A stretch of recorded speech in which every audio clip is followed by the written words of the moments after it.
Hello listeners, welcome to another episode of Insomniac's Lore. Before we begin tonight's story, I'd love to know what time it is where you are and which part of the world you're listening from. Drop a comment below and don't forget to subscribe to Insomniac's Lore for more stories that will keep you company through those sleepless nights. Now, let's begin our journey to a time and place where love and war intersected in the most profound of ways. The poppies weren't red like blood, as the poets always claimed. Juliette Moreau knew better. They were the colour of sunset through closed eyelids, of wine held to candlelight, of the blush that had once coloured William's cheeks when she'd first kissed him beneath the ancient oak. As she knelt in the field that June morning in 1825, the flowers bowed around her, like silent mourners, their black centres staring back like 100 unblinking eyes. "I found you," she whispered to the weathered wooden cross, her voice breaking the reverent silence. The historian's letter had arrived 3 weeks ago, the envelope thin but heavy with finality. Inside, a single photograph and the sketch, her face as it had been a decade ago, immortalised by the hand that now lay beneath the earth she touched. A warm breeze stirred the field, carrying the narcotic sweetness of the flowers. For a moment, Juliette closed her eyes, allowing her mind to drift backward through the years, past the artillery shells and gas attacks, beyond the desperate letters and sleepless nights, to that summer when the world still remembered how to dream. The summer of 1914 had been unusually warm in Belleville-sur-Meuse, the kind of heat that ripened the wheat early and dried the laundry before noon. Juliette had been hanging sheets when she first saw him, a lanky figure at the edge of her father's property, an easel before him, and the afternoon sun burnishing his brown hair to copper. She'd watched him for nearly an hour, the laundry forgotten on the line, fascinated by the methodical strokes of his brush and the peculiar way he'd step back from the canvas, head tilted like a curious bird. "It's impolite to stare," he'd called suddenly, his accent unmistakably English, though his French was surprisingly competent. "Unless you're offering to model." Juliette had nearly fled then, mortified at being caught, but something in his smile, crooked, with a chip in his front tooth, had anchored her in place.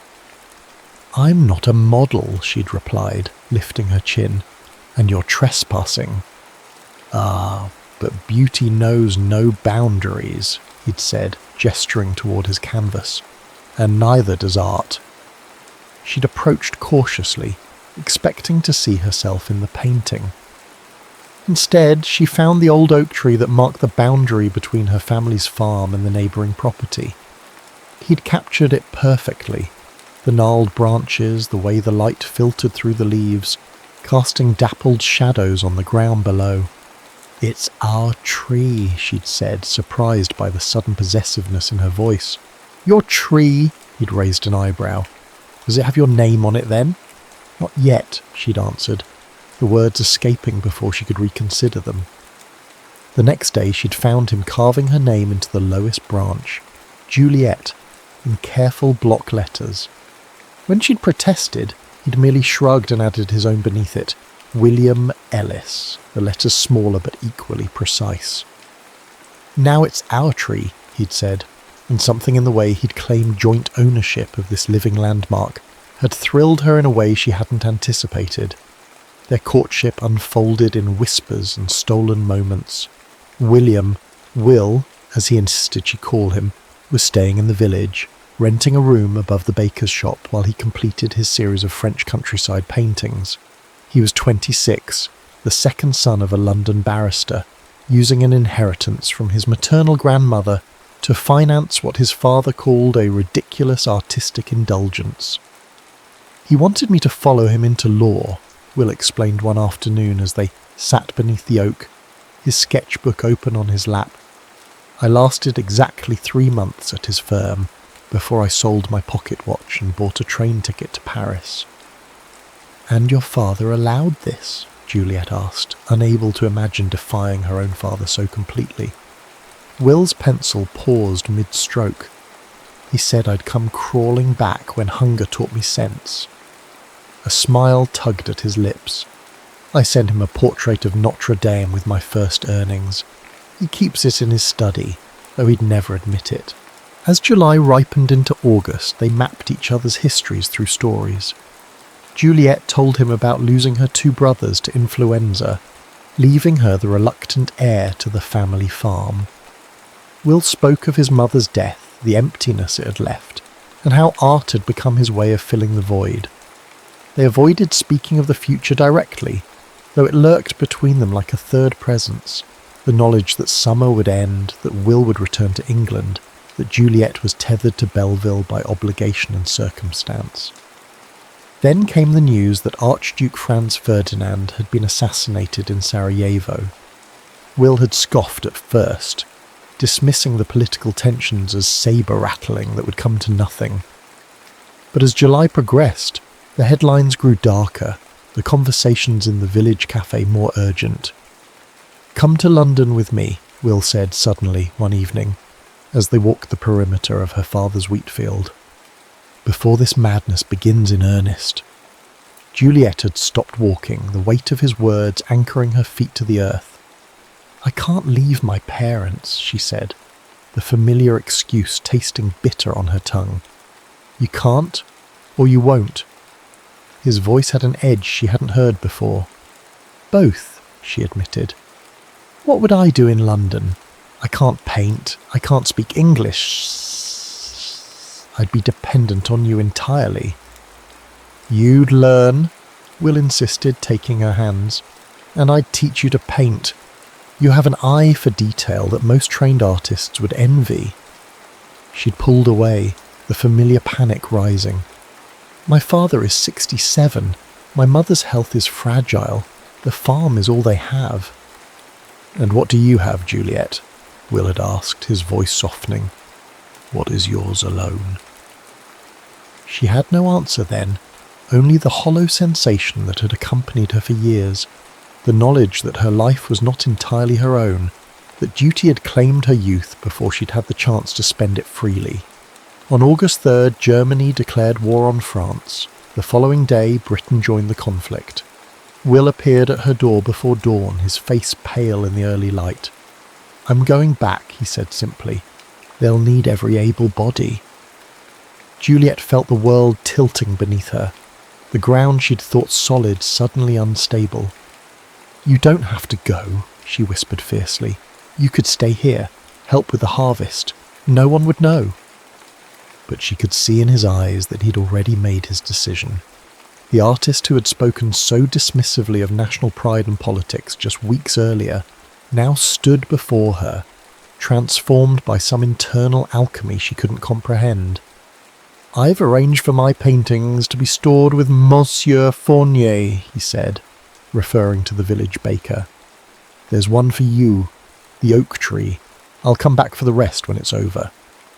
"When will that be?" Juliet demanded, tears threatening despite her determination to remain composed. Will smiled, though it didn't reach his eyes. "The papers say we'll be home by Christmas." He kissed her then beneath her parents' watchful gaze, a brief, chaste press of lips that conveyed nothing of the passion they'd shared in private. Then he was gone, his figure receding down the dusty road, the morning sun casting his shadow long behind him. Juliet waited until he was out of sight before allowing the first tear to fall, unaware that she was standing at the threshold of a waiting that would stretch across years, across battlefields, across the vast and terrible expanse of a war that would devour a generation of men, including the one who had carved her name into the living heart of an oak. The first letter arrived 6 weeks after Will's departure, the envelope smudged with dirt and bearing the marks of military censors. Juliet carried it to the oak tree before breaking the seal, her fingers trembling slightly as she unfolded the single sheet of paper. "My dearest Juliet, they say letters from the front should maintain an uplifting tone, so I'll begin with this. I've seen parts of France I never knew existed, though I'm observing them through the sights of a rifle rather than the frame of my easel. The irony doesn't escape me. We're somewhere near Ypres. I can't be more specific, or our zealous censors will redact it. The countryside would be beautiful if not for what we've done to it. Trenches cut through fields like surgical scars.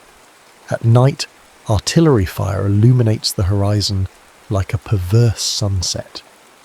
I've been assigned as a sniper due to my exceptional eye for detail, as my commanding officer put it. I find it grotesque that the same faculty that allowed me to capture the play of light on your hair now serves to end lives, but I do what is required. The men in my unit have taken to carrying lucky charms. Some have photographs of sweethearts, others religious medals or stones from home.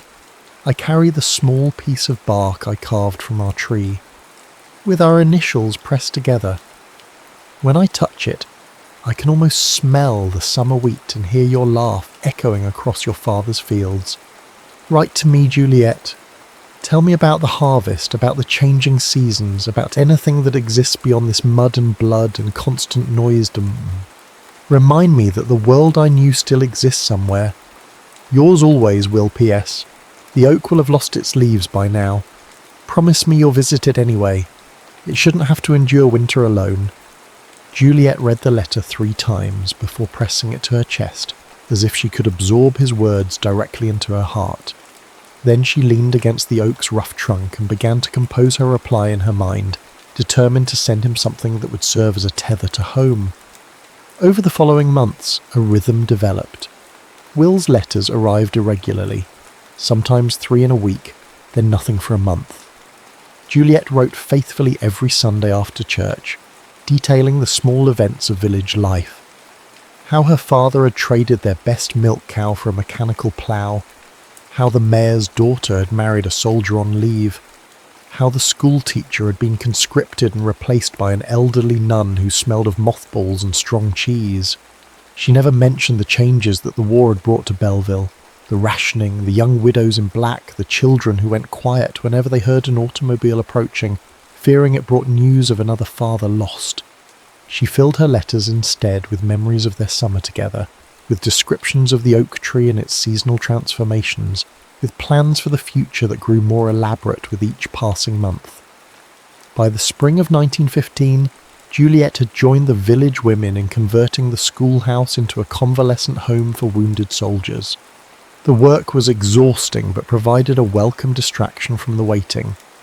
Each evening she would walk to the oak tree and read Will's latest letter, or reread an old one if no new correspondence had arrived. His letters had changed over time, growing terser, the artistic flourishes giving way to a stark economy of words. He rarely mentioned battles directly, but Juliet learned to read between the lines, to understand that we've been busy meant heavy fighting, that lost some friends signified casualties, that moved to a new position often indicated a retreat. In June 2015, nearly a year after his departure, Will wrote of poppies. The strangest thing has happened, sobbed Juliet. Poppies are blooming in no man's land. Thousands of them, their red heads nodding between shell craters like drunken revellers. Our botanically inclined captain says it's because the soil has been churned up, exposing dormant seeds to light. The men have different theories. Some say the flowers are feeding on blood. Others believe they're the souls of the fallen, pushing up through the earth to see the sky once more.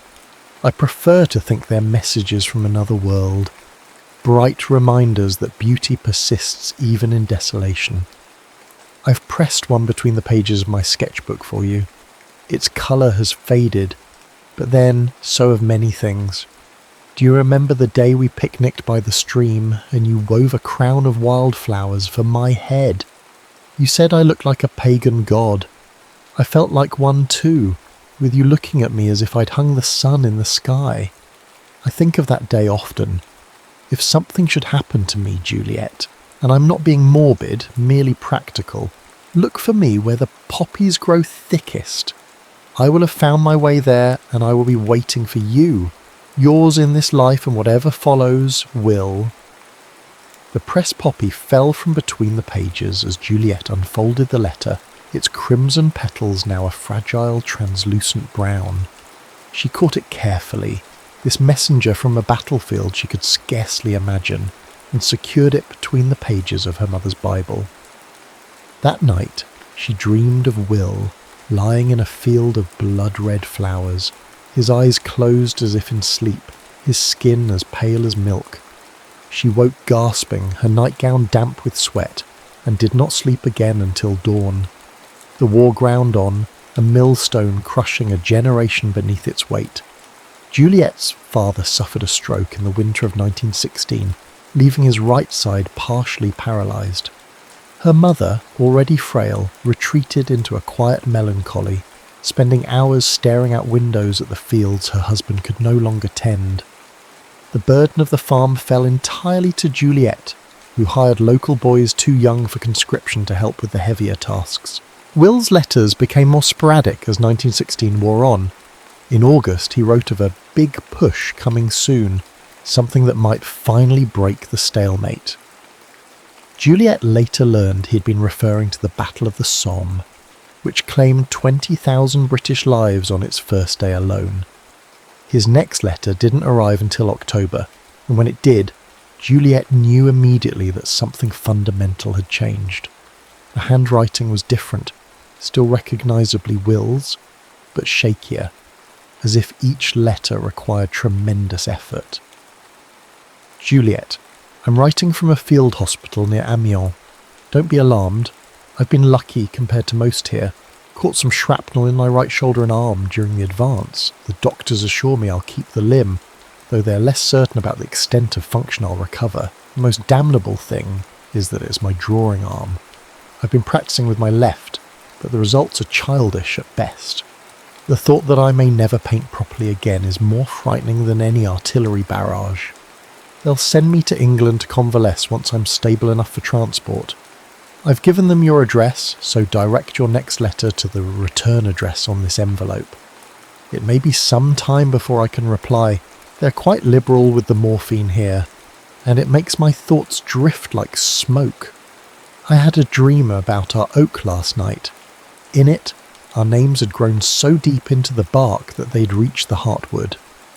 When the tree was finally cut down centuries from now, they would find us there, preserved together. Isn't that a pleasant thought? That something of us might remain long after we're gone?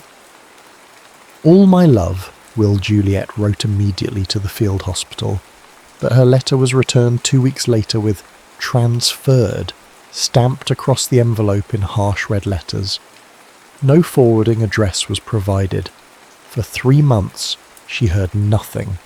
She wrote to the British War Office, to the Red Cross, to every organisation she could think of, seeking information about Captain William Ellis, formerly of the Royal Fusiliers. The responses, when they came at all, were maddeningly vague.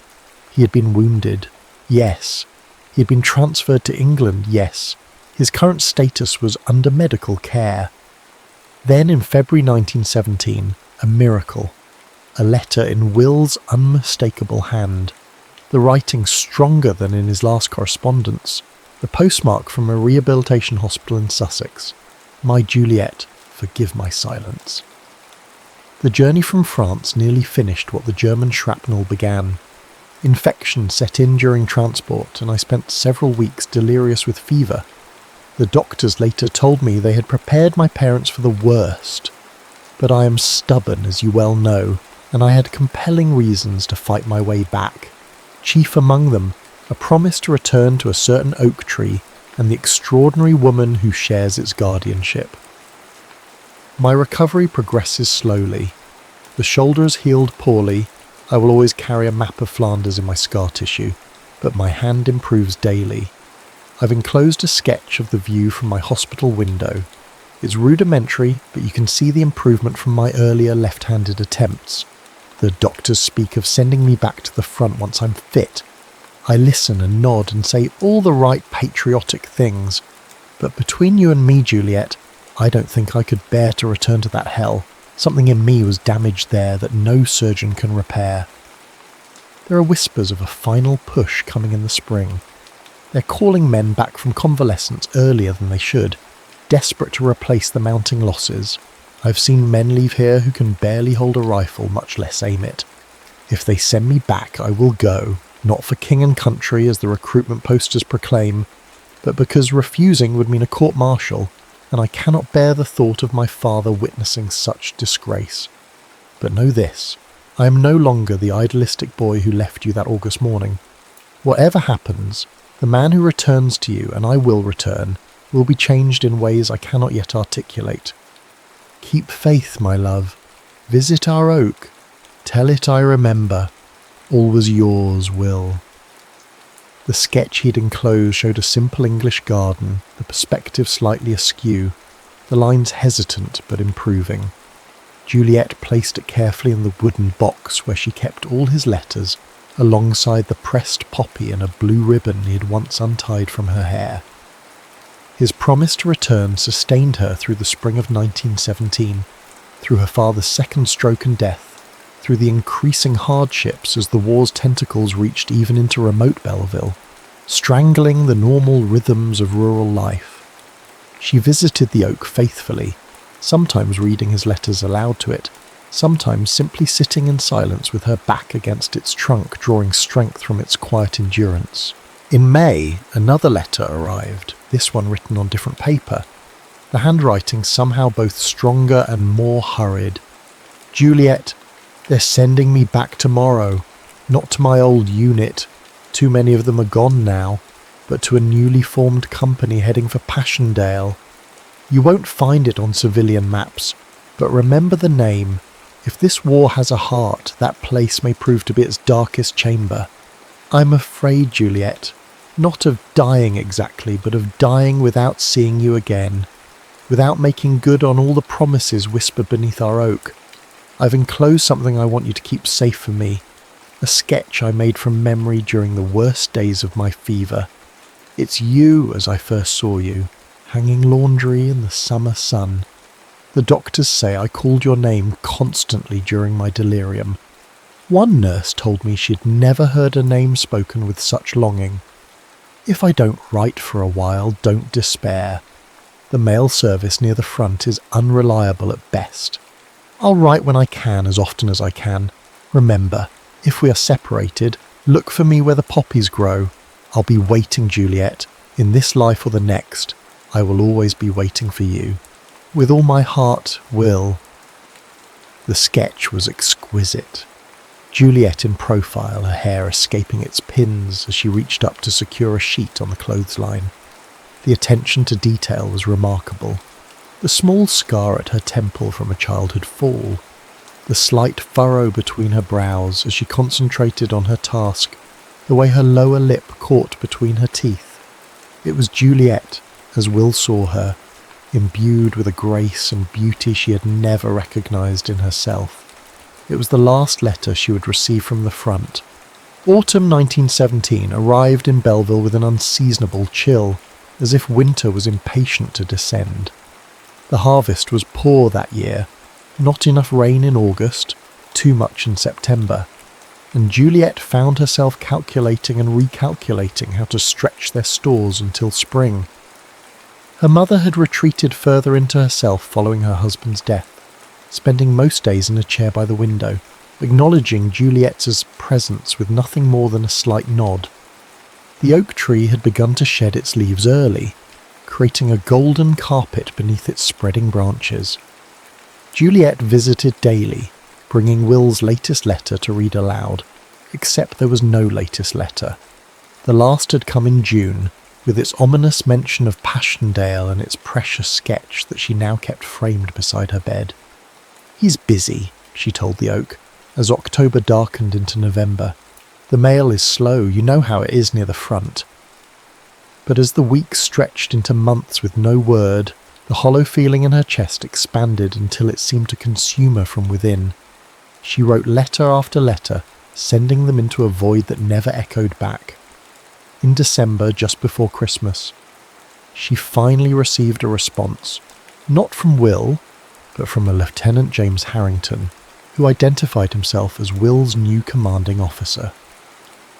"Mademoiselle Moreau, I regret to inform you that Captain William Ellis was reported missing in action following the third phase of the Battle of Passchendaele on November 6, 1917.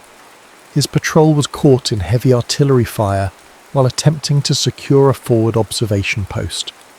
Of the 12 men who set out that morning, only 3 returned, all seriously wounded. Extensive searches of the area were conducted once it was safe to do so, but no trace of Captain Ellis or the remaining men was found. Given the conditions on the battlefield, constant rain had turned the ground to a quagmire several feet deep in places. It is possible that some men were lost to the mud itself. Captain Ellis spoke of you often, mademoiselle. He carried a sketch of you that the men considered his talisman. He was well respected by his company for his courage and his unwavering compassion, even in the most dire circumstances. In accordance with military protocol, Captain Ellis's personal effects recovered from his quarters have been sent to his family in London. However, knowing of his attachment to you, I have taken the liberty of enclosing the last page from his field sketchbook, which he asked me to send to you should anything happen to him. The War Office will contact you if any further information comes to light regarding Captain Ellis's fate. Until such time, he remains classified as missing in action rather than confirmed killed. With deepest sympathy, Lieutenant J. Harrington, Royal Fusiliers. The enclosed page contained not a sketch but a poem written in Will's increasingly confident left-handed script, where poppies dance on unmarked graves and sunlight dapples blood-soaked ground. That's where you'll find me, patient, still, my love for you both lost and found. Not in the mud, not in the shell that once held life and breath and voice, but in the space between your thoughts where memory makes its quiet choice.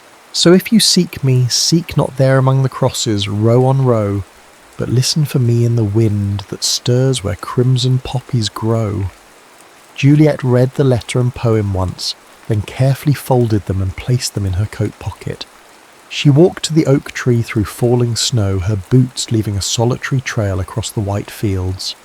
When she reached the tree, she sat at its base, unmindful of the cold seeping through her clothes, and stared unseeingly at the winter-bare branches above. She did not cry. The pain was too vast for tears, too fundamental. It was as if someone had removed her heart and replaced it with a block of ice that would never melt. Missing is not dead, she told the oak, her voice flat. Missing means they simply haven't found him yet. She sat until darkness fell and the temperature dropped further, until her mother's worried calls finally penetrated her grief-induced trance.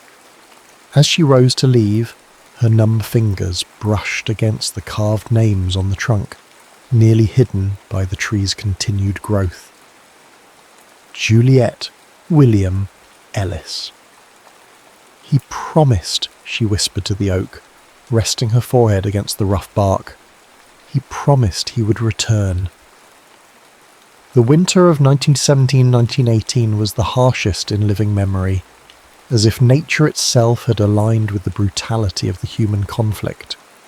Juliet moved through the days mechanically, tending to the farm's reduced needs, caring for her increasingly frail mother, visiting the oak to read Will's letters aloud, as if the repetition of his words might somehow summon him back. She refused to wear black, refused to acknowledge the sympathetic looks from villagers, refused the clumsy condolences of the parish priest. He's missing, she would say with quiet certainty, not dead. There's a difference.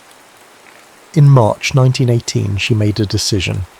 The farm had become an increasingly onerous burden, with no men to help and wartime restrictions limiting what she could grow and sell. Her mother needed more care than Juliet could provide while also managing the land. It was time to make a change. She sold the farm to her nearest neighbour, retaining only the small cottage where she had been born, and a plot of land that included the oak tree. With the proceeds, she hired a local widow to look after her mother, and purchased a motorcycle, an unheard-of extravagance for a woman, especially in rural France, but Juliet was beyond caring about propriety. Her plan was simple: she would find Will, or find what had happened to him.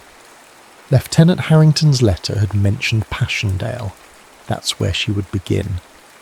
The journey to Belgium was arduous. complicated by the military checkpoints and the general chaos of a continent at war. Juliet had sewn her papers and precious francs into the lining of her coat, along with Will's last letter and the sketch he had made of her. She wore men's clothing, easier for riding the motorcycle, and less likely to attract unwanted attention, and cut her hair short beneath a flat cap. It took her nearly 2 weeks to reach Ypres, the gateway to the Passchendaele battlefield. The ancient cloth town had been reduced to rubble by years of shelling, its famous medieval cloth hall now a skeletal reminder of former glory. Refugee camps sprawled on the outskirts, housing displaced civilians from across the Western Front. Juliet found lodging with an elderly Belgian couple who had remained in their partially damaged home despite the danger, charging exorbitant but not unreasonable rates to the steady stream of journalists, officials, and grieving families who passed through the area. "You look for someone?" the old woman asked on Juliet's first evening, noting the photograph of Will that Juliet had placed on the small table beside her bed. "My fiancé," Juliet replied, using the term for the first time. "He's missing since November." "Passchendaele." The woman crossed herself reflexively. "Passchendaele," she repeated, the word carrying the weight of a curse. "Many missing there. The mud, you understand, it swallowed men whole." Over the following days, Juliet systematically visited field hospitals, military administrative offices, and casualty clearing stations. She showed Will's photograph to anyone who would look, asked endless questions, filled out countless forms. Most officials were politely unhelpful. A few were genuinely sympathetic but equally powerless to provide information. "The records are chaotic, mademoiselle," one British medical officer explained gently. "Men were brought in without identification, transferred between facilities without paperwork, buried in mass graves when identification wasn't possible. And Passchendaele," he shook his head. "The conditions there were apocalyptic. I'm sorry." After a week of futile searching, Juliet's funds were dwindling and her hopes with them. She had one last lead, an address for a convalescent home where, according to a nurse at the main field hospital, some survivors from Will's company had been sent to recover.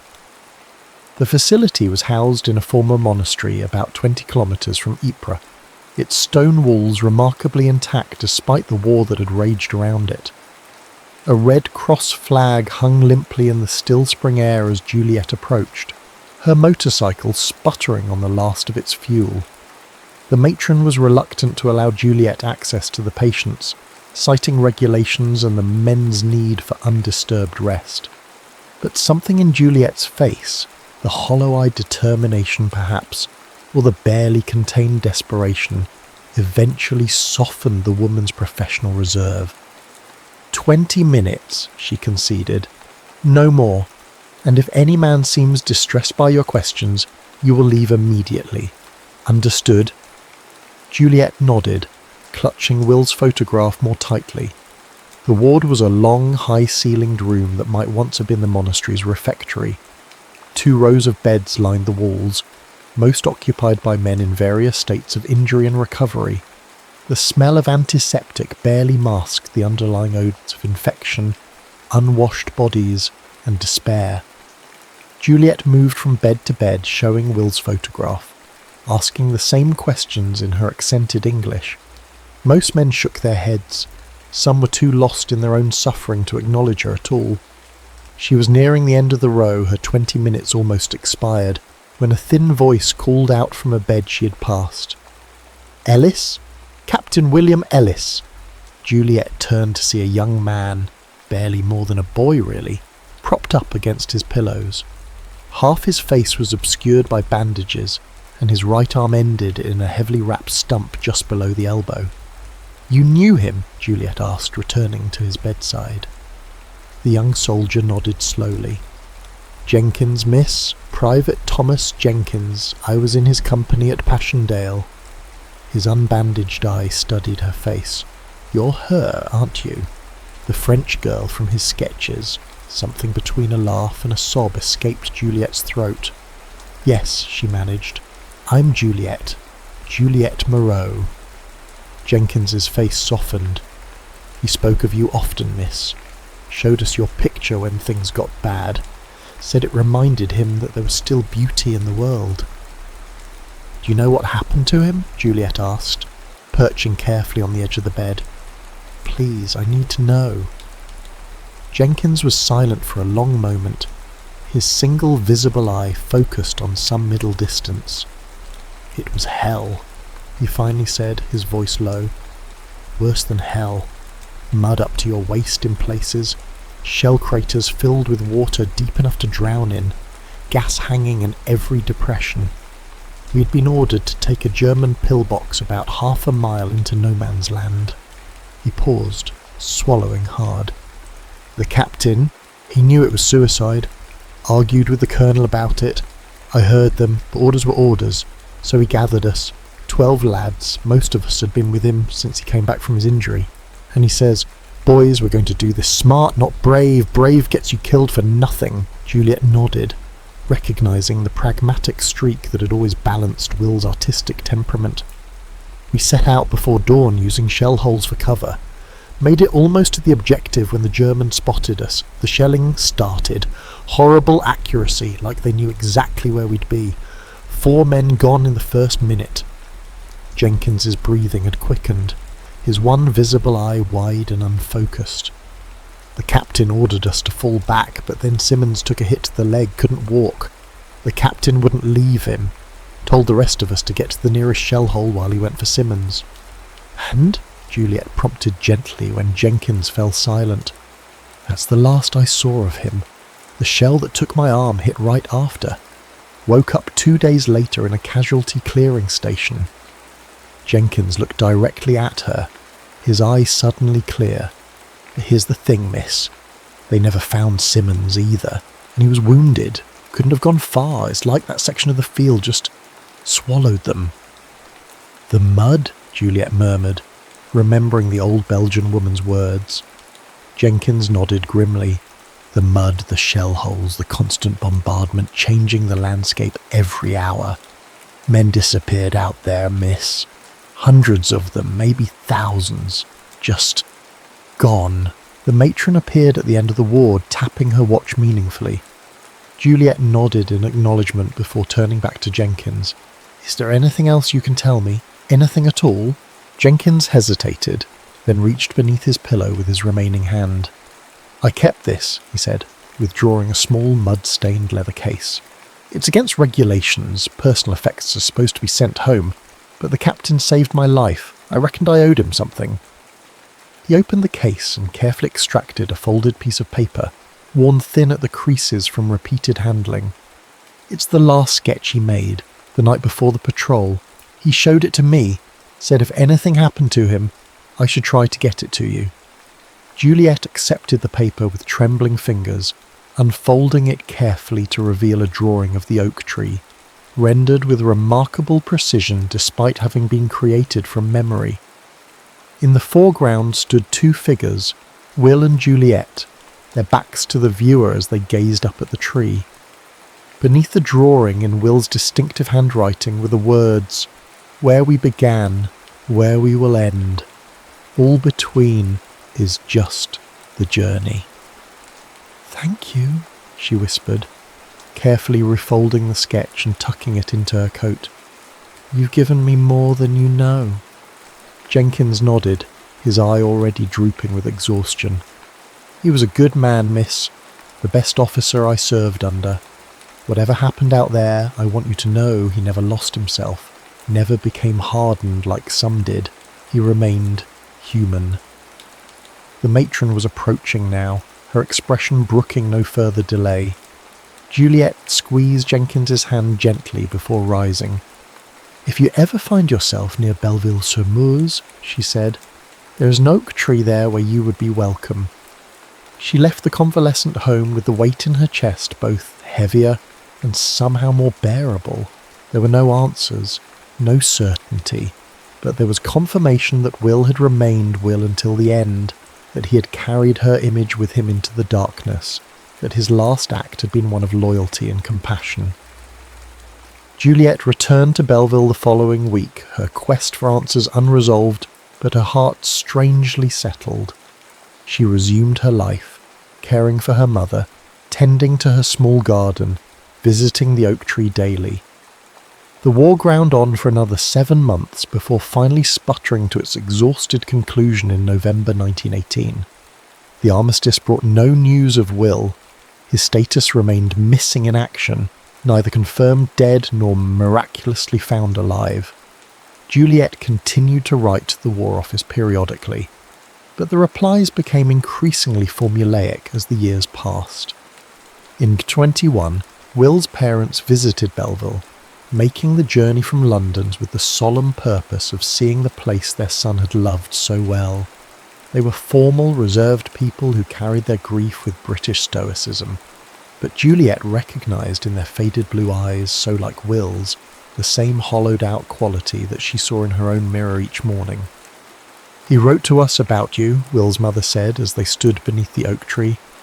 "Not everything, I suspect, but enough that we knew you were important to him."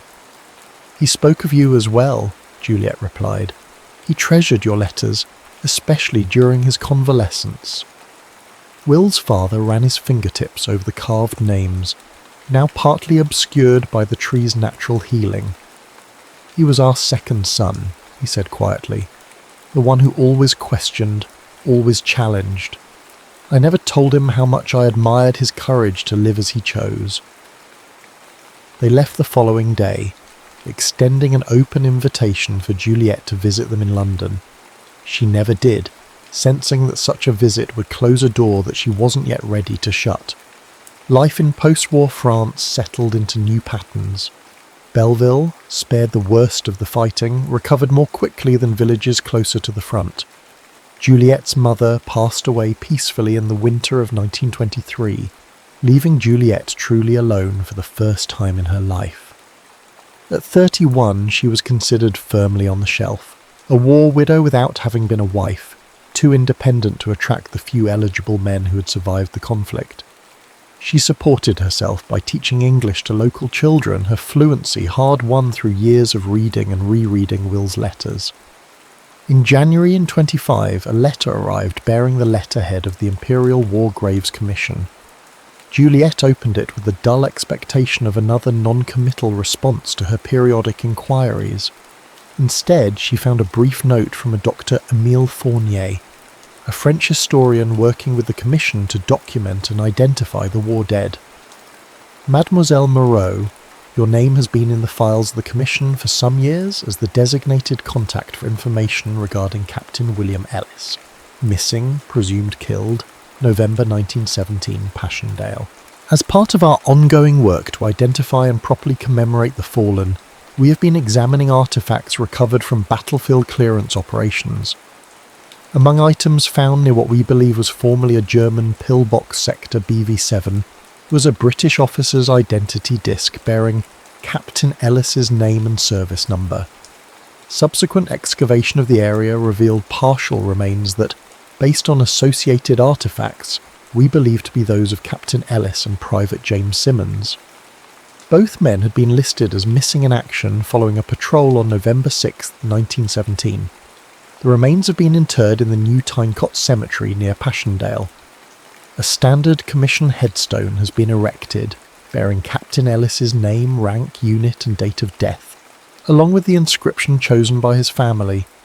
His art captured beauty, his sacrifice preserved it. During the recovery operation, a weather-resistant folio was found among the remains containing what appears to be personal papers.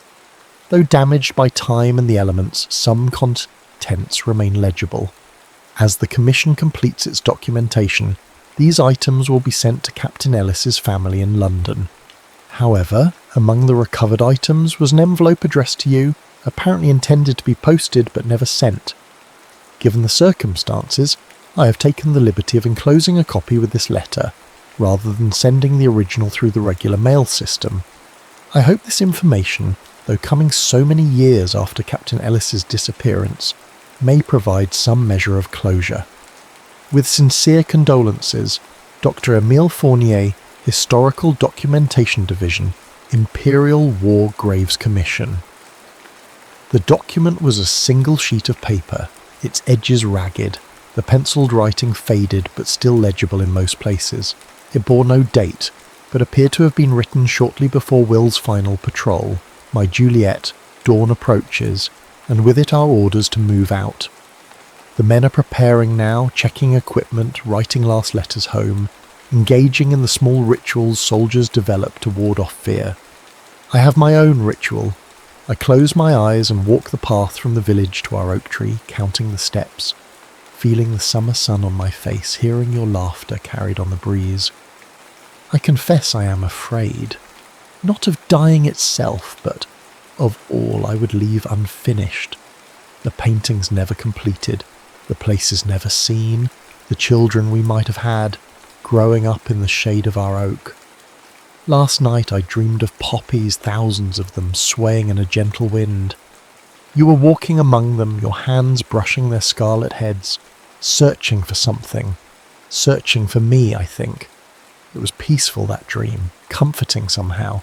If I don't return from this patrol and something tells me I won't, look for me there, among the poppies. Some essence of us survives, Juliet. I believe that with certainty. And whatever remains of me will find its way back to you one way or another. Remember me as I was that summer, not as the war has made me. Remember the man who sat beneath the oak with you, dreaming impossible dreams that seemed, for a few golden weeks, entirely within our grasp. I love you without beginning or end. Always, Will P.S. I've enclosed a final sketch, our tree as I remember it, with us beneath it. Keep it with you, so we're never truly parted.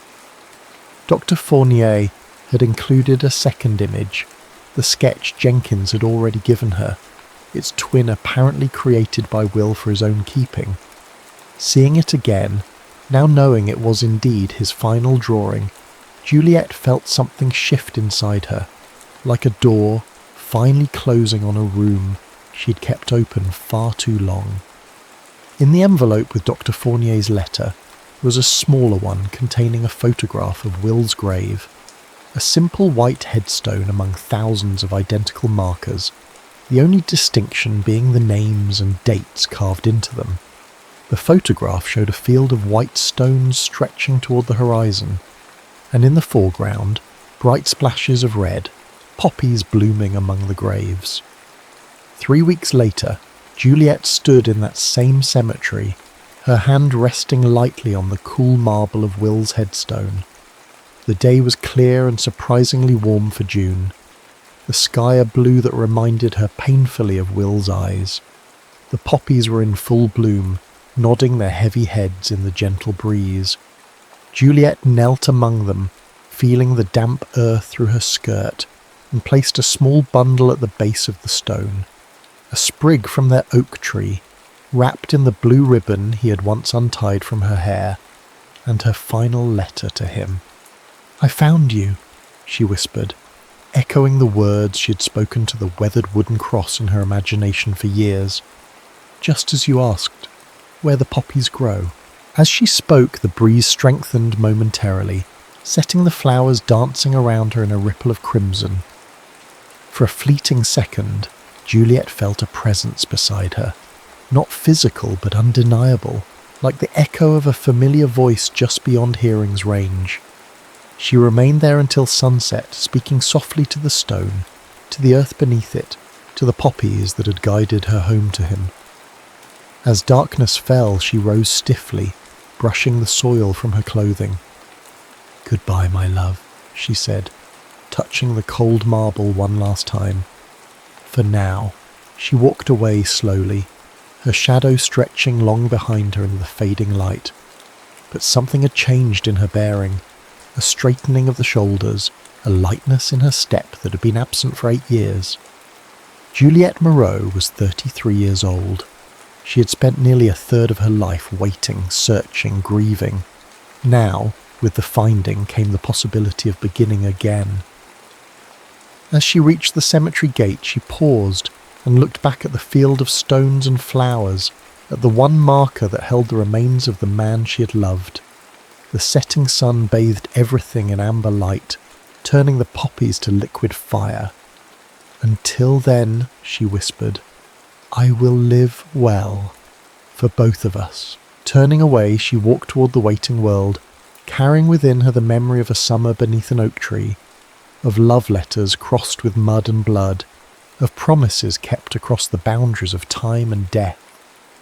And as she walked, it seemed to her that the poppies nodded in agreement, their paper-thin petals catching the last golden light of day, whispering back, until then.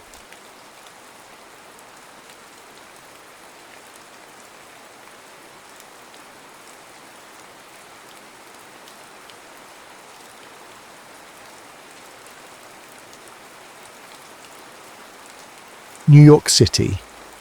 At dusk is a curious, shape-shifting place. Lights flicker on in high-rise windows, cabs honk impatiently in the streets, and the hum of a million stories pulses in every direction. Hidden in one of the quieter neighbourhoods sits a small, unassuming cafe. A chalkboard sign reads, Kira steams espresso and notes, though the subdued exterior rarely draws crowds. The reason people step inside, if they do, is whispered among the local night owls. Come for the coffee, stay for the piano. Tonight, Alex Peterson is at that very piano. He's a man defined by quiet intensity.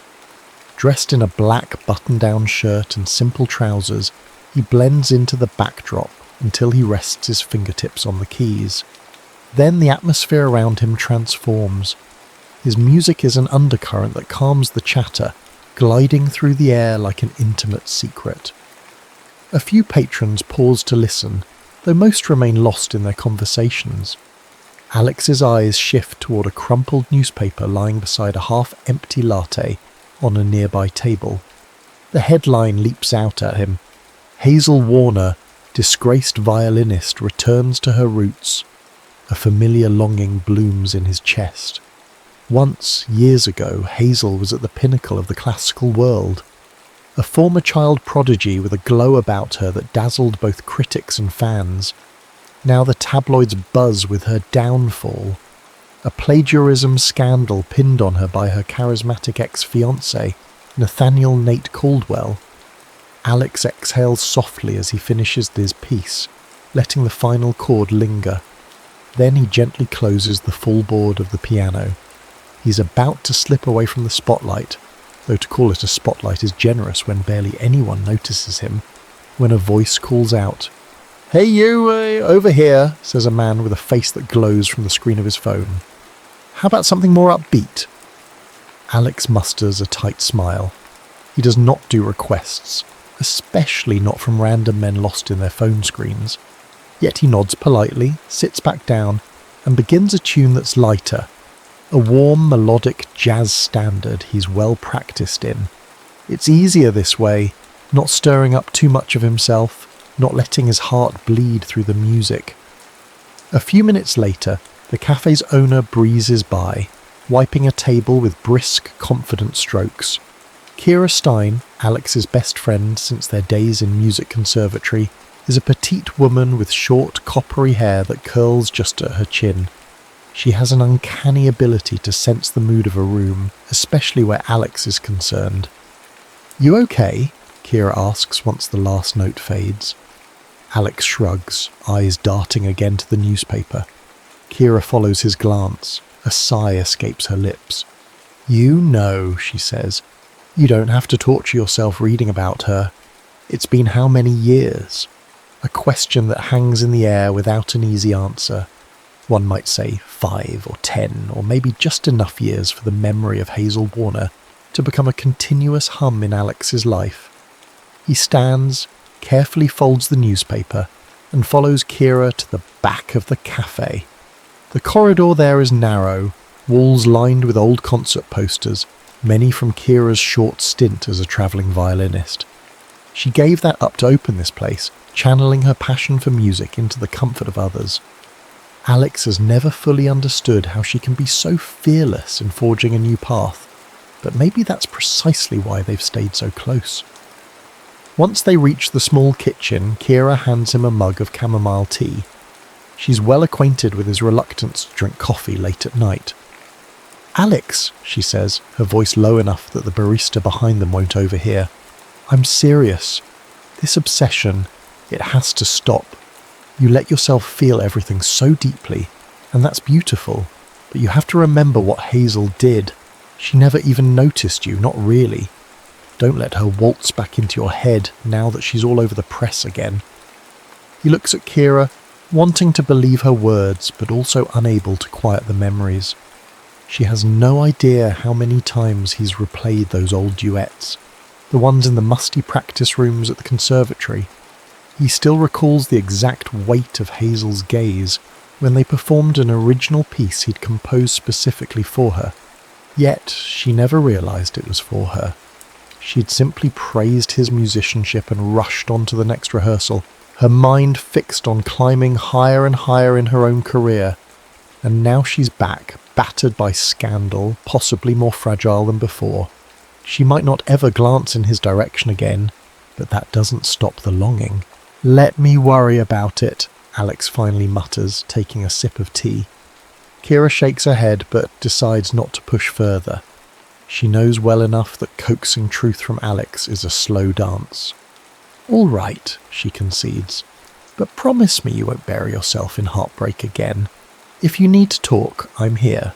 Alex sets down the mug and returns to the piano, but the mood in the cafe has shifted. Most patrons have gone. The few who remain seem content with hushed conversation. He runs his fingers over the keys but chooses not to play. No sense in pouring himself into a near-empty room. Instead, he helps Kira close up for the night, stacking chairs, wiping tables, flicking off the lights, until the cafe is silent and dark except for the glowing green exit sign. When they step outside, the street glistens under the lampposts. Wind rustles a stray piece of trash, sending it skittering along the sidewalk. Alex feels the chill against his skin, but it's a mild evening by New York standards. Kira rummages for her keys, the jingle echoing faintly in the urban hush. She locks the door, then turns to him. "You sure you don't want to stay with me? You look like you've got a lot on your mind," she says softly. "I'm fine," Alex insists. He wonders what time it is. Probably near midnight, maybe later. The quiet can be disorienting in a city that rarely sleeps. He runs a hand through his hair and offers Kira a small reassuring smile.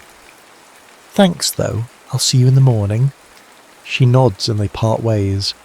He heads down the block, each step feeling heavier. He's turned 31, an age that feels like a tide change. No longer the bright-eyed dreamer of his 20s, but not old enough to shed that same dream.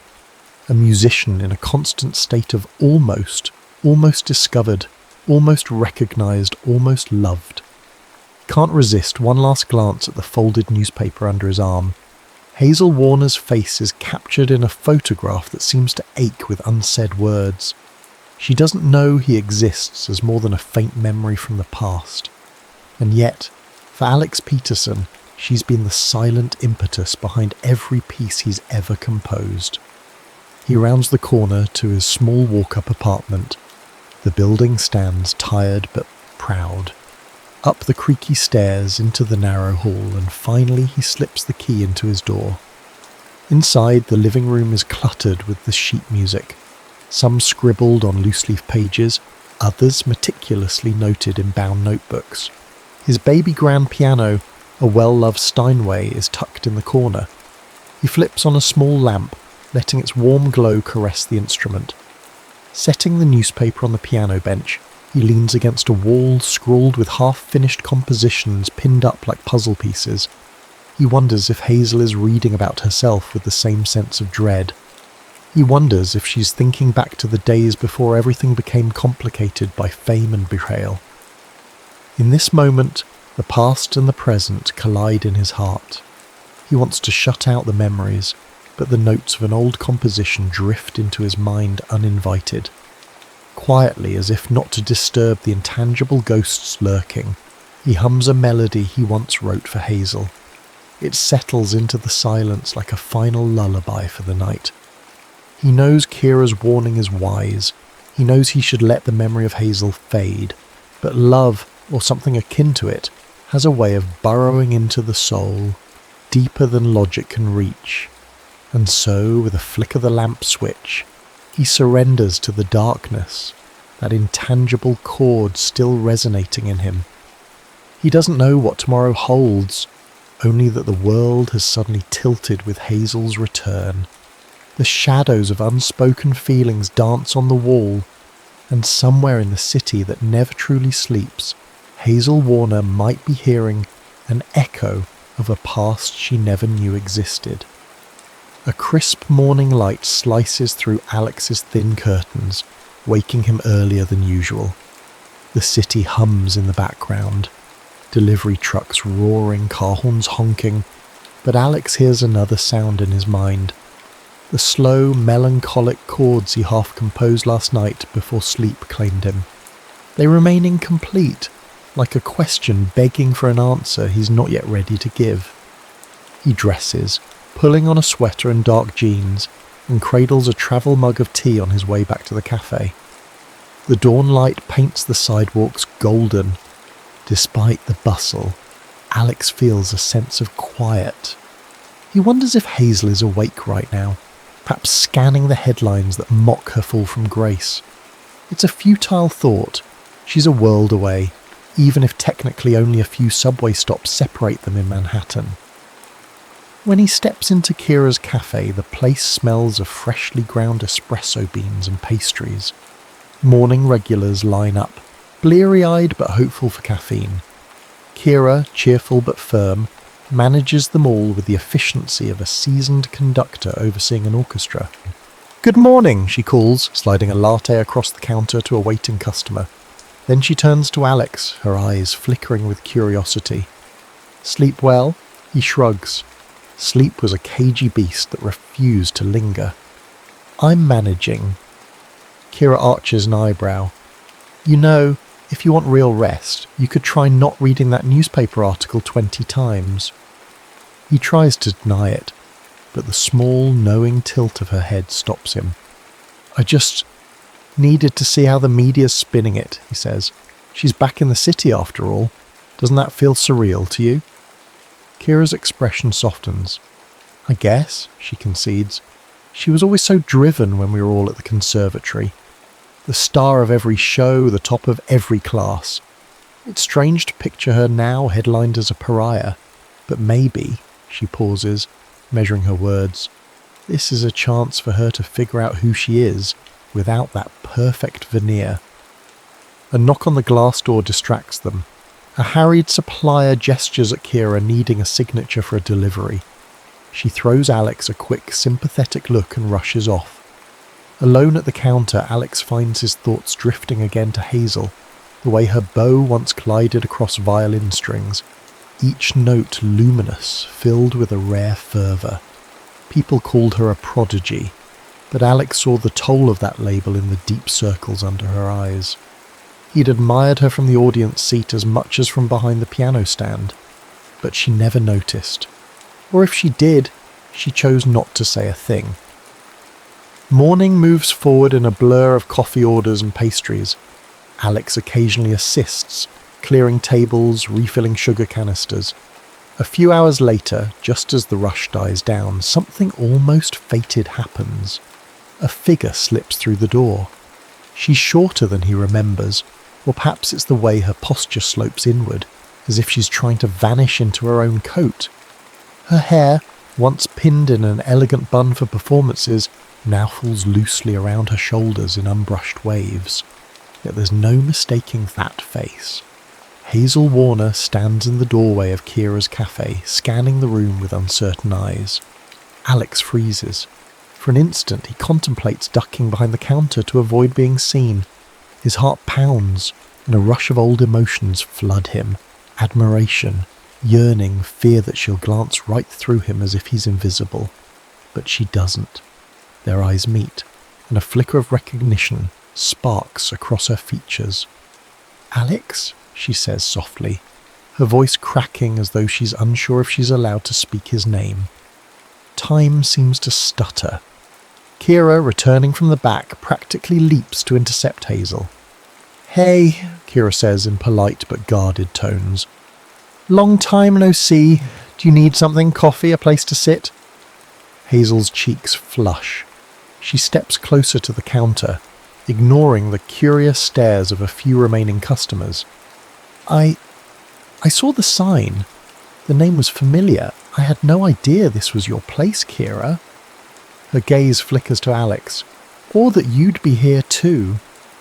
The room feels charged, like the moment before a pivotal note in a musical composition.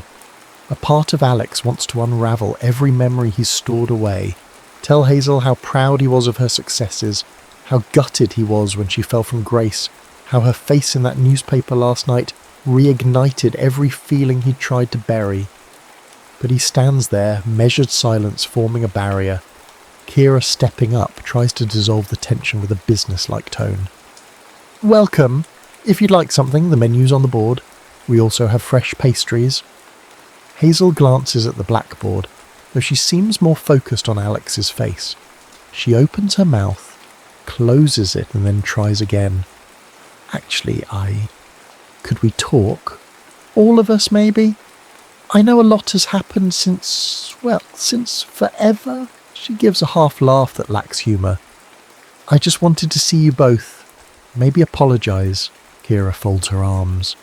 Apologise for what exactly? Hazel's gaze drops to the floor. For never being around, for shutting people out, especially after everything. You probably heard about the scandal. Nate Caldwell accused me of stealing a concerto from him. It wasn't true.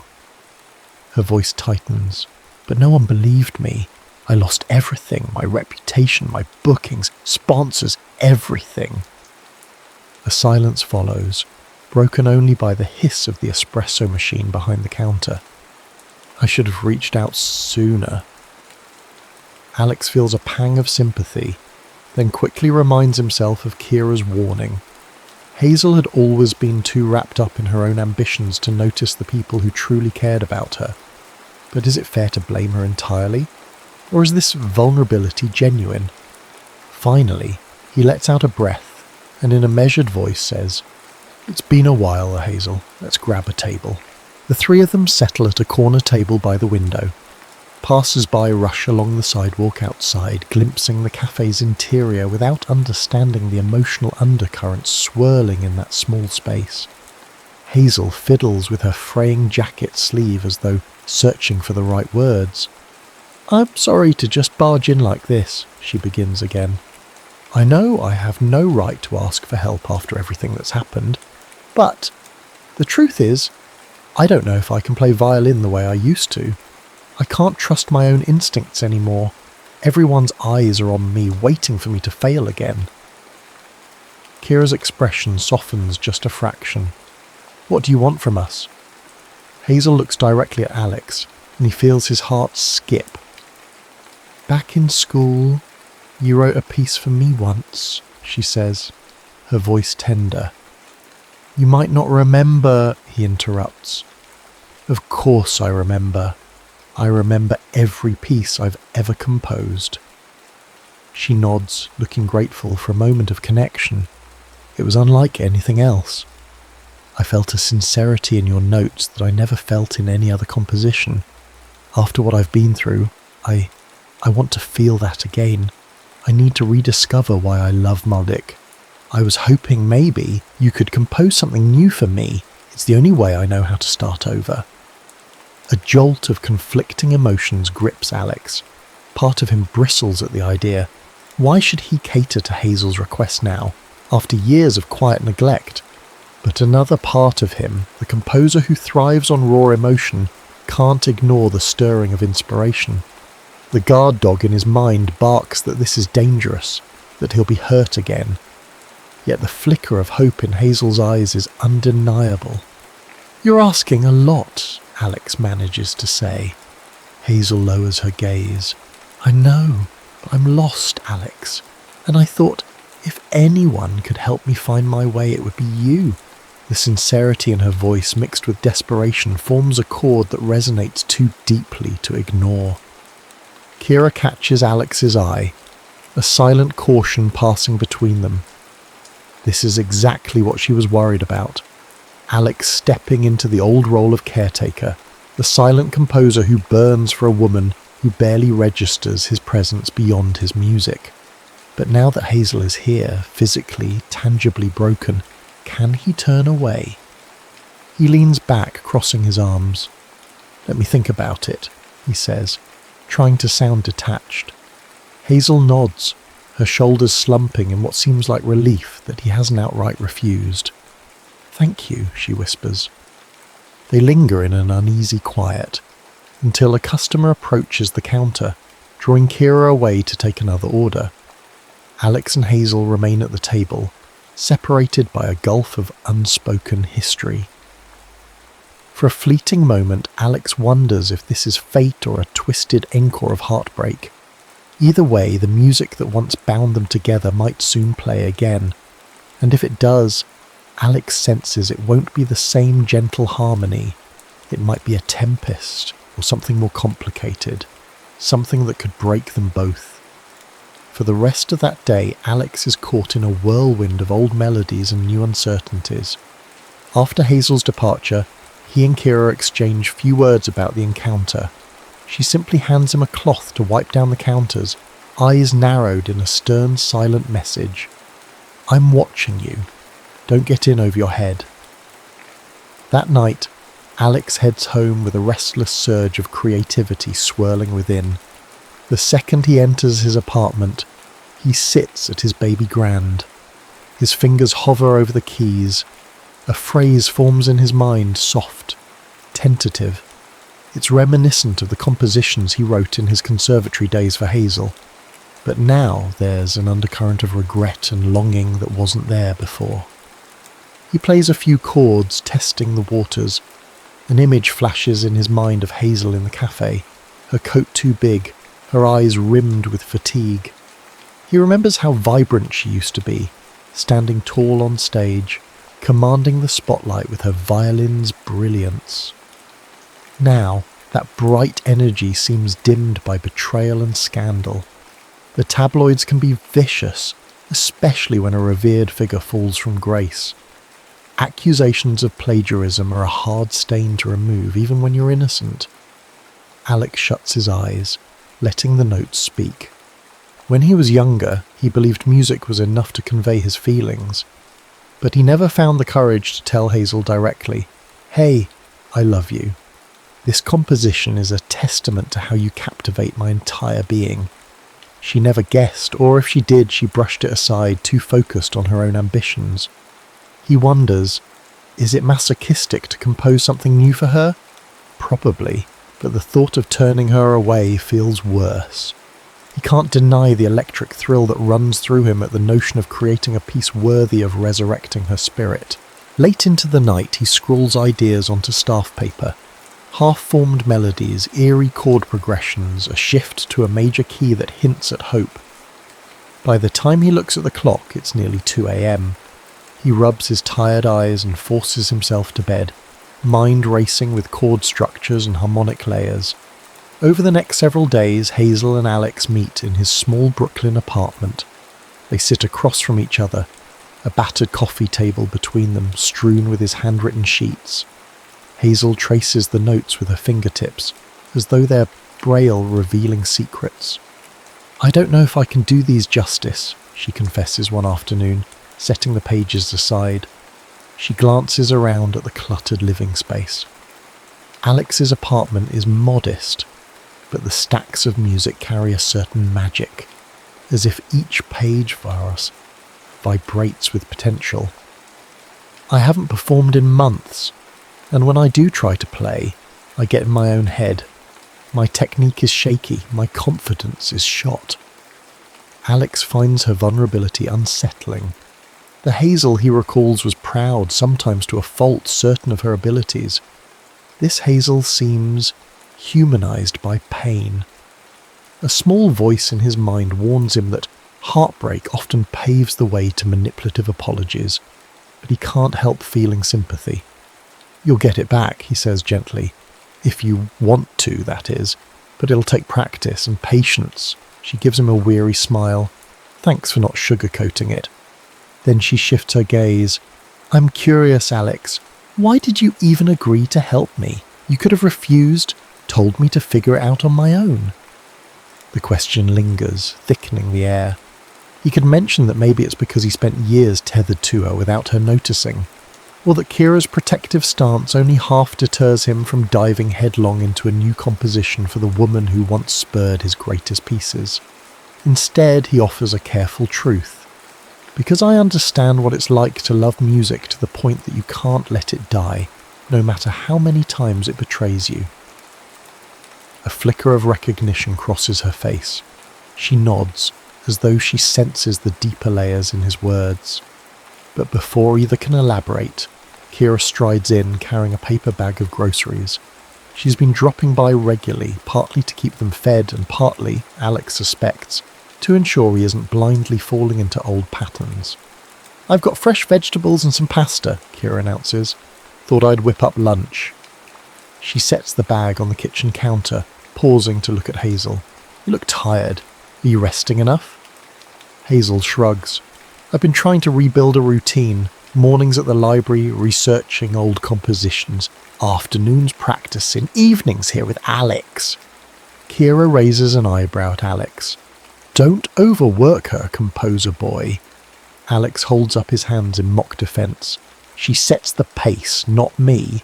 Hazel smiles faintly, sensing the playful, protective tone in Kira's voice. Then she helps unload the groceries. In the next few minutes, the apartment is filled with the aroma of simmering tomatoes, sizzling onions, and fresh basil. The domesticity of it all surprises Alex. It's been ages since he's had something resembling family or close friends gathered around for a meal. As they eat, talk meanders from music to old stories about the conservatory. Hazel recounts how she once got locked in a practice room for hours because Nate Caldwell forgot she was there and left with the only key. Kira scoffs at the mention of that name, setting her fork down a little too aggressively. "Of course he did," Kira mutters, eyes narrowing. "Nate never gave a damn about anyone but himself." Hazel glances at her plate. "I defended him for years. I even believed him at first when he said he was doing it for my own good, claiming that my compositions were overshadowing his. It's all so messed up." Alex stays quiet, letting Hazel's confession sink in. He recalls seeing Nate from afar during their conservatory days, a magnetic presence who drew a crowd wherever he went. Nate had an uncanny ability to charm people, a skill that masked his darker inclinations. That same charm, ironically, is what made the world believe his lies about Hazel's plagiarism. Eventually, plates empty, and the three of them clear the table. Hazel steps to the corner of the living room where her violin case rests. Carefully, she lifts the instrument out, running her fingers over the polished wood. It's still a magnificent violin, though now bearing the emotional weight of her scandal. Alex moves to the piano. "Let's try a few bars from that piece I showed you," he suggests, flipping open the pages on the stand. Hazel nods, positioning the violin under her chin. She draws in a breath and her bow meets the strings. The first note wavers. She stops, breath ragged. "It's okay," Alex says calmly. Again. A second attempt produces a slightly steadier sound, though far from her old brilliance. Her technique is rusty, but there's a tremor of emotion that travels from her bow into the air. It's not just skill that is missing, it's belief in herself. Alex begins to play the supporting piano line, a gentle ripple of chords meant to cradle the violin melody. It's a new composition with hints of an old longing. For a moment, Hazel meets his eyes. Something sparks, as if she recognizes that the music is built around her essence, her timid reawakening, her heartbreak, her hope. The notes intertwine, delicate but fraught with tension. It's imperfect but genuine. When they finish, Hazel lowers her violin, tears brimming. She blinks them away quickly, her voice shaking. It's like the music understands me better than I understand myself. Kira watches quietly, arms folded but not unkindly. "That's Alex for you," she finally says. "He hears what's unspoken." Hazel's eyes never leave Alex's face. "You once wrote for me years ago, and I barely thanked you," she says. "So I want you to know now that it meant the world, even if I didn't say it. I just didn't realise how much I needed it." Alex's heart clenches with an odd mix of longing and frustration. He has waited so long for any kind of acknowledgement from Hazel, yet hearing it now stings. It reminds him of the lost time, the night spent pining for a woman who was only a dream. Clearing his throat, he says, "Let's refine that second section tomorrow. The tempo shift might help you transition better." Hazel nods, cheeks flushed. Kira, sensing the emotionally charged atmosphere, speaks up. "I'm going to do the dishes. Hazel, why don't you pack up your violin for the day? We've done enough for now." Hazel lingers only a moment longer before setting her instrument down and heading to the kitchen to help Kira. Alone, Alex flips through the sheets of music on his piano stand. His eyes land on a line that reads, "Dedicated to HW." It's an echo of the secret dedications he made back in school, though he never had the courage to show them to her. In the kitchen, he hears the murmur of Hazel and Kira's voices. They're talking quietly, maybe about him or maybe about the scandal. He wonders if Hazel is telling Kira about the heartbreak she endured with Nate, or the raw guilt she carries for not noticing Alex's devotion all those years ago. He wonders if Kira is cautioning Hazel not to hurt him again. He closes the music folder, pressing down gently on the pages as though sealing them into his own heart. Despite his caution, he's already invested. Too much. His walls are crumbling and the music of her presence is slipping in once more. He can't help but think, if this collaboration heals Hazel, what will it do to him? Will he finally find closure? Or is he walking straight into heartbreak for a second time? As he sits there, the lingering resonance of their duet still vibrating through the apartment, one truth emerges. Though he spent years composing in the shadows, a flicker of light has found him. And as dangerous as it might be to step into that brightness again, he knows that sometimes music is worth the risk. Tension curls like a wary cat in the corners of Alex's apartment. Though Hazel is determined to rebuild her career, she struggles under the weight of public disapproval, which she experiences even in small ways, side glances from strangers on the subway, or hushed whispers when someone recognizes her on the street. Each new day at Alex's apartment, she tackles the violin with increasing rigour. Bit by bit, her confidence emerges, but so does a new emotion, a deepening awareness of Alex. One evening, after Kira has locked up the cafe and left Alex and Hazel alone to rehearse, Hazel notices an old spiral-bound notebook on the piano bench. Its edges are frayed, the cover faded. Without thinking, she picks it up and flips through the pages. Her breath catches. The dates go back nearly a decade, each composition titled with cryptic phrases: Moonlight Before Dawn, The Red Scarf Elegy, Her Heart's Allegro. The margins are filled with half-erased doodles, sometimes a single initial, H. The dedication lines read differently, for HW or simply for her. It's as if the entire notebook is an ode to a mysterious muse. She glances at Alex, who's busy in the small kitchenette, washing a couple of mugs. Music from a local jazz station filters through a tinny radio on the counter. She wonders if she should ask permission to read further, but the curiosity is too strong. She turns the page. The notes swirl off the staff lines, raw, unpolished, but brimming with a fervour she recognises from their earliest rehearsals at the conservatory. In each melody she senses a confession, like love letters etched in music. Her mind whirls back to fleeting memories. The way Alex would watch her from across the practice room, the flush on his face whenever she praised his compositions.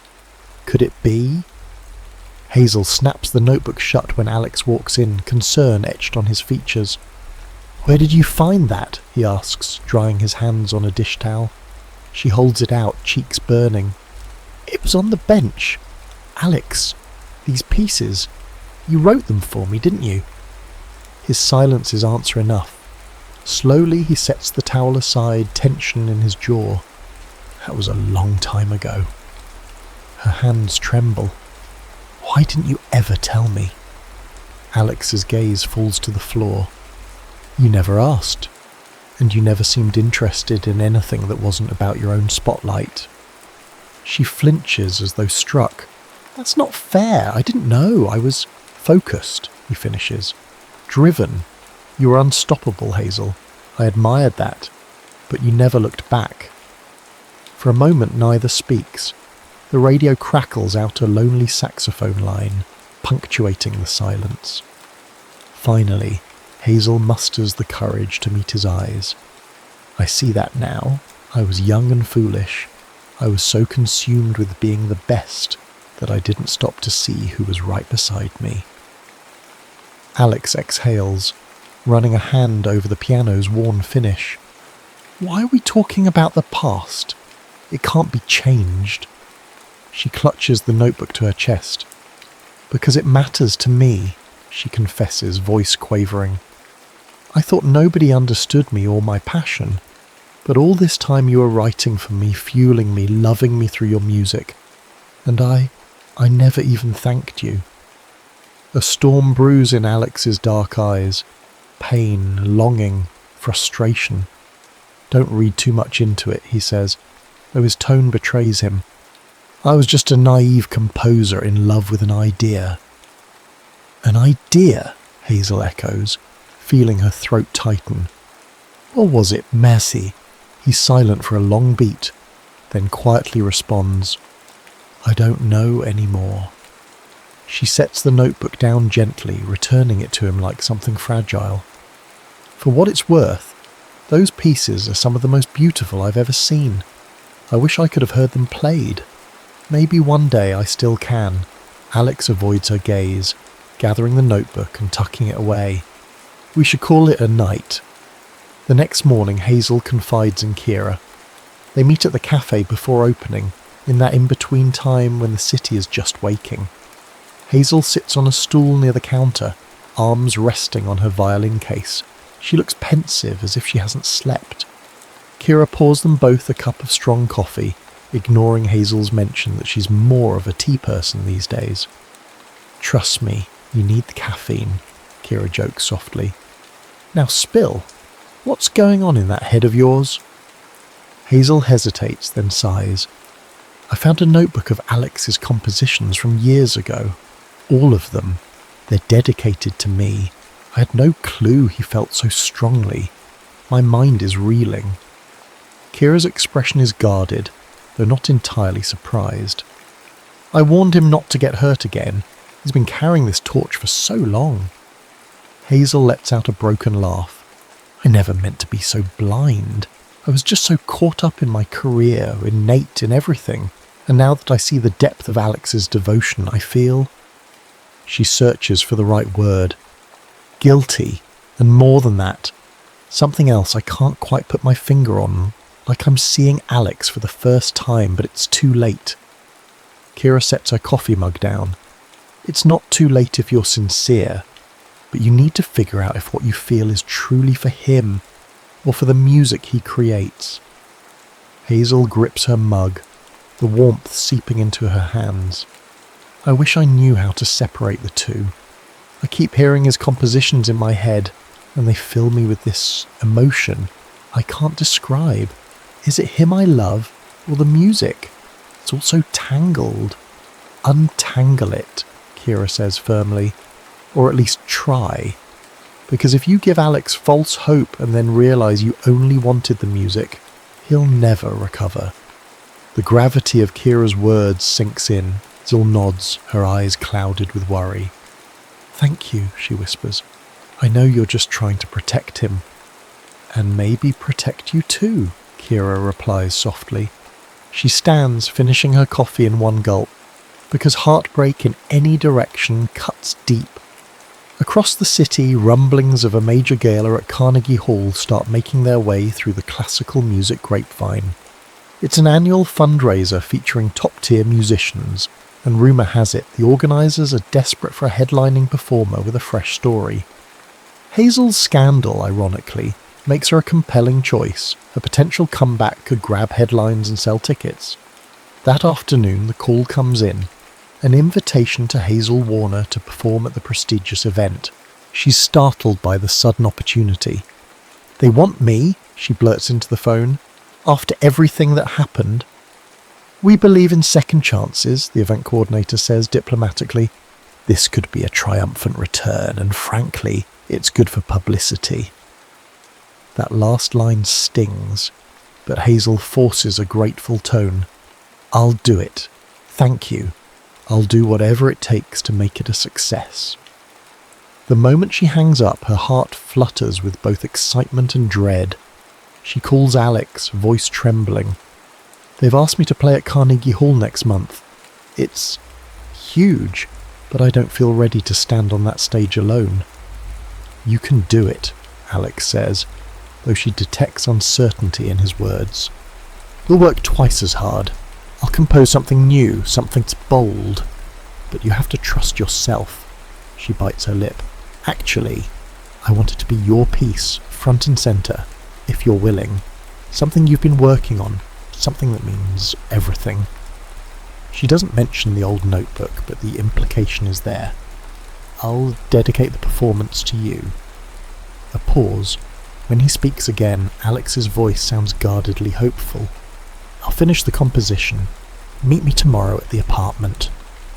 The clock ticks relentlessly toward the gala date. Rehearsals intensify. Hazel pours every ounce of her being into the new composition Alex is finalising. The tension between them simmers, unspoken truths weaving into the notes. On the surface, they're a formidable duo, a rising star seeking redemption and a compos of the stepping out of the shadows. But under the veneer of professional collaboration, the old heartbeat of love flickers.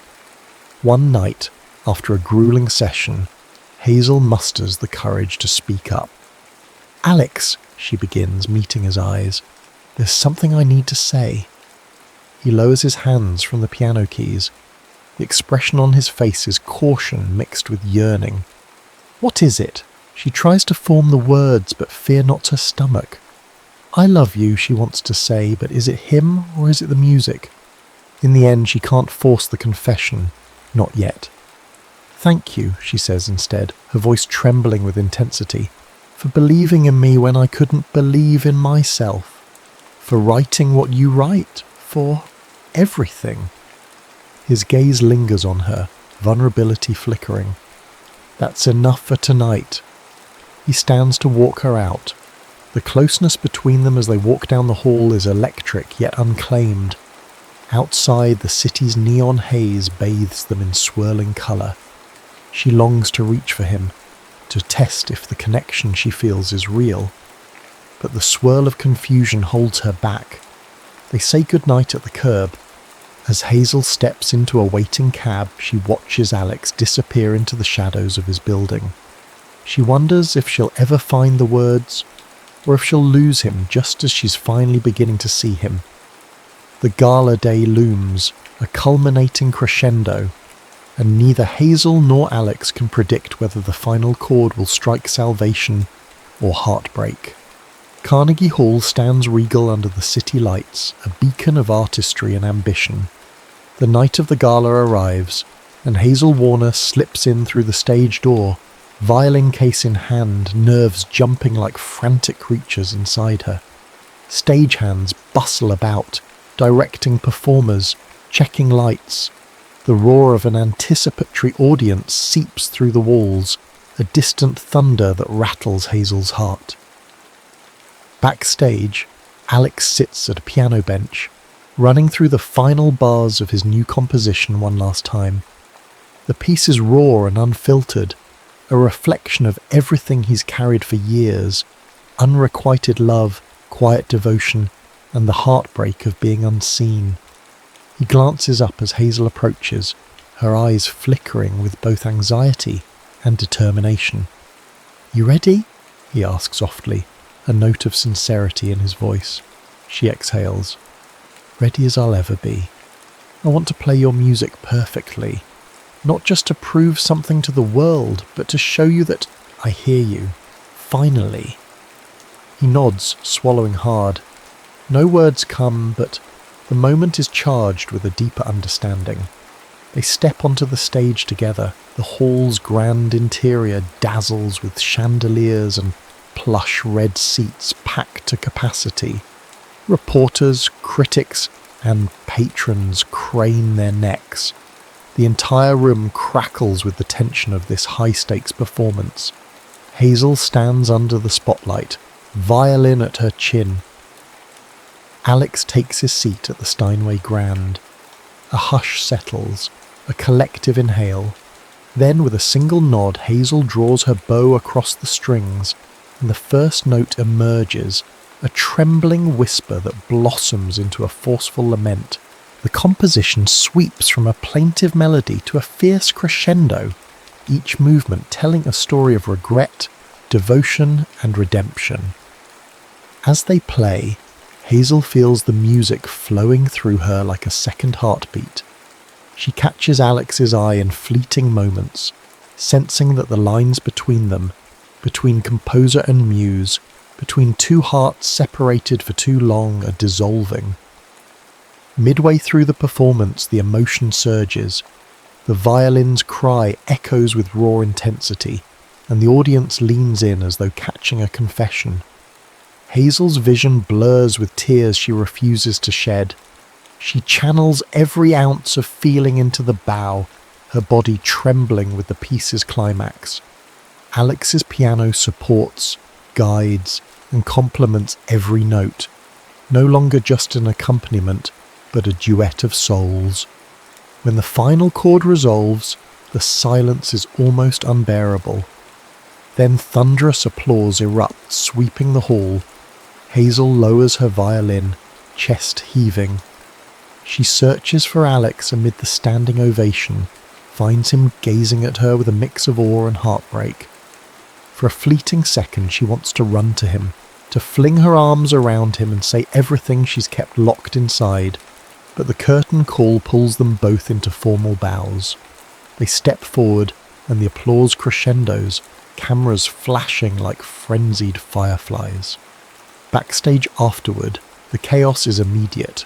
Congratulations, interview requests, critics fawning. Hazel stumbles through it, her mind spinning. She wants to find Alex, but he's swallowed up by the crowd, ushered away by well-wishers. Someone thrusts a microphone at her, demanding a statement. Another tries to take her photograph. Over the din, she hears a familiar, contemptuous voice. "So you found a new composer to sponge off, have you?" The voice stops her cold. Nate Caldwell, her ex-fiancé, emerges from the throng. His tailored suit and polished shoes shine under the harsh backstage lights. His smile is razor-sharp. "Brilliant performance, Hazel. Almost had me convinced you wrote that piece yourself." Hazel's blood runs cold. "I never claimed to write it," she hisses, stepping closer to keep the conversation private. "Alex composed it, as anyone who bothered to read the program would know." Nate chuckles, low and menacing. "Ah, but they'll still talk. Word around is that your dear Alex has been inspired by your old ideas. Maybe you fed him your scraps, then let him do the grunt work. I wonder which story the tabloids will run with." She clenches her teeth. "You can't poison this Nate. Not this time." He raises an eyebrow. "Watch me." Before he can say more, Kira arrives, practically shoving him aside. "Move!" she snaps, her voice low. Then she turns to Hazel, ignoring Nate's predatory grin. "You okay?" Hazel's heart pounds. A swirl of anger and fear grips her. "I need to find Alex," she mutters. Kira nods, leading Hazel away from Nate's spiteful presence. They wind down a backstage corridor, where a few straggling stagehands and performers congratulate Hazel. She politely nods but keeps moving, scanning for Alex. She spots him near a side exit, slipping away from the throng. Adrenaline surging, she rushes to him, catching his arm before he can disappear outside. He turns, surprise flickering across his face. Hazel, she breathes heavily. What are you doing? Everyone's looking for you. There's a million congratulations to be had. The words tumble out breathless. I needed air, he explains, glancing toward the exit. It's overwhelming. Hazel studies him for a moment. Is this about me? Or the composition? Or everything we haven't said? Alex's shoulders sag. A weary vulnerability. Part of me never believed this would happen, he admits. You, on stage, playing my music. Applauded by so many people who once overlooked me. It's surreal. She places her violin case on the floor and steps closer. Then let it be real. Let this be the moment you finally acknowledge how extraordinary you are. He lowers his gaze. I can't help feeling like you're in love with the music, not the man behind it. The corridor feels like a quiet echo chamber, the muffled claps and chatter of the gala drifting from afar. Hazel lifts a trembling hand, brushes it against Alex's cheek. I won't lie. The music is a part of you, and it's what first spoke to me, even before I had the sense to listen. But over these past weeks, she hesitates, tears brimming. I realised it's you I see when the music stops. It's you I ache for when I'm not holding my violin. I love what you create, but I love who you are more. Alex's breath catches. Doubt wars with longing in his eyes. Hazel? She silences him by resting her forehead against his. A wave of relief washes through her as he leans into the contact. Then, with delicate care, she steps back just enough to meet his gaze. I'm sorry it took me this long. He closes his eyes, exhaling as though letting go of years of pent-up emotion. I've wanted to hear those words for so long. His voice is unsteady. I was convinced it had never happened. Hazel smiles through her tears. If it's too late, tell me now. Instead of answering, Alex pulls her into a tentative hug. She melts against him, the shape of his arms around her feeling like the home she never knew she needed. The distant sound of applause continues behind them, but here, in this quiet hallway, they share a different symphony, a duet of hearts finally in tune. Kira appears at the end of the corridor, noticing their embrace. She steps back, a soft smile curving her lips. Quietly she slips away, letting them have their moment. Years later, Hazel Warner and Alex Peterson sit side by side in a high-ceilinged concert hall in Vienna. The stage is set for a performance, with spectators chatting excitedly in hushed tones. Hazel holds her violin, leaning into Alex with effortless intimacy. Their world tours have garnered both of them acclaim. Alex, once an overlooked pianist, is now recognised as a brilliant composer in his own right. Hazel, once disgraced, has risen from the ashes with the authenticity that only heartbreak and redemption can bring. A journalist from a European music magazine takes a seat beside them for a brief interview, flipping through her notes. She looks at Hazel. You're known worldwide for your electrifying performances, but in your own words, what inspires you the most? Hazel glances at Alex, a gentle laugh escaping her. I used to think I played music for the entire world's approval, but I realise now I was always playing for him. She squeezes Alex's hand. Once I understood that, everything changed. The journalist turns to Alex. And you, Mr. Peterson? What's it like to compose for such a celebrated violinist, and to share more than just a stage? He offers a thoughtful smile. It's like having your heart walking around outside your body, weaving your notes into magic. There's nothing quite like it. The journalist jots down a few more comments, then leaves them with a warm goodbye.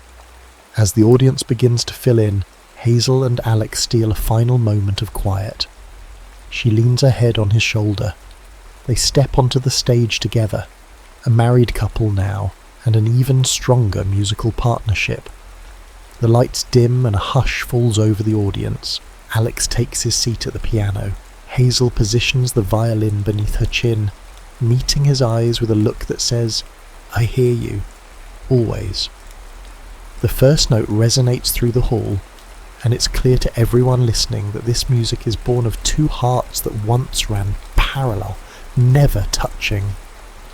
Now, at last, they converge in perfect harmony, and somewhere in the quiet corners of their souls they remember the years of distance, the heartbreak, the unspoken dedications.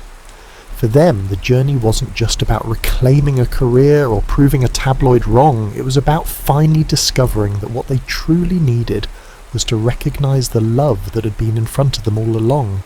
Patient, unwavering, ready to be embraced.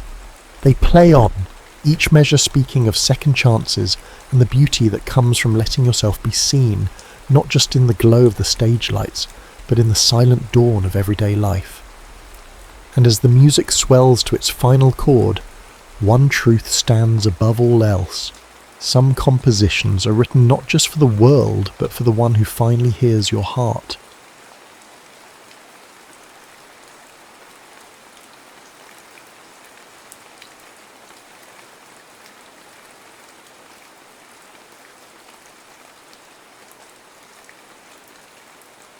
Carleen Temple never expected her career would bring her to this. Sitting behind the wheel of her rust-dusted SUV, she peered out at the winding mountain road ahead. A swirl of wind carried flurries of snow across her windshield, creating a hypnotic dance of white that threatened to lead her astray. As she gripped the steering wheel, she thought about how just a week earlier she'd been elbow deep in the chaos of a city protest, capturing raw images of everyday people fighting an oppressive local ordinance. Now she was assigned to something that felt trivial in comparison, photographing the final days of Blackwood Outpost, a remote ranger station scheduled for permanent closure. Her editor had called it a soft story, but to Carleen, it felt like a forced vacation. Carleen was known for capturing images of war zones, natural disasters, and crisis situations, photographs that revealed the starkness of human endurance. The city magazine that employed her, Photoscope, insisted she needed a break from the front lines, but as Carleen navigated the precarious hairpin turns up the mountain, she couldn't help but feel cheated of the adrenaline rush she thrived on. The swirling wind seemed to mock her, as if the world itself was scolding her for her restlessness. Blackwood Outpost came into view after an arduous drive. The station wasn't much to look at from the outside, just a squat wooden cabin-like structure set against a towering pine forest. A tattered flag hung from a crooked pole, half buried in snowdrifts. The ground was thick with fresh powder that shimmered under the afternoon sun. There was an unnerving quiet here, the kind of hush that only deep wilderness could conjure. Carleen stepped out of her SUV, feet crunching in the snow, and surveyed the area with a detached eye. She was here for pictures, after all. She hauled her camera bag and a small duffel into the outpost main office, brushing off snow from her parka as she stepped inside. The warmth and sudden darkness of the cabin interior made her eyes blink rapidly in adjustment. An old wood-burning stove in one corner crackled softly, and the worn wooden floors groaned under her boots. The air smelled of cedar logs and coffee grounds. She expected a friendly welcome, maybe some forced conversation. Instead, she was greeted by a tall, broad-shouldered figure with a face as stoic as a stone statue. Andrew Latham regarded her with a guarded expression, arms folded over his chest. He looked to be in his early 40s, though the lines on his face hinted at a deeper world weariness. His ranger uniform was slightly rumpled, the sleeves rolled up to reveal forearms corded with muscle, a testament to someone who'd spent more time climbing rocky inclines than pushing pencils. "I'm Andrew," he said, voice gruff but measured. "You must be Carleen Temple, the photographer." There was no handshake, no grin. Carleen nodded. "That's me. I'm here to capture the station's last days, apparently." Andrew's eyes flitted across the camera case and the duffel bag. "Been told. You'll want to take a quick look around before it gets dark. This place doesn't have much in the way of artificial light once the sun goes down." The tension was immediate, almost so tangible. Carleen could tell he was reluctant to play the role of a helpful guide. She pressed her lips together, the dryness of the heated air chapping them more than she cared to admit. She could sense her own impatience flaring. She set aside her bag and began taking in the small details that often escape the casual observer. The station walls were lined with wildlife identification charts, old black and white photos of the outpost's earlier days, and a logbook that looked ancient enough to be a museum piece. Andrew hovered nearby, arms still folded. She tried to break the silence. "So, how long have you been up here on your own?"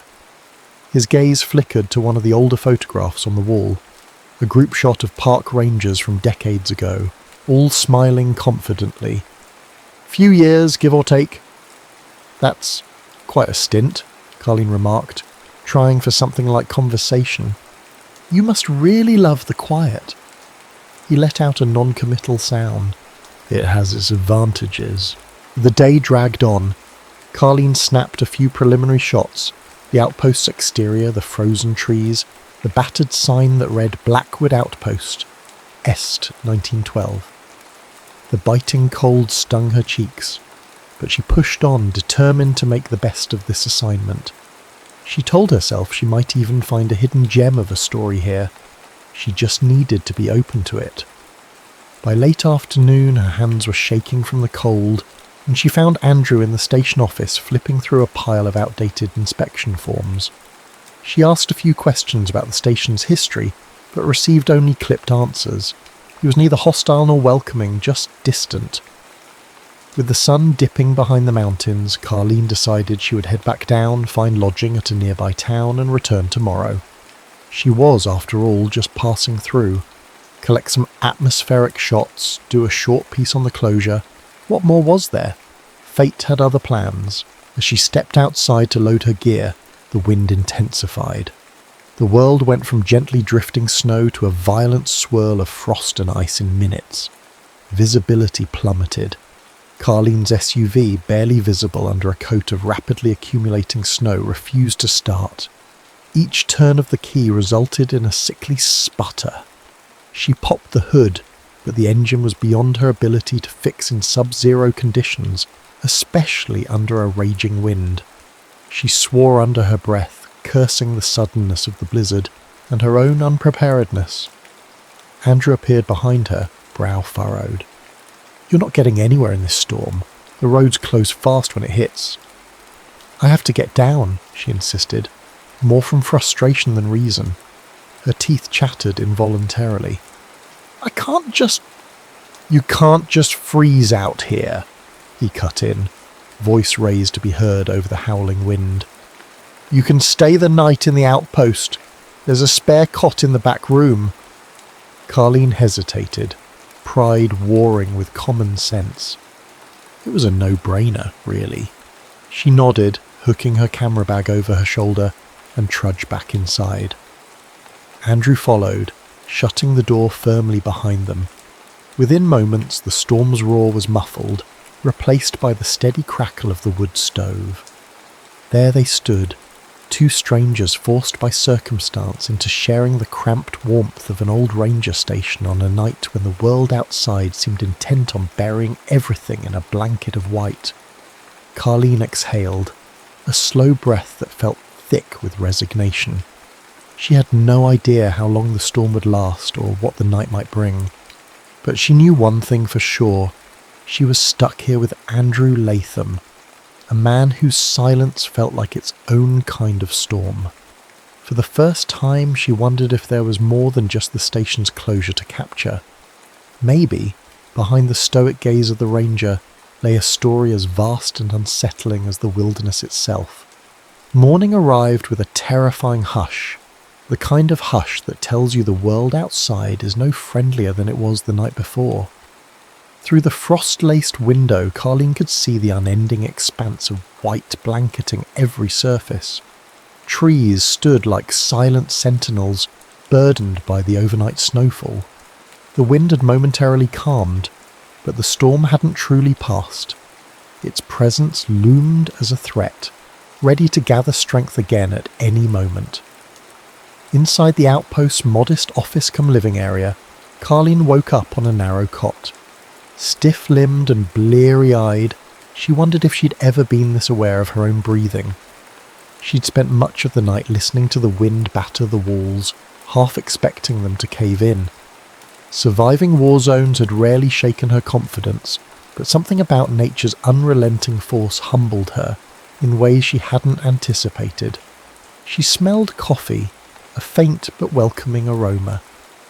Andrew stood by the small kitchenette, pouring a dark brew into 2 mismatched mugs. He placed one on a makeshift table, then cleared his throat. It's not the fancy stuff, but it's hot. Carleen approached, hands outstretched towards the mug. That's all I need right now. Her voice was low, gravelly from lack of sleep. They sipped in silence, the only sound of the occasional crackling of logs in the stove. The radio set on a nearby shelf offered nothing but static. Andrew tried different frequencies, each resulting in the same harsh hiss. "So, the radio's not picking up any weather updates, Mrs., he said finally, as if she needed more confirmation that they were stuck. "No telling how long we'll be cut off." Carleen nodded. She was used to unpredictable conditions, but typically in crowded cities with flickering neon lights, not in the austere solitude of these mountains. She peered outside again. "How do you usually pass the time when you're snowed in like this?" Andrew shrugged. "Routine, mostly. Tending to the building, keeping the stove going, reading old wildlife reports." There was a pause. "I've never really had to pass the time with someone else here." Despite her reluctance, Carleen felt a surge of curiosity. "Never." He looked away. "Not in a few years." They left it at that. Daylight hours trickled by. Carleen busied herself by inventorying the station's artifacts, taking pictures of logbooks, old trail maps, and the well-worn paths just outside. She thought about the article she was supposed to write, how her editor wanted something rustic and warm.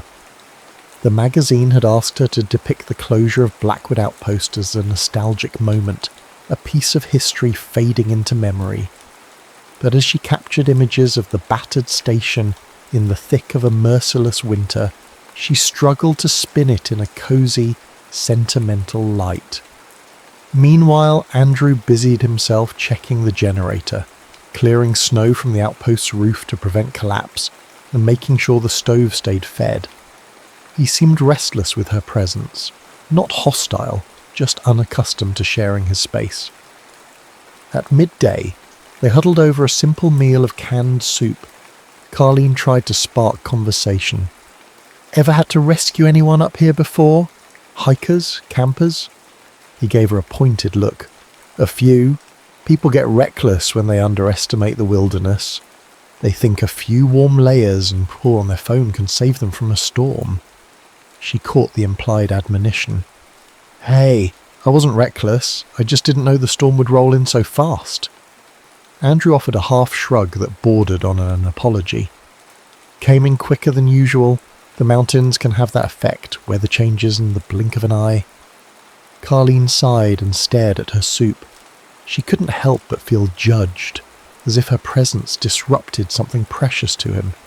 Then again, she had judged him too, dismissing him as just some lonely mountain man, but people weren't that simple. Perhaps, she thought, there was more to Andrew than meets the eye. The afternoon blurred into a suffocating quiet. Carleen found herself pacing the cramped living space, the walls feeling closer every moment. Her frustration built like static electricity in the air. She was used to chaos, to movement, to the pulse of city life. Here, time slowed to a crawl, the hours marked only by stoking a fire or refilling a mug of coffee. By evening she felt her nerves fray. Andrew noticed. "You can't sit still, can you?" She frowned. "I guess not. I keep feeling like I should be out there, capturing something.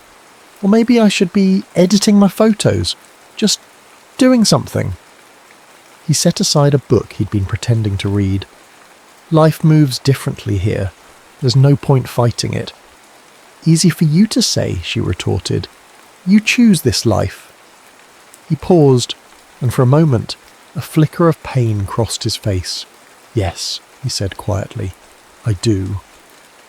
Unsure how to respond, Carleen pulled out her laptop to sort through the photographs she'd already taken. The silence weighed heavy until Andrew spoke again, almost haltingly as if he was forcing the words out. "Why do you take pictures of disasters?" She blinked, surprised by the question. I guess I started because I believed it mattered. Showing the world what's really happening, where the suffering is. I thought it would help people see beyond their own safe lives and spark some compassion." He nodded, eyes distant. "And did it?" "Sometimes," she said, her voice softer now. "But after so many war zones and riots and catastrophes, you start to wonder if you're making any real difference, or if you're just feeding a cycle of sensational news." Andrew leaned back in his chair. "That's a heavy burden to carry." Carleen shrugged, but she felt a lump in her throat. She was used to going numb, but here, with nothing but the crackling of logs and Andrew's steady gaze, the emotional residue was harder to ignore. Night came swiftly, bringing with it an inky darkness that pressed against the small windows. Andrew offered her a lantern for the back room. She hesitated at the threshold, looking out into the pitch-black corridor. Her city instincts were useless here. There were no streetlights, no hum of distant traffic, just an all-consuming dark. She forced herself to step inside. The minimal light from the lantern threw dancing shadows on the timber walls. She didn't realise how much the emptiness unnerved her until she heard her own breath come shallow and quick. She placed the lantern on a small table, giving the space a warm glow, and made the emptiness feel a bit less intimidating. She lay down on the cot, heart thumping in her chest. The day had been physically unremarkable. Few steps in the snow, some photos, mostly waiting out the storm, but emotionally she felt exhausted. And she knew part of that exhaustion came from Andrew's presence. A calm presence, but one laden with locked-up memories, and she suspected sorrow. She sensed it in his posture, in his careful choice of words. Her phone had no reception, and she couldn't distract herself by scrolling or texting, with nothing but the distant crackle of the wood stove to keep her company. She let her mind wander. It drifted to the stories she'd covered, the heartbreak of families torn apart by conflict, the blank stares of people rendered homeless by disaster. She thought she'd grown a thick skin, but in the silence the images returned. At some point she must have dozed off because she jolted awake to the faint creak of the cabin walls. Soft footsteps approached the door. Andrew's voice came from the other side, quietly. "You all right in there?" She swallowed. "Yeah, just not used to this kind of darkness." His silence suggested understanding. "If you need anything, I'll be in the office." "Thanks." Came out more grateful than she intended. He walked away, and she was alone once again, except somehow she didn't feel entirely alone. The knowledge that someone else was under this roof, a man she barely knew but who seemed to carry his own weight of life's tragedies, offered a strange kind of solace. Her eyes fluttered shut and she fell back into an uneasy sleep, lulled by the flicker of the lantern and the relentless hush of the snowfall outside. When dawn broke the next day, there was a lull in the storm. A pale sun hovered above the ridge, illuminating the world in a cold silver glow. Outside the outpost, thick snowdrifts stretched in every direction, but at least the furious wind had stilled for the moment. Carleen bundled up and stepped out gingerly. She needed air, space, something to push back against the claustrophobia that had settled in her bones. Andrew stood by the outpost's small porch, already shoveling a path to the propane shed. She lifted her camera instinctively. The moment felt surreal. Him, standing there against the backdrop of winter wilderness, breath-forming small clouds in the frozen air.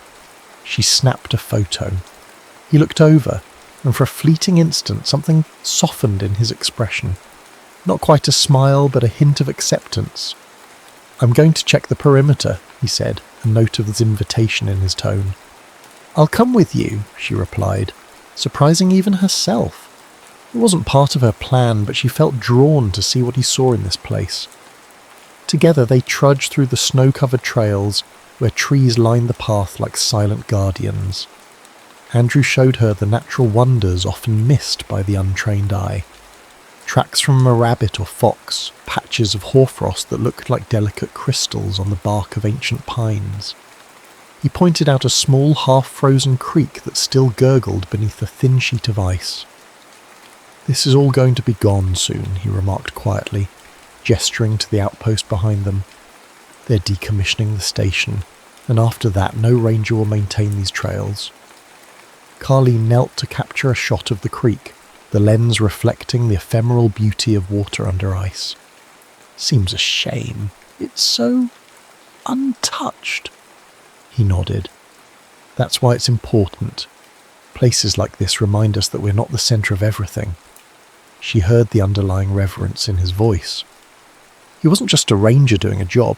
This was personal. Andrew cared deeply about preserving the wilderness. She found herself intrigued by the idea of a man who would choose the solitude of these mountains over the comfort of city life. They returned to the outpost by noon, rosy-cheeked and surprisingly content.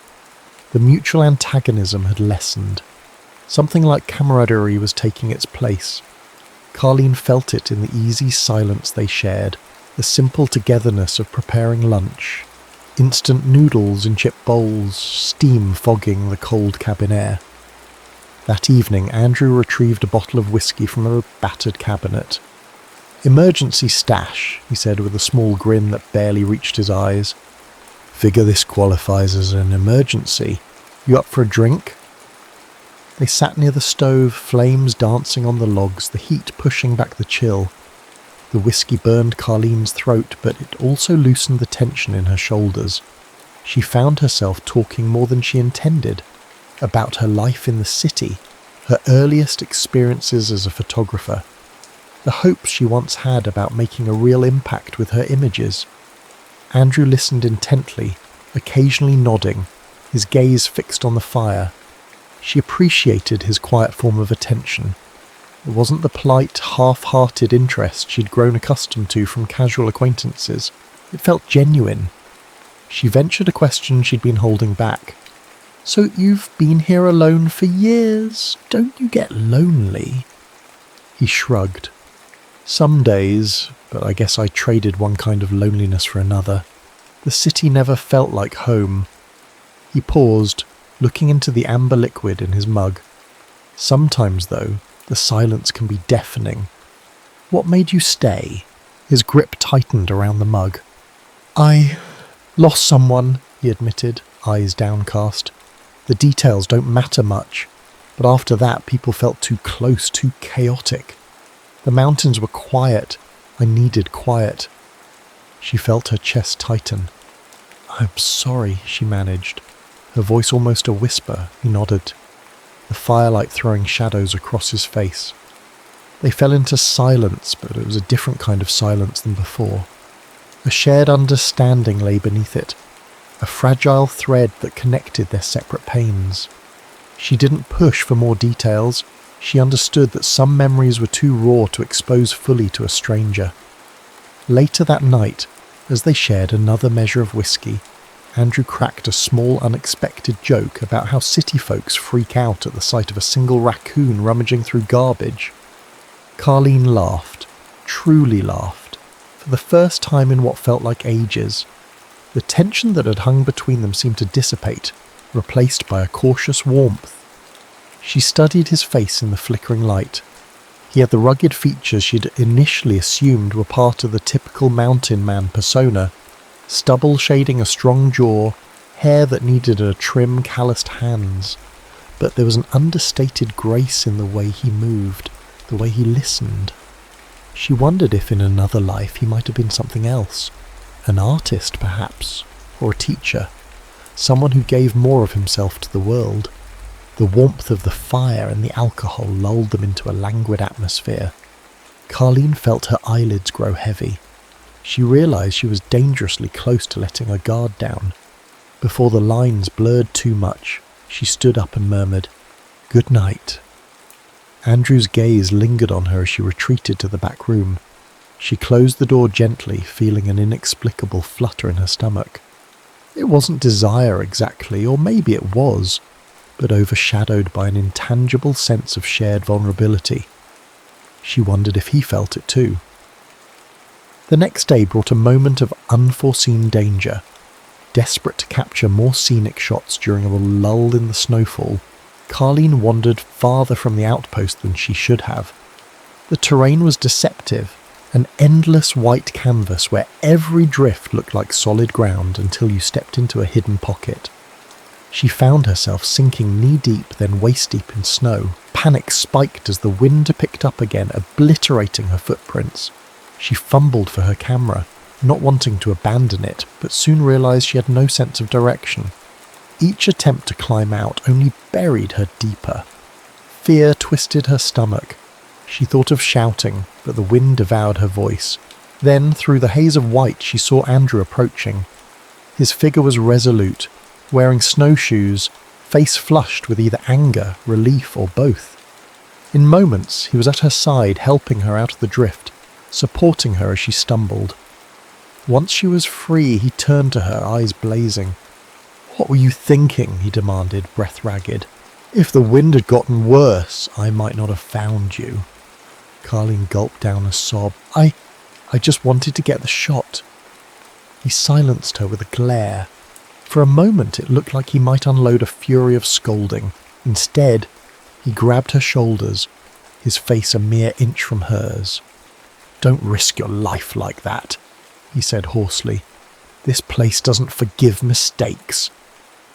She felt adrenaline pulsing through her veins, mixing with relief and something else, some powerful emotional surge between them. His breath warmed her face, and for half a second she was certain he might kiss her. She even leaned forward, just a fraction, drawn by the tension in the air. But he turned away, jaw clenched. "Let's get back." His voice was tight, betraying more worry than anger. They trekked back in silence, both shaken. Once inside, Andrew lit the stove with a fierceness that betrayed how rattled he was. Carleen stood near the doorway, heart hammering. She didn't know whether to apologise or to confront him for the near-miss moment they'd just shared. In the end, she just murmured, "Thank you for saving me," and slipped into her room. She closed the door, leaning against it, eyes wide. She was shaking, but it wasn't just from the cold. A part of her regretted that the moment ended the way it did. Another part knew the tension was far from resolved. That evening the blizzard picked up force again, engulfing the station in howling winds and walls of snow. The outpost groaned under the assault, and both Andrew and Carleen did what they could to brace the windows and doors. The storm rattled their nerves, a stark reminder of how powerless they were against the colossal whims of nature. In the midst of the raging tempest, Carleen ventured a timid apology. "I shouldn't have gone out alone like that. I'm used to pushing limits for a photo. But here, it's different." Andrew exhaled. "Just don't do it again." His voice held an undercurrent of fear more than anger. He nodded, grateful for the minimal scolding.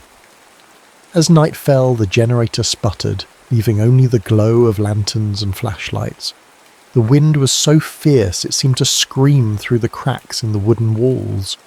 Carleen's heart pounded at every gust. She found Andrew in the office, pacing restlessly, and realised she'd never seen him look so on edge. "This storm is bad," he muttered. "Worse than I've seen in years." He gestured toward the radio. "Still no signal. If something goes wrong..." Carleen understood the unspoken dread. They were utterly isolated. If a roof beam gave way, or if either of them needed medical help, they were at the mercy of the mountain. Amid this tension, something in Carleen snapped. She hated feeling helpless. Memories from her photo assignments flooded back, the terror of being pinned down in a war zone, the anguish of photographing wounded civilians when she couldn't help them. Emotions swirled like the storm outside until she broke down in front of Andrew, tears glistening in the lantern light. "I'm sorry," she said in a trembling whisper. I'm tired of watching disasters happen and feeling like all I do is document them. I thought I'd come here and find something gentle for once, but even nature can be brutal." Andrew looked torn, sympathy warring with his own internal guard. Slowly he placed a hand on her shoulder. "It's okay," he said, voice quiet. "You're human, Carleen. You don't have to hold it all together every minute." She let out a shaky breath. The cabin's dim light cast elongated shadows on the walls, turning the moment into something more intimate than she expected. She looked up at him, noticing the flicker of his eyelashes, the tension in his jaw, the lines that sorrow had etched into his brow. Before she knew it, her arms slipped around him, seeking warmth, seeking comfort. He stiffened for a heartbeat, then relaxed, folding her into an embrace that felt both awkward and profoundly comforting. She wasn't sure who moved first, but their lips hovered close enough that she caught the faint smell of whiskey on his breath. A crack of thunder-like wind split the air outside, jolting them from the threshold of a kiss. They broke apart, each rattled not just by the storm, but by the intensity of the moment. In the ensuing silence, Andrew cleared his throat. "I need to check the roof," he mumbled, stepping away hastily. Carleen stood there, heart pounding, half dazed. She knew then that their fragile equilibrium was shattered. They'd crossed a boundary, though they hadn't followed through.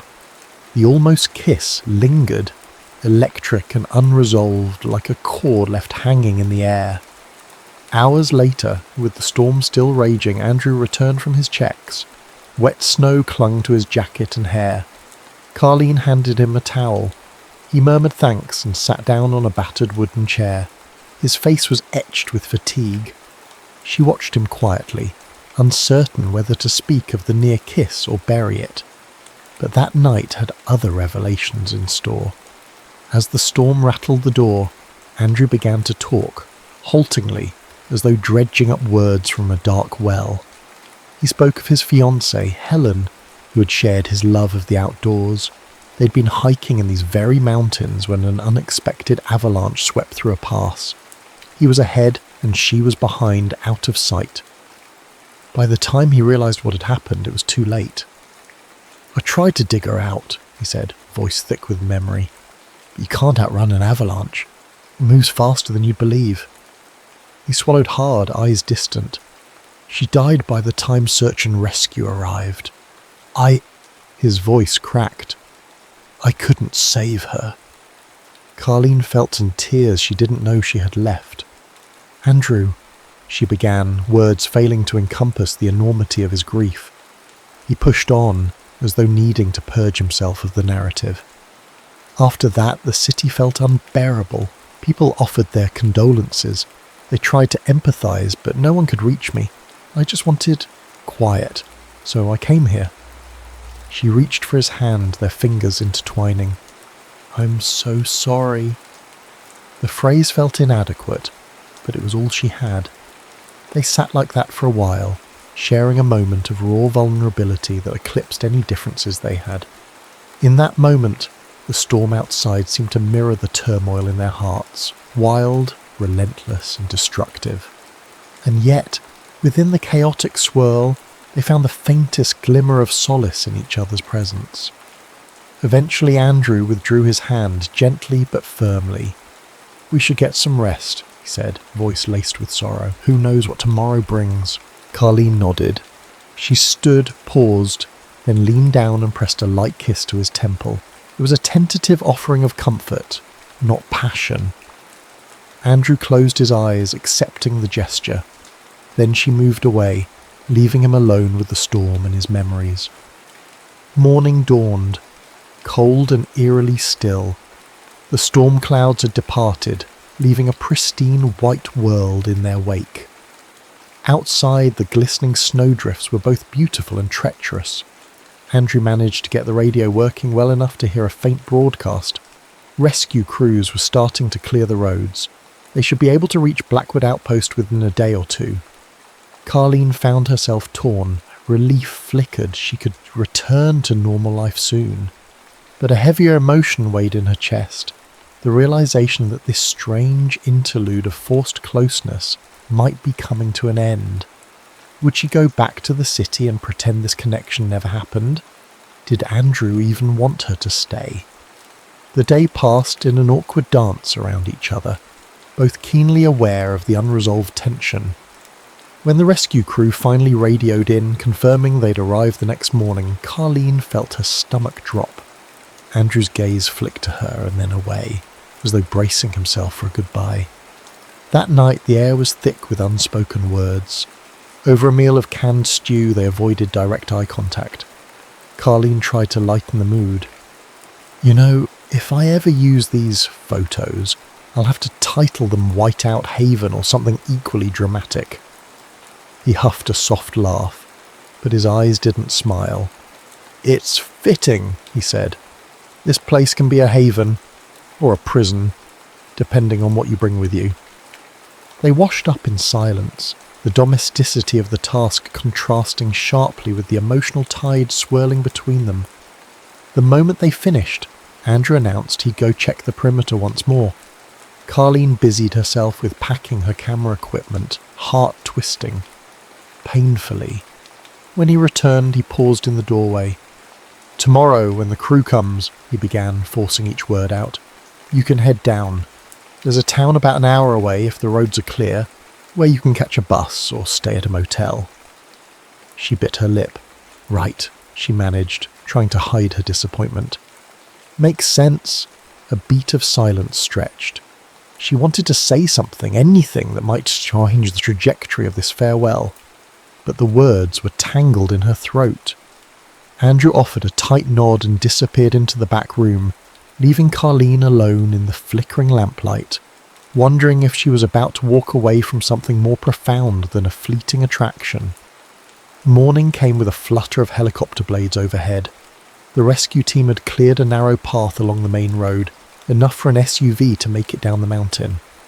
The men who arrived were efficient and brisk, their faces lined from the cold but relieved to find Andrew and Carleen uninjured. They offered hot coffee and a direct route back to civilization. Carleen stood outside the outpost, gear packed, heart heavy. Andrew helped her load her bags into the rescue vehicle. Their eyes met, and 1,000 unspoken feelings hung between them.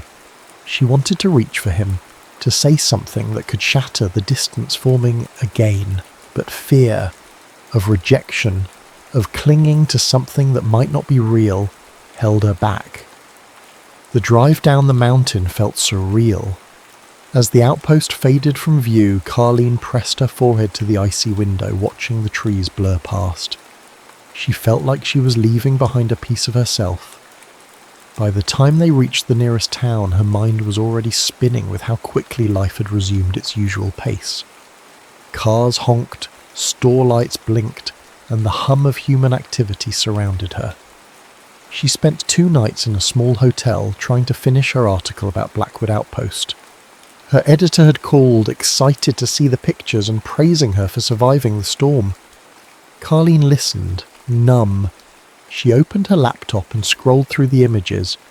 There was the outpost's sign, half buried in snow, the aging logbooks, the view from a cliff on a rare clear day, and then the photographs of Andrew. In one shot he was turning away from the lens, a half frown on his lips. In another he was silhouetted against the cabin's porch, exhaling a plume of breath into the cold air. She lingered on a close-up where the golden afternoon sun caught the lines in his face, revealing a quiet, profound sadness. Looking at those photographs, she realized she had captured more than just a man or a place.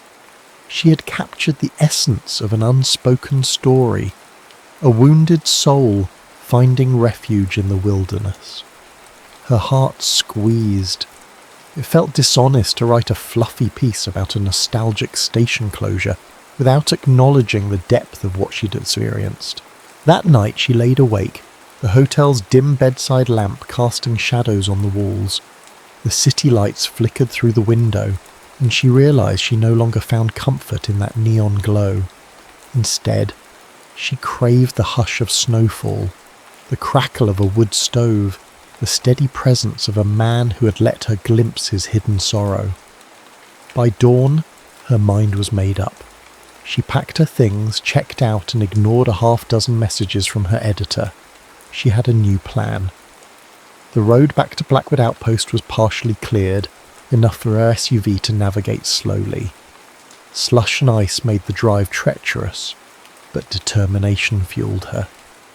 She arrived to find Andrew outside loading a truck with boxes from the station. He was packing up exactly as she'd feared, preparing to leave the place he'd called home. For a moment she watched him in silence. Her heart pounded as she forced herself out of the car. He looked up, startled. His expression cycled from shock to guarded concern. "What are you doing here?" She swallowed. "I couldn't leave it like that." He set down the box he was holding. "Carleen, I'm closing this place. There's nothing left here." She stepped closer, pulling a single photograph from her coat pocket. She offered it to him. It was a print she'd made in the hotel's business centre at dawn. A shot of him standing at the edge of the forest, lost in thought. He gazed at it, throat bobbing. She saw him fighting some internal tide of emotion. "Why did you come back?" he asked, voice thick with caution and hope. "I don't know what comes next," she said, echoing words that had circled in her mind for days. "But I know I don't want to leave you behind."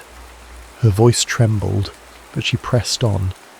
"These last few days, I've seen something here, something in you, that makes me believe there's more to life than just chasing the next big story." Andrew clenched the photo in his hands. "I'm no good at this," he admitted, voice raw. "Letting people in." He trailed off, but she stepped forward, closing the distance. "I'm not asking you to be perfect. I'm asking you to let me in just enough so we can figure it out. Together."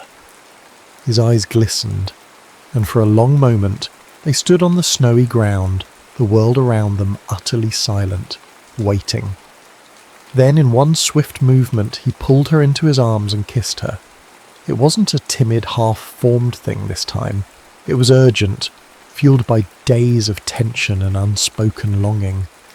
Carleen clung to him, feeling the solid press of his body, the warmth of his breath against her cheek, the beating of his heart. When they finally broke apart, his forehead rested on hers. He exhaled, a shuddering breath that carried relief and acceptance. He whispered, voice cracking, "Well, let me go with you.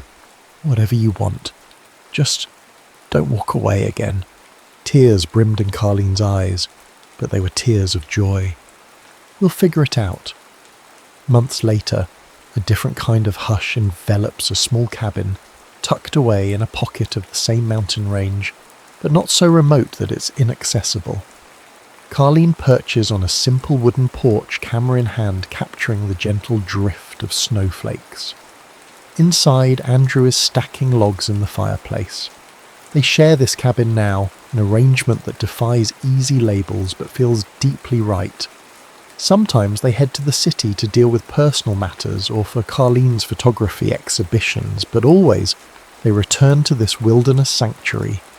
Carleen has stepped away from the chaos of war zones, choosing instead to focus her lens on nature's beauty and humanity's quieter stories.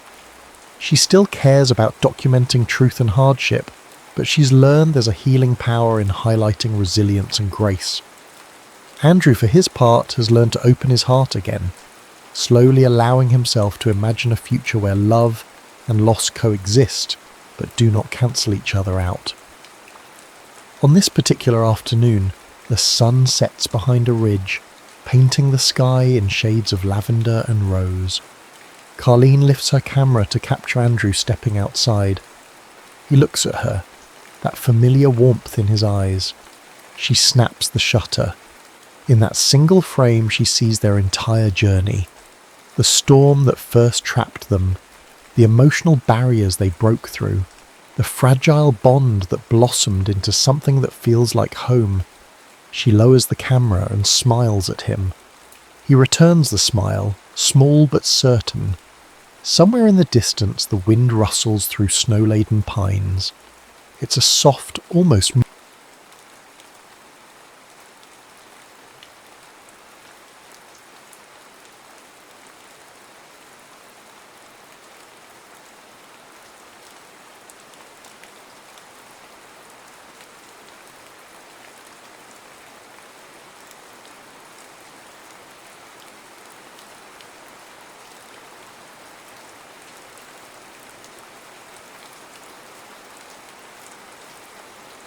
Olivia Hayes could swear she heard music, strange disjointed notes echoing in the distance.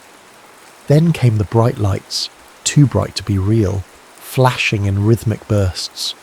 She tried to open her eyes, yet everything seemed underwater, muffled and surreal. When reality sharpened, she was met by the sterile smell of disinfectant and the monotonous beeping of hospital machines. A doctor's gentle voice coaxed her from the fog. "Olivia, can you hear me?" She nodded slowly, head pounding. She became aware of how dry her throat felt, how parched her lips were. She asked for water, and the nurse at her bedside quickly obliged. Taking a sip, Olivia looked around, her gaze landing on a man standing in the corner. He had a mixture of relief and heartbreak etched across his handsome features. She recognised him, sort of. That was Nathan Carter, her writing partner of many years. Why did he look so devastated? In hushed tones, the doctor explained that Olivia had been in a car accident. A patch of black ice on a rain-soaked road had changed everything in a blink.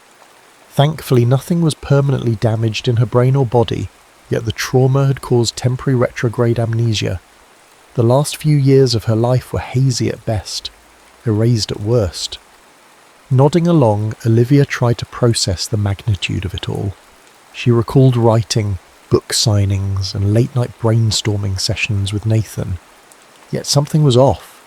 There were glimpses of deeper intimacy swirling in her thoughts. She dismissed them as confusion from the medication, or perhaps random images from the dreamlike state she'd been in. When the doctor left, Nathan approached, tears threatening to spill. "Olivia," he whispered, holding her hand. "I'm so glad you're awake." His gesture seemed more intimate than casual colleagues would share. He squeezed her hand as though she were everything he'd ever needed in this life. But she only remembered him as a trusted friend and collaborator, not someone she'd share such a significant bond with. She pulled her hand away gently, feeling her heart ache, without fully understanding why. "Thanks for being here," she replied softly. I guess we have a lot to talk about." He tried to smile. "We do." A few days later, the hospital discharged Olivia into Nathan's care. He was insistent she come back to the place they apparently shared. Yet the moment she set foot in that home, a charming craftsman filled with warm light and shelves overflowing with books, it felt foreign. The walls were adorned with photographs she didn't recall taking, images of Nathan and her laughing at the beach, celebrating a bestseller release, cutting a wedding cake. A wedding cake? They were married, husband and wife. The concept struck her like a jolt of lightning. The intangible closeness she had felt in the hospital room now glowed from every photo on the wall. Every corner of this house reminded her of a deep love she'd lived, one she currently couldn't feel. She'd lost 5 years, and in those 5 years she had apparently fallen in love, said "I do," and built a life with Nathan. She wasn't prepared to stay there. Overwhelmed and feeling almost like a trespasser in what should be her sanctuary, Olivia asked if she could stay elsewhere while she recuperated. Nathan's face fell, but he respected her decision, offering to arrange a short-term rental for her, or even a hotel if she preferred. She chose the safety of a hotel room, a neutral space that wouldn't barrage her with memories she couldn't quite grasp. Nathan helped her settle in, brought her groceries, made sure she had everything she needed, like a doting husband would. Yet every time she saw hope sparkle in his eyes, she felt like she was letting him down. She wanted to recall the past.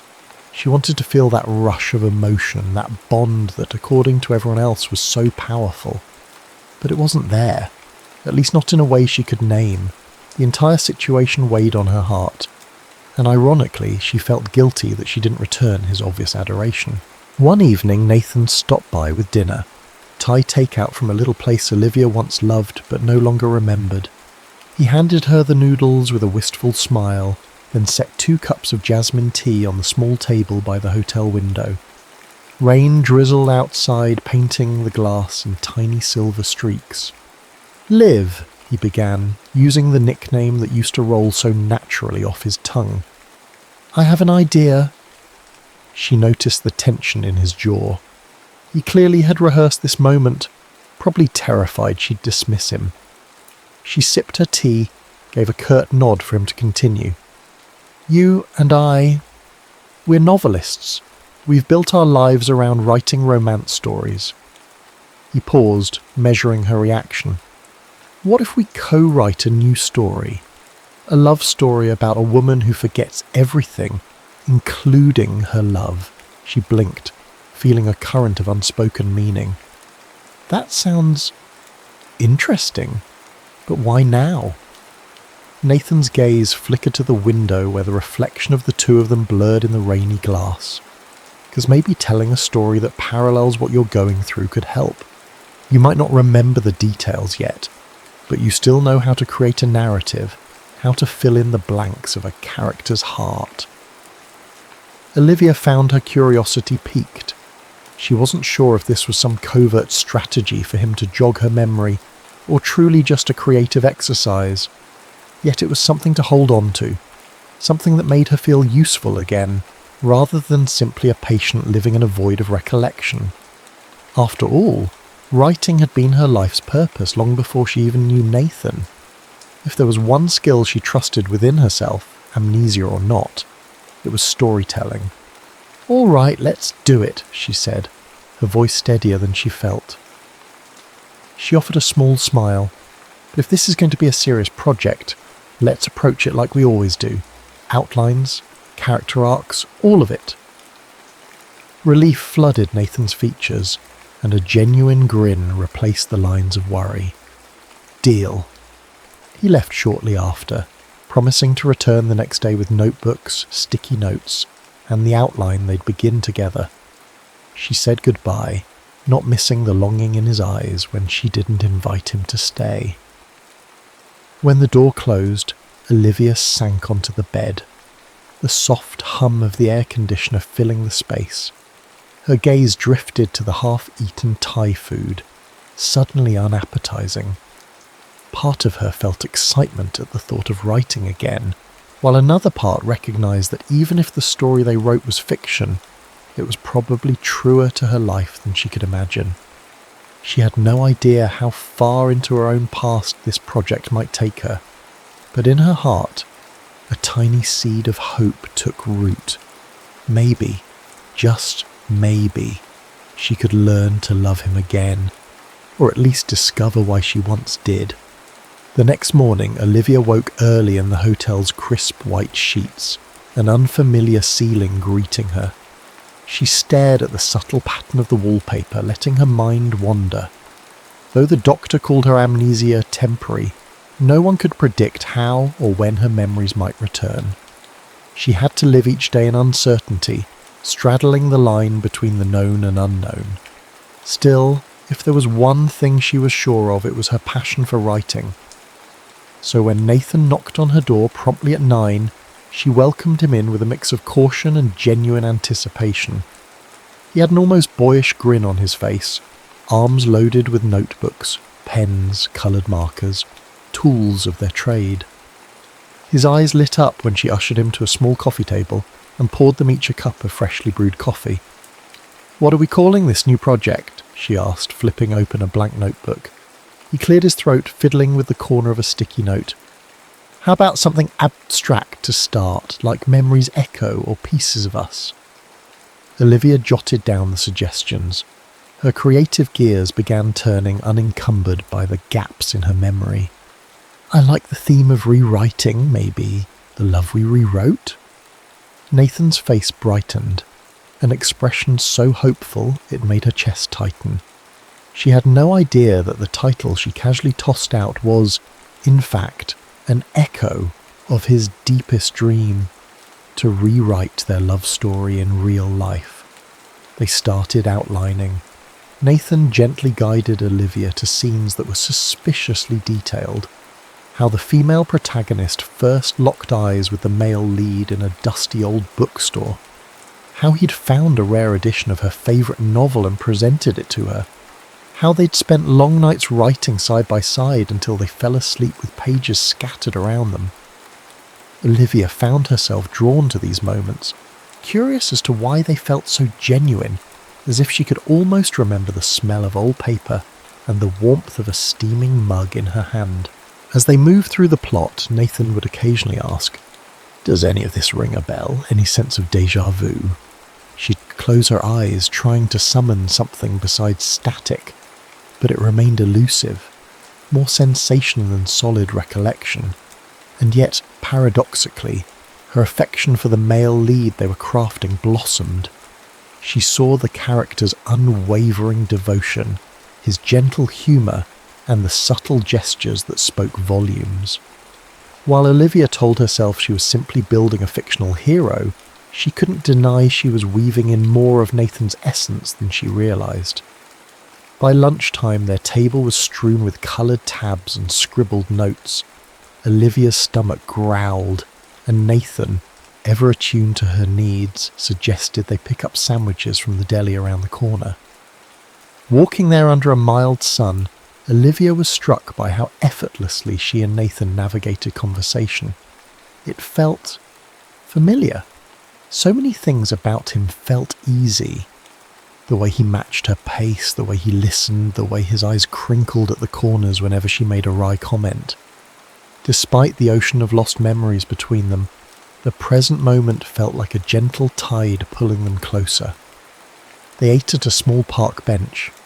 Nathan kept glancing at her ring finger, bare because the hospital staff had removed her wedding band for safety. She noticed but stayed silent, unsure how to address the quiet sorrow in his eyes.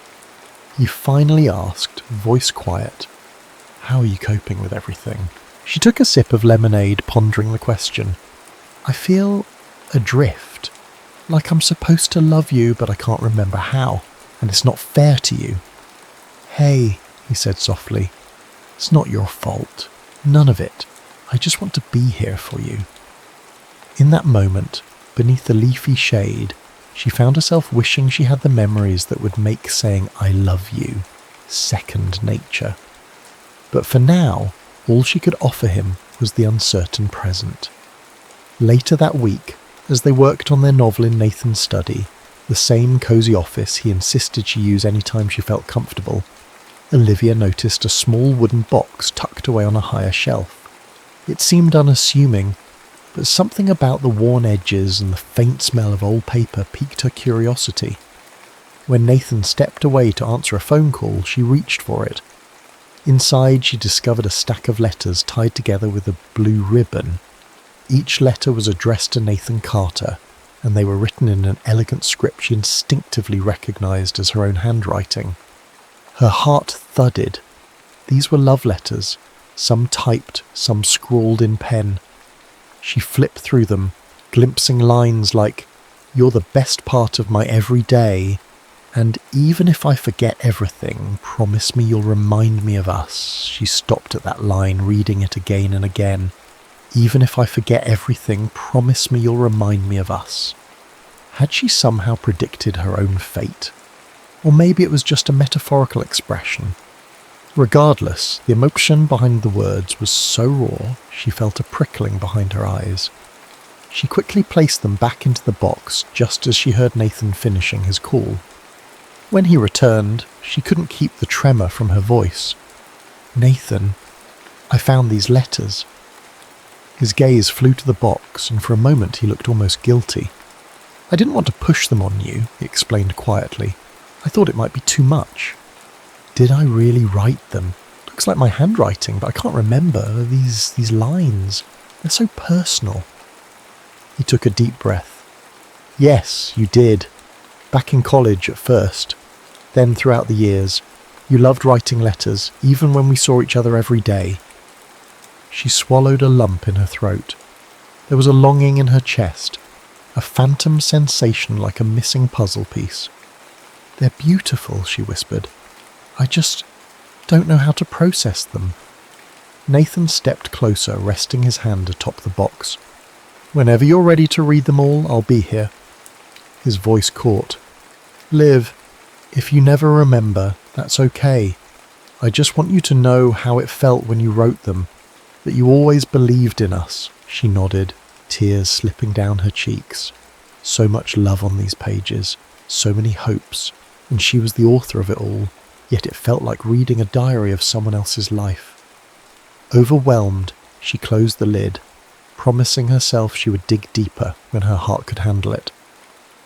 They wrapped up their writing session soon after. Olivia left feeling both closer to and more distant from Nathan than ever. The knowledge of those letters warmed her soul, but it also highlighted the painful chasm between the woman she once was and the woman she was now. Driving back to her hotel, she thought about the line from one of those letters. Even if I forget everything, promise me you'll remind me of us. She wondered if that version of herself had foreseen a day when love wouldn't feel so effortless, when memory would need to be rekindled like a dwindling flame. Perhaps she had always known that love can slip through the cracks of time, but it can also be rediscovered, if only one holds on to hope.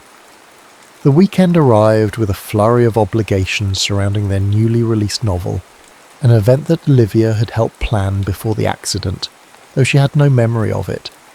Nathan suggested she skip it if it felt too overwhelming, but she insisted on going.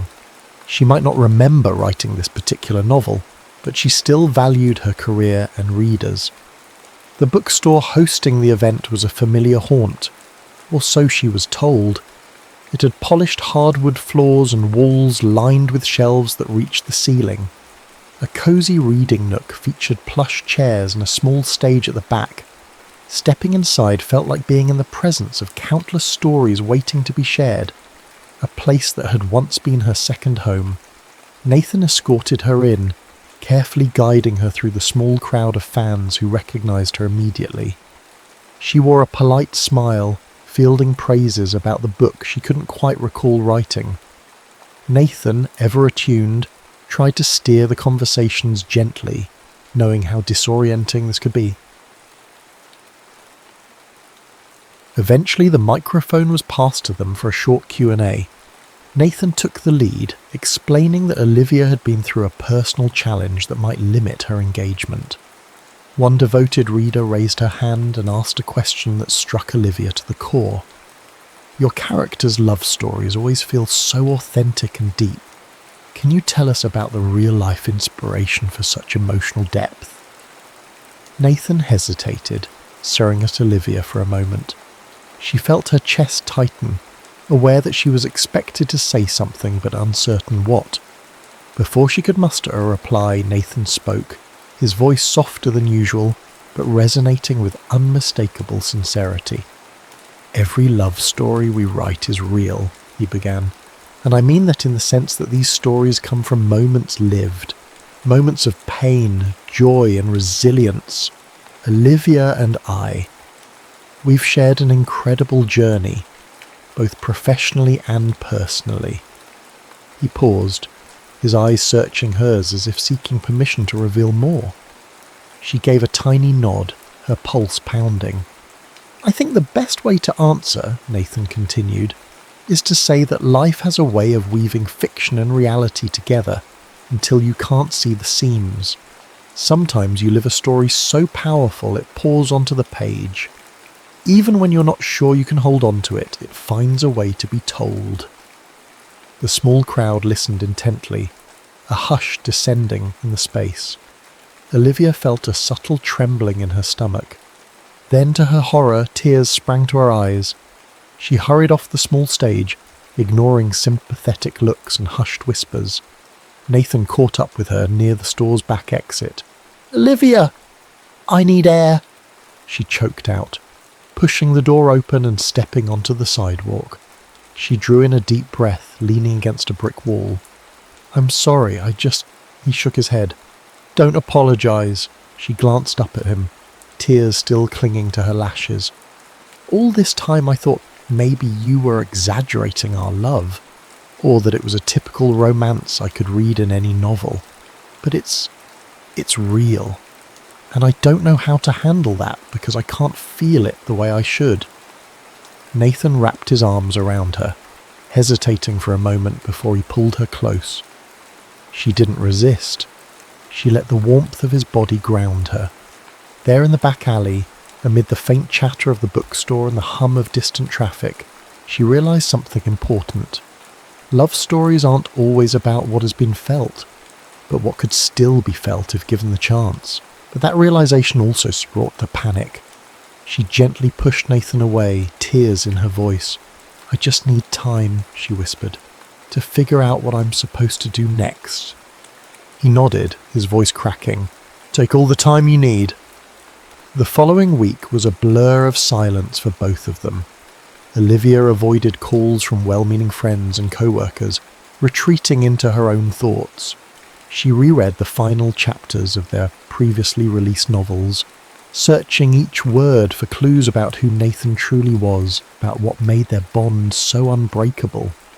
Her heart tightened with every heartfelt scene, every carefully crafted page, as if she was reading a prophecy about her own life. Eventually she called him. The conversation was brief but pointed. "Meet me at the park near my hotel?" she asked. "Of course, he said, voice brimming with cautious hope. They met at dusk. The sky was painted in lavender and rose hues. The lights in the park flickered on as the sun dipped below the horizon. Olivia wore a long coat, hugging it tightly around her, as though shielding herself from more than just the autumn chill. "I read our novels," she said, breaking the awkward silence. "All of them, front to back." Nathan swallowed, hands in his pockets. "Yeah?" "Yes. And I notice a pattern. The heroines are always so deeply loved, and they love in return fiercely. I used to think we just had a knack for capturing the romance people crave, but now I see it was our story. Yours and mine, wasn't it?" He nodded, a ghost of a smile on his face. "We never wrote a single scene that wasn't somehow grounded in reality. Even the heartbreaks had roots in our real arguments and misunderstandings. But the happy endings, those were ours too." Olivia glanced away, tears making the world glisten. "I wish I could remember all those moments, but so far nothing has clicked. I know how disappointed you must be, waiting for me to snap out of it." "I'm not disappointed. I'm just sad for what you lost."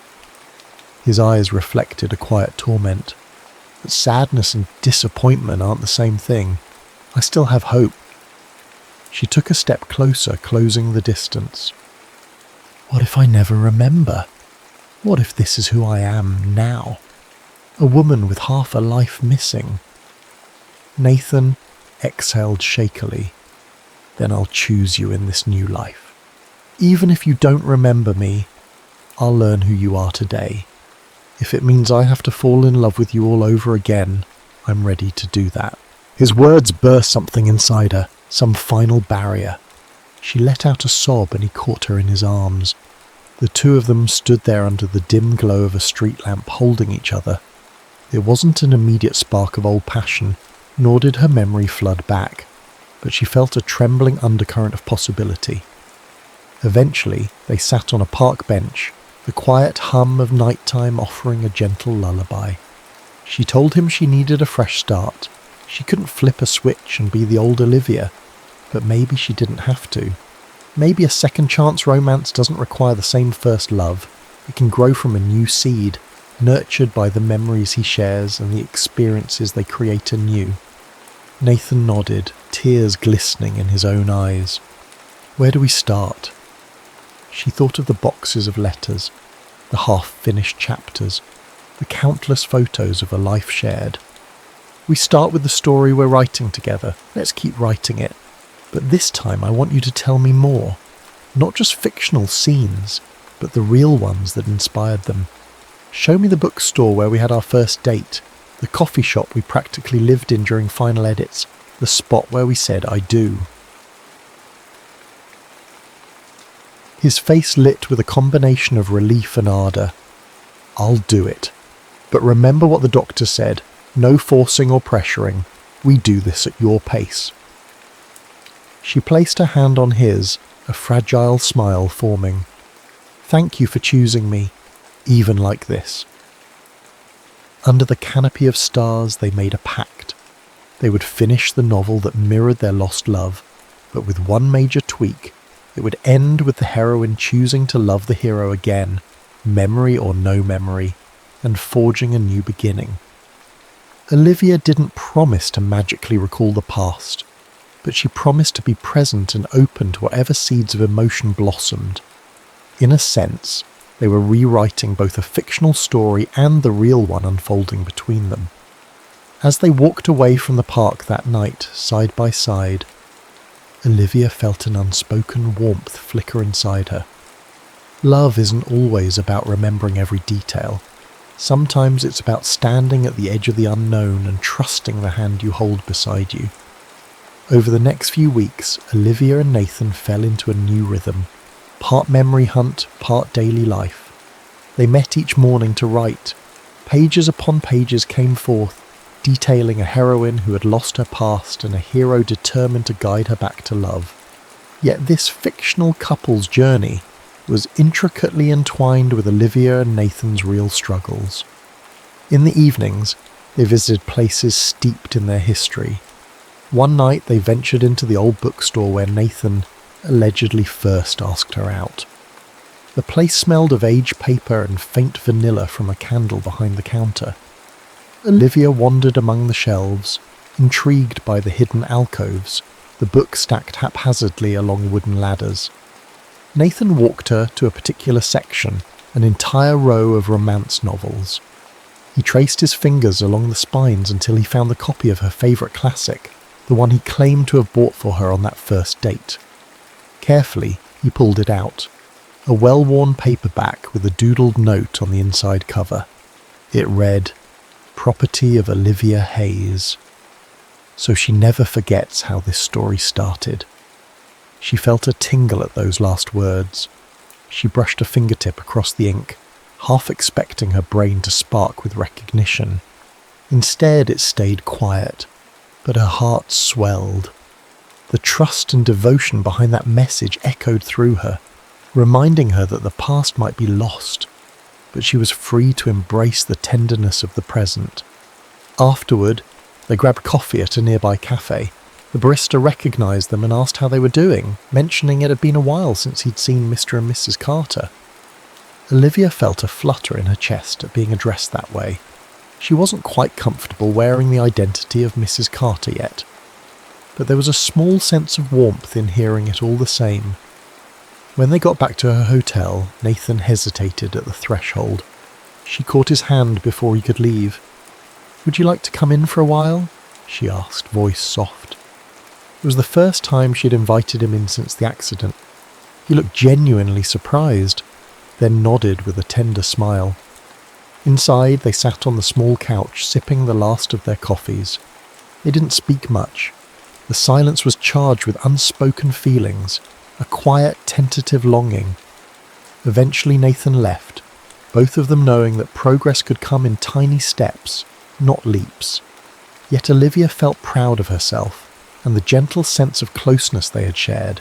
Days bled into weeks, and each new place Nathan revealed, whether it was the restaurant where they celebrated their first bestseller, or the park where they once fed ducks while brainstorming plot twists, became another piece in a jigsaw puzzle Olivia was struggling to solve. She might not have recognised the images forming, but she felt the emotional resonance. Amid this, she discovered an unfinished manuscript on Nathan's laptop. She accidentally opened it while searching for a file. It was titled Epilogue Unpublished, and curiosity made her read on. It was written from the perspective of a man who had once loved a woman with his entire being, only for her to lose every memory of him. The man confesses in heartbreak that he'd love her forever, even if she never found her way back to him. Because he writes, "Love isn't memory, it's a choice." She read that line again, tears blurring her vision. It was the heartbreak and devotion that mirrored precisely what Nathan had been living. The last line of the epilogue read, "Even if tomorrow never brings her memories back, today I choose to love her. And if she ever wonders why, I'll show her our story until she believes it's hers too." Shaken, Olivia quietly closed the file. That night, she barely slept. She could practically feel Nathan's heart beating through each word. She pictured him in the solitude of his study, typing those lines through tears, uncertain if she'd ever return to him. It tore her up inside because now she finally grasped the depth of his sacrifice, loving someone who might never reciprocate in the same way again.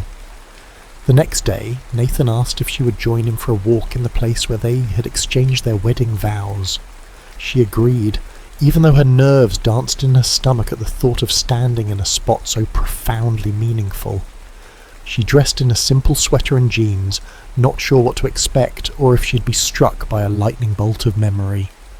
They drove a short distance out of the city, arriving at a quaint garden with a small gazebo in the centre. The surrounding trees were ablaze with autumn colour, leaves drifting like confetti in the breeze. Nathan led her to the gazebo's entrance and paused, his gaze flickering across the wooden floorboards as if searching for the ghosts of a memory. "This is where we got married," he said, voice reverent. It was a small ceremony, just family and a few close friends. She took a few tentative steps inside, her heart pounding. She tried to conjure a flash of recollection, her father walking her down the aisle, or the music that played, or the final exchange of vows, but she only felt emptiness. Then she noticed a small cluster of white roses on the bench, freshly placed. She picked one up, inhaling its soft scent. Nathan took a deep breath, bracing himself. "I wanted to bring you here because I thought maybe something would come back, but if it doesn't, that's okay." He swallowed hard. "We can make new memories here." Hair threatened to spill from her eyes. She stepped closer to him, gently placing the rose in his hand. "It might sound strange, but I feel something. It's not a memory, but it's like standing on the edge of a dream, and I'm about to fall in." He brushed a thumb across her cheek, wiping away a stray tear. "If you fall, I'll catch you." She gave him a trembling smile. "I know you will." It was then she realized that even if her brain refused to produce images of that day, her heart recognized its significance. She felt a stirring, an echo of devotion, a flutter of possibility, the sense of home standing beside him. She understood that she might never recover every detail of their vows, but she could forge a new promise, one that respected the past but was forged in the present. Nathan knelt down on one knee, not with a ring, since she already had one, but with his heart bared. "Olivia Hayes-Ske," he said, voice trembling. "I promised you once that I'd love you in all seasons of life.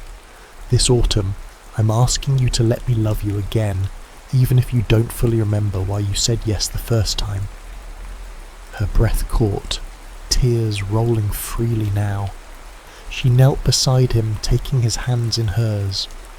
"I might not remember the past," she said softly, "but I know what I feel now, and I choose you, Nathan Carter."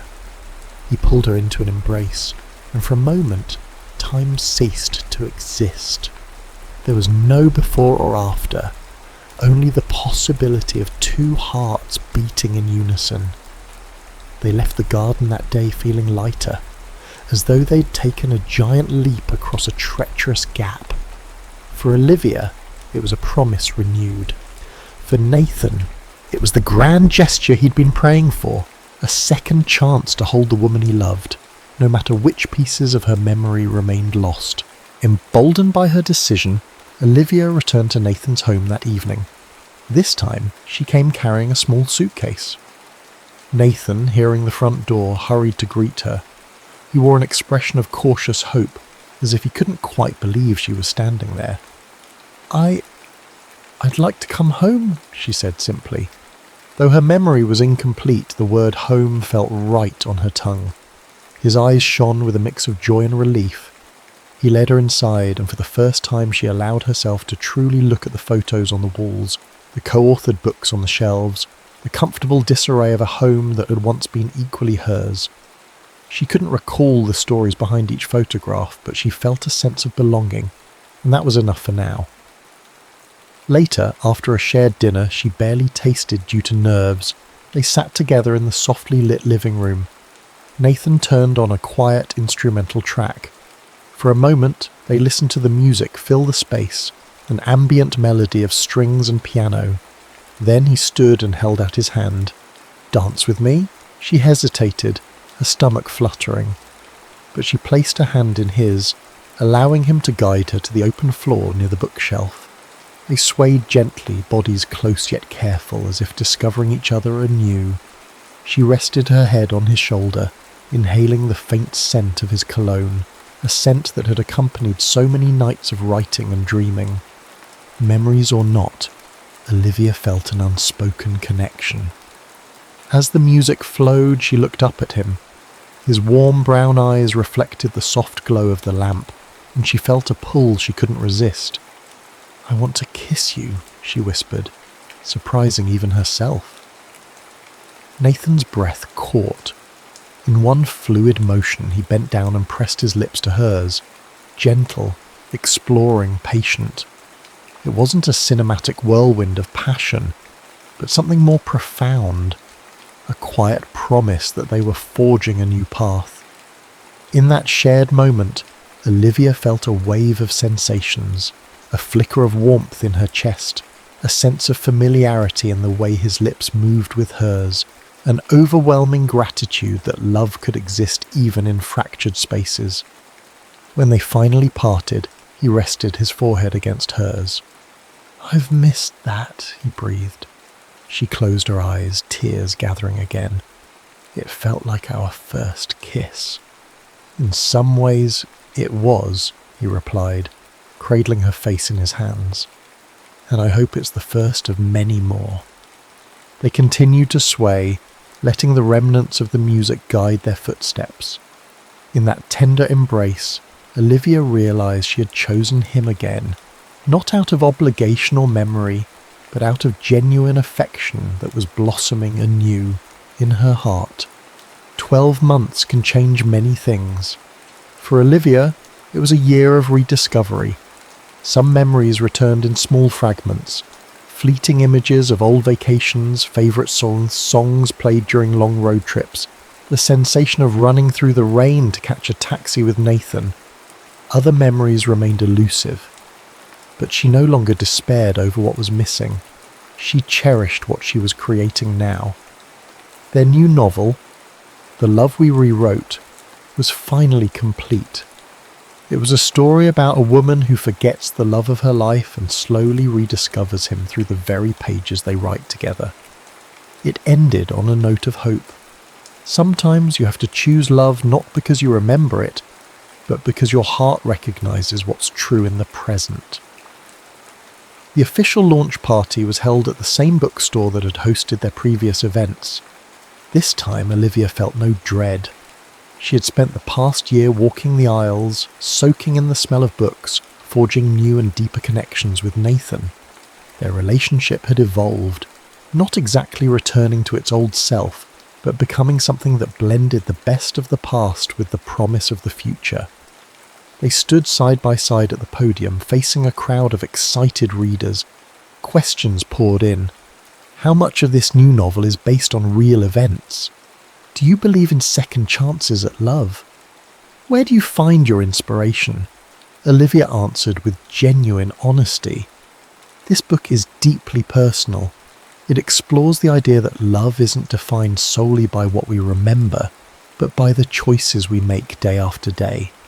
Our inspiration comes from life itself, its unexpected detours, its heartbreaks, and its redemptions. Nathan chimed in, eyes shining. Sometimes the greatest love stories are the ones we have to rewrite for ourselves. Their audience applauded, perhaps unaware of just how literal that statement was. When the Q&A ended, fans lined up for signed copies. Olivia and Nathan scrawled their names and short personal notes on each title page, exchanging grateful smiles with every reader. This was more than just a promotional event. It was a testament to the journey they'd undertaken together, both on and off the page. Eventually the crowd thinned. A woman with kind eyes approached last, her copy of the novel clutched to her chest. She leaned in conspiratorially. "I followed your work for years, and I have to say this one really spoke to me. It reminded me that no matter what life throws at us, love can always find a way. Thank you." Olivia felt a lump in her throat. "Thank you for reading," she managed, her voice thick with emotion. Nathan squeezed her hand under the table, a silent affirmation that he felt it too. That night, back at their shared home, no longer an uncertain place but a cherished sanctuary, they curled up in the living room. Boxes of fan letters and unsent manuscripts surrounded them, a testament to their creative passion and the lives they touched. They reflected on how far they'd come. Though Olivia never fully regained every lost memory, she realised that love can't be measured by how many moments one can recall. It flourishes in the here and now, shaped by every choice to nurture it. Nathan pulled out the old wooden box of letters, the ones Olivia had once found so overwhelming. She no longer feared the weight of those words. Piece by piece they read them together, smiling at her old jokes, tearing up at her heartfelt confessions. Each letter was a time capsule of devotion, and even if she couldn't recall writing them, she felt them resonate in her heart. Finally, she handed the last letter to Nathan. "Read it out loud," she requested. "Please," he obliged, clearing his throat. "Even if I forget everything, promise me you'll remind me of us." He paused, voice thick with emotion. "And I will. Every day, for the rest of our lives." She leaned her head on his shoulder. "I'm glad you did," she whispered. In the quiet hush of their living room, they sat surrounded by their written words, proof that stories can bridge the gap between past and present. Their journey had been unconventional, fraught with heartache and uncertainty. Yet in the end, the amnesia couldn't erase the truth of what they shared. They discovered that love, at its core, is both a memory and a choice. Where memory faded, choice stepped in, forging a new path forward.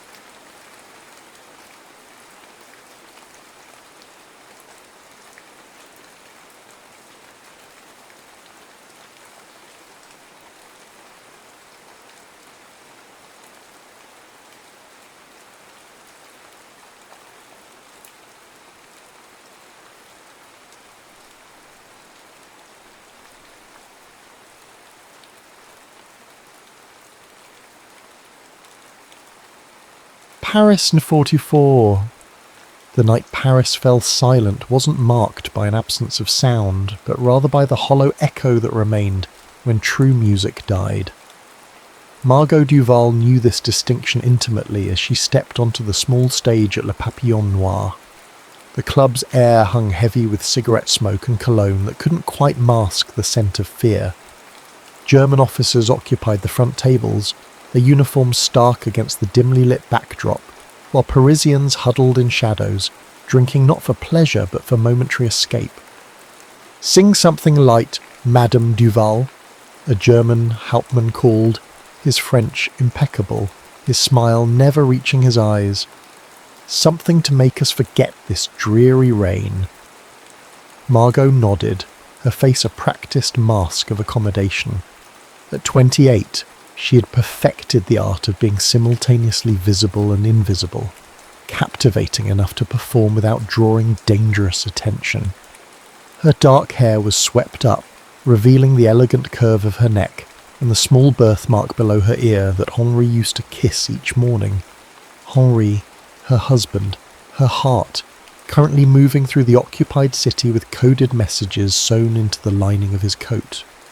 She began singing La Vie en Rose, transforming her fear into something that sounded remarkably like longing. What the Germans didn't realise, what they could never understand, was that each song was a message. The selections, the subtle changes in tempo, even the colour of the flower in her hair, communicated vital information to resistance members scattered throughout the club. Tonight, the white gardenia tucked above her ear warned, "Raid expected, safe houses compromised, move quickly." As she reached the chorus, her eyes caught a flicker of movement near the back entrance. Marcel, the elderly bartender and their most reliable lookout, had knocked over a glass, the signal something was wrong. 3 German soldiers entered, their posture different from the officers enjoying the show, more alert, more purposeful. Behind them came a Frenchman whose face Margot recognised with a chill that reached her bones. Etienne Rousseau, their neighbour, the one Henri had trusted. Her voice never faltered, though her heart hammered against her ribs. She transitioned seamlessly into Sous le ciel de Paris, buying precious seconds for those who needed to slip away. But her eyes remained fixed on Etienne, who now leaned toward a Gestapo officer, whispering, pointing, not at her, but at the table where Pierre Girard, their radio operator, sat nursing a cognac. What happened next unfolded like a nightmare in slow motion. Pierre attempted to flee. A shot rang out. Women screamed. The music stopped. And in that moment, Margot knew 2 things with absolute certainty. Pierre would never transmit another message, and Henri was in grave danger. She was not permitted to leave the club that night. The Germans, suddenly suspicious of everyone, demanded the performance continue. So she sang hour after hour, her voice growing raw, her spirit fracturing with each passing moment, knowing that somewhere in the rain-slicked streets of Paris, the man she loved was being hunted. Dawn brought news that shattered whatever remained of Margot's world. Henri had been captured, interrogated, and executed before sunrise. His final act was one of defiance, revealing nothing despite unspeakable methods used against him. The occupation continued for months afterward. Margot survived, though she would never call what she did living. She performed nightly at Le Papillon Noir, her songs now devoid of secret messages, but filled with a grief so profound that even the German officers sometimes found themselves moved to uncomfortable silence. When Paris was finally liberated in August 1944, Margot stood among the crowds as American tanks rolled down the Champs-Élysées. People wept, embraced, and celebrated around her. She remained still, a solitary island in an ocean of joy, wondering how freedom could taste so bitter. 4 years later, Le Papillon Noir had survived the war relatively intact, unlike many of its patrons. The club had shed its wartime shadows, replacing them with richer fabrics and better liquor, yet something essential remained unchanged, a lingering melancholy that no amount of renovation could erase. Margot still sang there, now as part honneur alongside Marcel, who had aged a decade in the 4 years since liberation. Her reputation had grown, tourists and locals alike came to hear La Veuve de la Résistance, the resistance widow, whose voice carried the authentic pain of occupation that postcards and guidebooks could never capture. "Americans in tonight," Marcel muttered, as he polished glasses behind the bar. "Officers, I think." Margot nodded, adjusting the pins in her hair. Still dark, though she'd stopped dyeing it with the same attention. Silver threads now appeared at her temples, which she wore like battle scars. At 32, she was neither young nor old, but suspended in the amber of grief that had preserved her exactly as she'd been the day Henri died. "They tip well," she replied, her voice neither bitter nor welcoming. Americans, Brits, French, they were all just faces now, blurring together in the nightly audience, seeking authentic Parisian tragedy alongside their overpriced champagne. The club filled as evening deepened. Margot waited in the small dressing room that doubled as an office, reviewing the night's song list, the same selection she'd performed hundreds of times since the war's end. Songs of loss, songs of memory, songs for ghosts. At precisely 9 o'clock she emerged. The conversations hushed as she took her place beneath the single spotlight, its glow catching the silver necklace she always wore, a thin chain bearing Henri's wedding ring. Margot never spoke before she sang. Her silence was as much a part of the performance as the music itself. She began with Les Feuilles Mortes, her voice curling around the melancholy lyrics like autumn mist. By the second verse she allowed herself to scan the audience, the French couples who came to remember, the Americans who came to glimpse a pain they'd been fortunate enough to only witness from afar. And that's when she saw him, seated alone at a corner table, watching her with an intensity that stood out among the usual reverent expressions. An American, certainly. His tailored suit couldn't disguise the military bearing, but there was something different in his gaze. Not pity, not morbid fascination, something else. Recognition, perhaps? Margot looked away, disturbed by the connection she'd felt in that brief moment. She didn't want connections. Connections meant vulnerability, and she'd armoured herself too carefully against that particular danger. She continued through her first set, never again looking directly at the American's table, though she remained acutely aware of his presence. When she finished and the applause faded, she nodded curtly and retreated backstage, where Marcel waited with her usual glass of water. "The American in the corner asked about you," he said without preamble. "Not the usual questions," Margot raised an eyebrow. "What then?" "He asked if you ever perform La Complainte de la Butte. Said he heard you sing it during the liberation celebrations." She stiffened.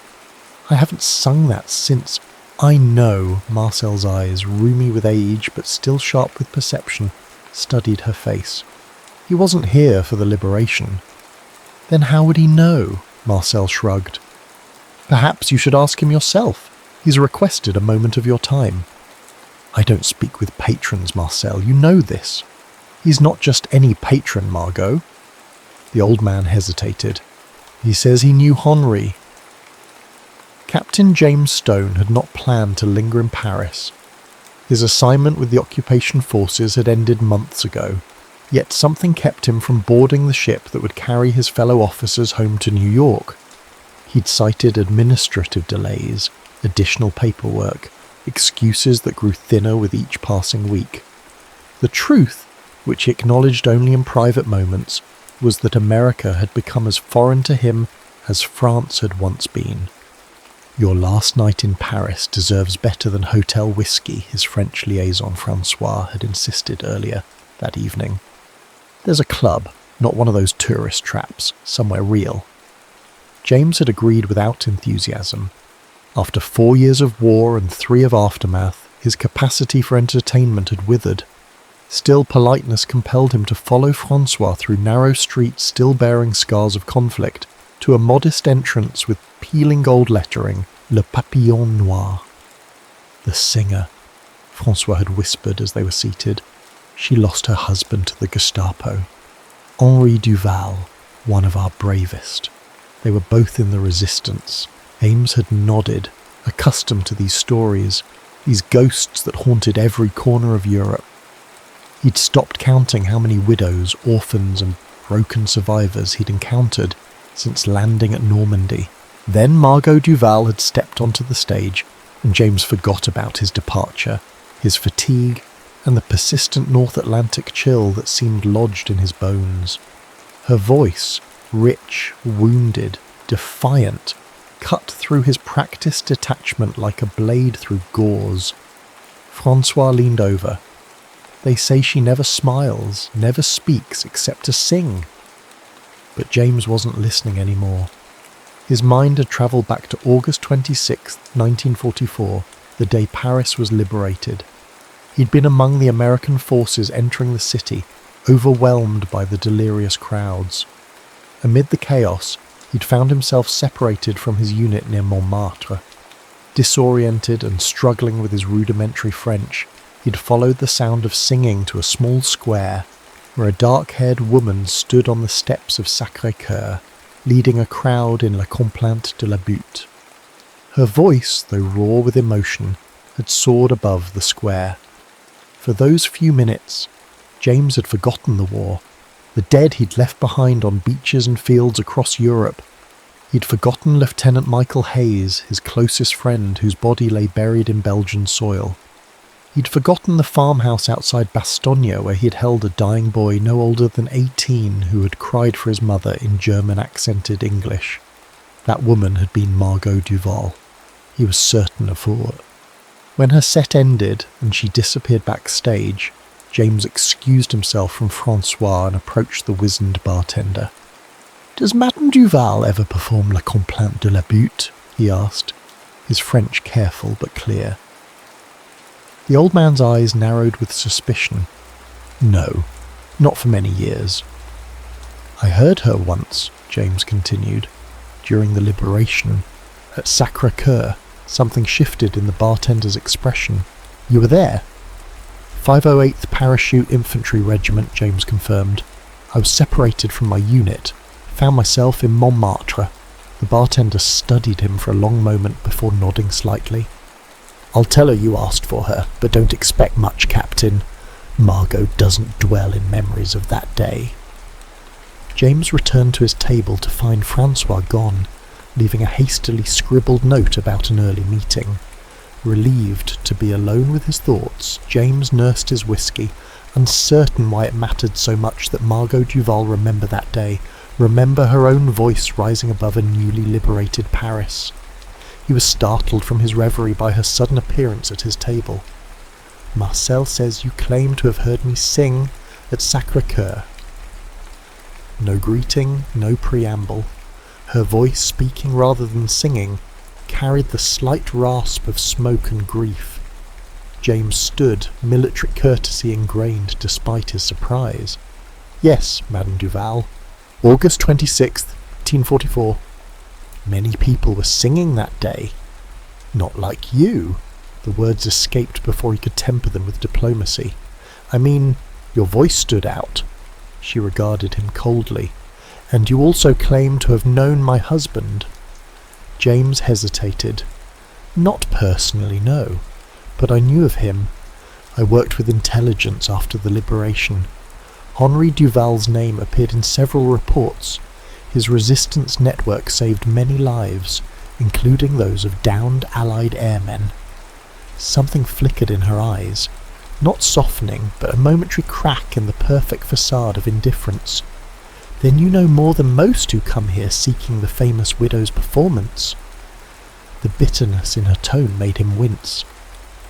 "I'm not here as a tourist, Madame Duval." "Why are you here then, Captain?" "Stone. James Stone." He met her gaze directly. "I don't know exactly. I'm leaving Paris tomorrow. Perhaps I wanted to hear the voice that made me believe, even briefly, that something beautiful had survived." Margot's expression remained impassive, but she didn't immediately walk away. After a long moment, she spoke again, her tone slightly less frigid. "Did something beautiful survive for you, Captain Stone?" The question struck him with unexpected force. Had anything beautiful survived? His parents' farm in Connecticut still stood. His younger sister still wrote letters filled with news of hometown weddings and births. The world continued its relentless forward motion, but beauty, that had become as foreign as peace. "I'm still looking," he admitted. She nodded once, as if his answer confirmed something she'd already suspected. "Enjoy your last night in Paris, Captain." She turned to leave, then paused. "The song you mentioned, it speaks of love found and lost on the hill of Montmartre. It doesn't belong in this club anymore." "Because it speaks of love?"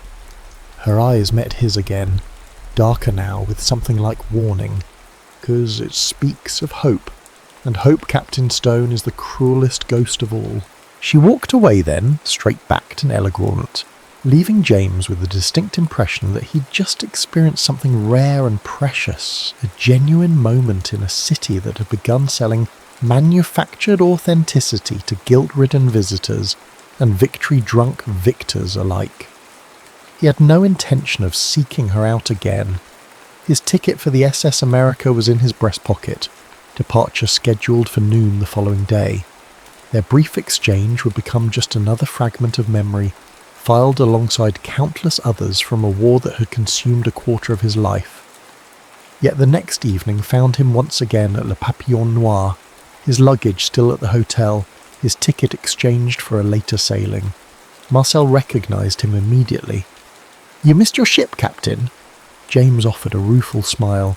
"Administrative delay." The old bartender didn't bother hiding his scepticism. "She won't be pleased to see you." "I'm not here to disturb Madame Duval," James assured him. "Just for a drink and, if I'm fortunate, some music." Marcel studied him for a moment longer than comfort allowed, then nodded toward a different table than the previous night's, closer to the stage but partially concealed by a decorative screen. "Sit there, less conspicuous." James took the suggested seat, ordered whiskey, and waited. The club filled gradually around him, the patrons a mix of well-heeled Parisians and carefully dressed foreigners. By now he could distinguish between those who came for Margot's voice and those who came for her legend. The former sat quietly, expectantly. The latter spoke too loudly about the war, their roles in it, their profound understanding of French suffering. When she appeared, the familiar hush descended. She wore black again, though a different dress, simpler, with a high neckline and long sleeves despite the warm June evening. Her hair was arranged differently too, swept to one side and cascading over her right shoulder. She looked, James thought, like a woman dressed for a private mourning rather than a public performance. She began without announcement, her first song unfamiliar to James, something slow and melancholy in French that made several older patrons dab discreetly at their eyes.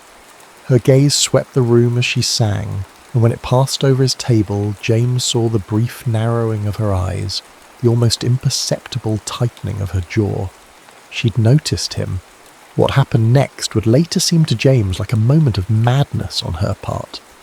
Midway through her set, without warning or explanation, Margot Duval began singing La Complainte de la Butte. The reaction was immediate. Marcel dropped a glass. An elderly French couple gasped audibly.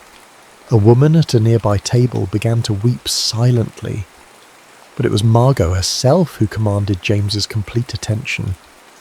As she sang about the windmills of memories and the steep paths of love, her voice took on a quality he hadn't heard before, something raw and almost violent in its vulnerability.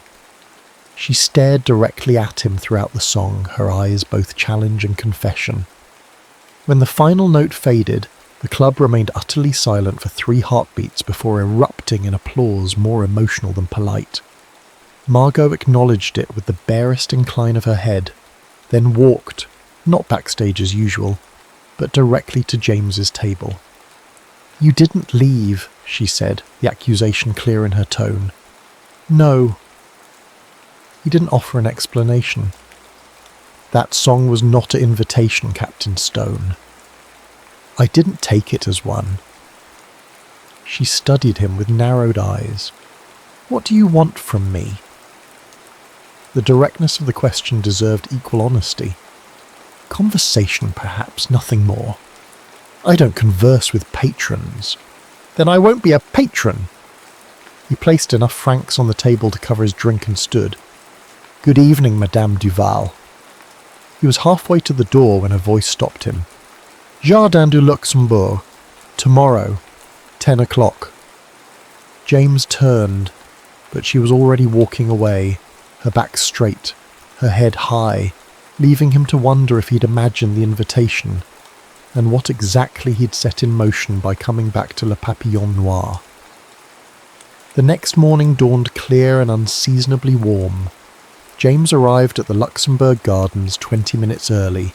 choosing a bench near the grand fountain where children pushed miniature sailboats across the water with long sticks.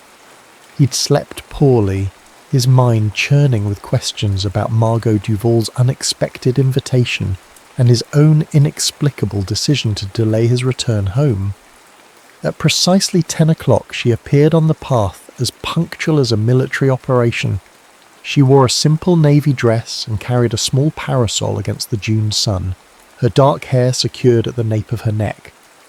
Without the dramatic lighting of Le Papillon Noir, James could see the fine lines around her eyes, the slight hollowness in her cheeks that spoke of years of grief. She sat beside him without greeting, her gaze fixed on the children and their boats. "My husband proposed to me here," she said after a long silence. "January 39. There was snow on the ground and Henri convinced the guard to let us in even though the gardens were closed. He said he couldn't wait until spring." James remained quiet, understanding that she wasn't seeking a response. "We had 8 months before the war began," she continued. 8 months of marriage before everything changed. "A lifetime in war years," James offered quietly. She glanced at him, a flicker of surprise crossing her features. "Yes, exactly that." They sat in silence again, watching as a small boy wailed when his red sailboat capsized. His mother quickly righted it, soothing him with soft words. "Why did you come back to the club last night, Captain Stone?" Margot finally asked. James considered several possible answers before settling on the truth. "Your voice reminded me of something I thought I'd lost." "And what was that?" "The capacity to feel deeply without fear." She turned to study him fully then, her dark eyes assessing. "You speak like a poet for an American soldier." A smile tugged at the corner of his mouth. "Yale English literature, before the war. My father called it an impractical indulgence. And now I know it was the only practical education for what followed. Poetry makes sense of senselessness, Madame Duval." She looked away again. "Margot, if we are to have this conversation, you should use my name." "James, then. Tell me, James of Yale literature, what brought you to Paris after the war ended? Most Americans rushed home." He watched a pair of elderly men playing chess at a nearby table, their concentration absolute. "I was assigned to the occupation forces, intelligence work, primarily." "And when that ended?" James hesitated. How to explain the paralysis that had gripped him when faced with returning to a homeland that felt increasingly foreign? How to articulate the dread he felt at the prospect of Christmas dinners where no one mentioned Michael Hayes or the fact that the Anderson boy down the road had stepped on a mine outside Carentan? "I found reasons to stay," he said simply. Margot nodded, seeming to understand the weight of what remained unsaid. "And now, what compels you to remain when your ship has sailed?" "Honestly, I don't know." He met her gaze directly. "Perhaps the same thing that compelled you to sing that particular song last night." A shadow crossed her face. "That was a momentary madness." "It was beautiful. It was a betrayal." The words escaped her with unexpected force. She stood abruptly. "This was a mistake." "Excuse me, Captain." James remained seated, recognizing the precipice on which they stood. Push too hard and she would retreat permanently, say nothing, and this moment of connection, however fraught, would dissolve like morning mist. "My best friend died at Bastogne," he said quietly. "Michael Hayes. We enlisted together in 42. He was going to be an architect after the war, had the whole future planned. Fiancé waiting in Hartford. House design already sketched." James stared at his hands. "The last thing he said to me was, 'Don't let me be nothing.' I've been trying to figure out what that means ever since." Margot had paused, her back still to him, but her head slightly inclined in his direction. After a long moment, she returned to the bench, sitting further away than before. "Henri never had a grave," she said, her voice so low James had to lean slightly to hear her. "They never returned his body. I don't even know where he—" She stopped, composed herself. "For the first year, I visited different cemeteries each Sunday, leaving flowers at the graves of strangers, pretending. And now? Now I sing for him instead, every night." James nodded, understanding all too well how grief could calcify into ritual. "The song last night was weakness," she interrupted sharply. "A moment of forgetting. Or remembering," he countered gently. Her eyes flashed. "You know nothing of what I remember, Captain Stone." "No," he agreed. "I don't. But I recognise the look of someone haunted by ghosts that demand loyalty." Margot's posture stiffened, but something in his words seemed to reach her. She exhaled slowly, the rigid line of her shoulders softening slightly. "Henri loved Paris with a passion I never fully understood until he was gone. He fought not just against the Germans, but for every cobblestone, every cafe, every ridiculous argument over philosophy in smoke-filled rooms." Her voice grew distant. "He died for the Paris of his imagination, romantic, defiant, eternal. And now you guard that vision for him. Wouldn't you? For your Michael?" James considered this. Would Michael want him lingering in Paris, orchestrating administrative delays to avoid returning to a life he no longer knew how to live? Or would he want James to build that house he'd designed, to embrace the future they'd fought to secure? "I think," James said carefully, "Michael would want me to live in the world we helped save, not just remember the one we lost." Margot's expression hardened. "That's a luxury afforded to the victors, Captain. Some of us are still counting our losses." "Aren't we all?" The question emerged more sharply than he'd intended. She stood again, this time with finality. "Thank you for your honesty, Captain Stone. I wish you a safe journey home, whenever you choose to make it." James watched her walk away, her back straight, her pace measured.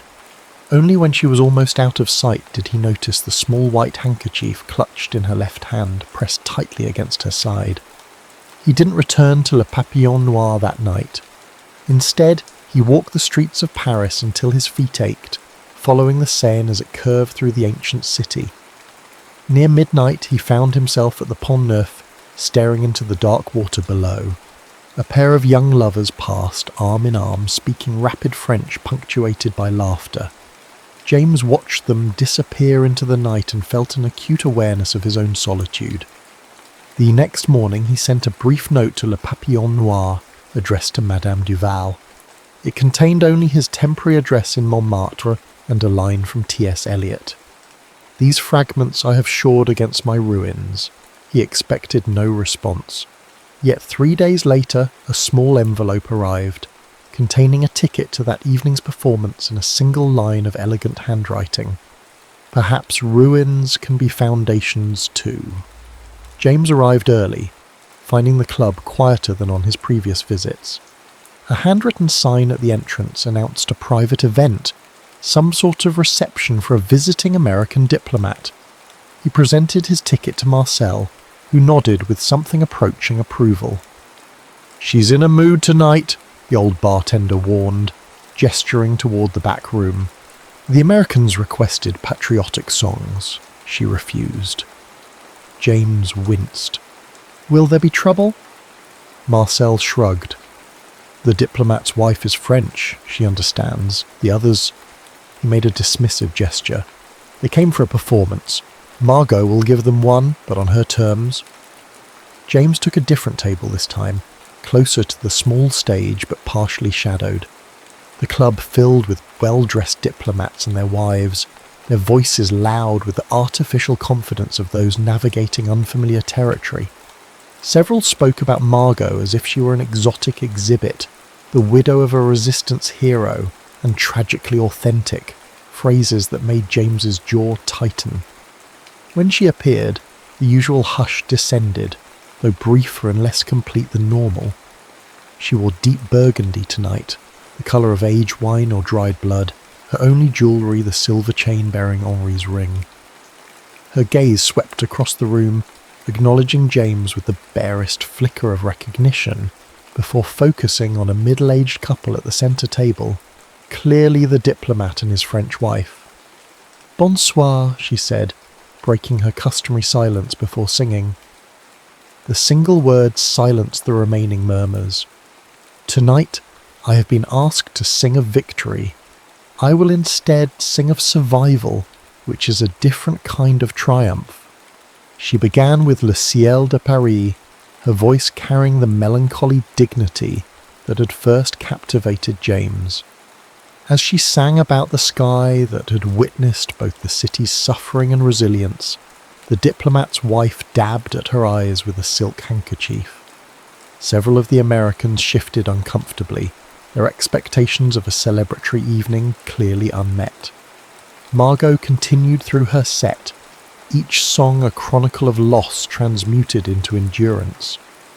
She avoided the most overtly mournful pieces from her repertoire, James noticed. But neither did she offer the romanticised Paris that the tourists had come to consume. This was Margot at her most defiant, refusing both complete despair and false comfort. When she concluded with "Non, je ne regrette rien," the applause was genuine if somewhat subdued. The diplomat rose to his feet, leading a standing ovation that seemed to surprise Margot herself. She acknowledged it with a deeper bow than usual, then disappeared backstage. James remained seated as the crowd dispersed, some heading to other nightclubs, others returning to their hotels. Marcel approached his table with a glass of cognac. "She asks if you would wait," the bartender said, placing the drink before James. "She must speak with the Americans first. Protocol." He pronounced the final word with the special disdain the French reserved for social obligations. James nodded, settling in for the wait. Through the thinning crowd he caught glimpses of Margot engaged in conversation with the diplomat and his wife, her expression polite but remote. The American gestured expansively as he spoke, while his French wife stood slightly apart, studying Margot with eyes that held not curiosity but recognition, one survivor acknowledging another. Nearly 40 minutes passed before the diplomat's party finally departed. Margot remained at the bar, accepting a glass of wine from Marcel, her posture suggesting exhaustion. James hesitated, uncertain whether to approach or wait for her invitation. The decision was made for him when she turned and beckoned him over with a slight tilt of her head. "Captain," she greeted him as he took the stool beside her. "Thank you for coming." "Thank you for the invitation," he replied. "Your performance was—" "Political," she interrupted with a wry smile that startled him. It was the first time he had seen her smile, and it transformed her face, revealing a glimpse of the woman she might have been in another life. The Americans wanted La Marseillaise and drinking songs. Their wives wanted tragic romance. I gave them neither. You gave them truth. She considered this, swirling the wine in her glass. A version of it, perhaps. There are many truths about Paris during the war, Captain Stone.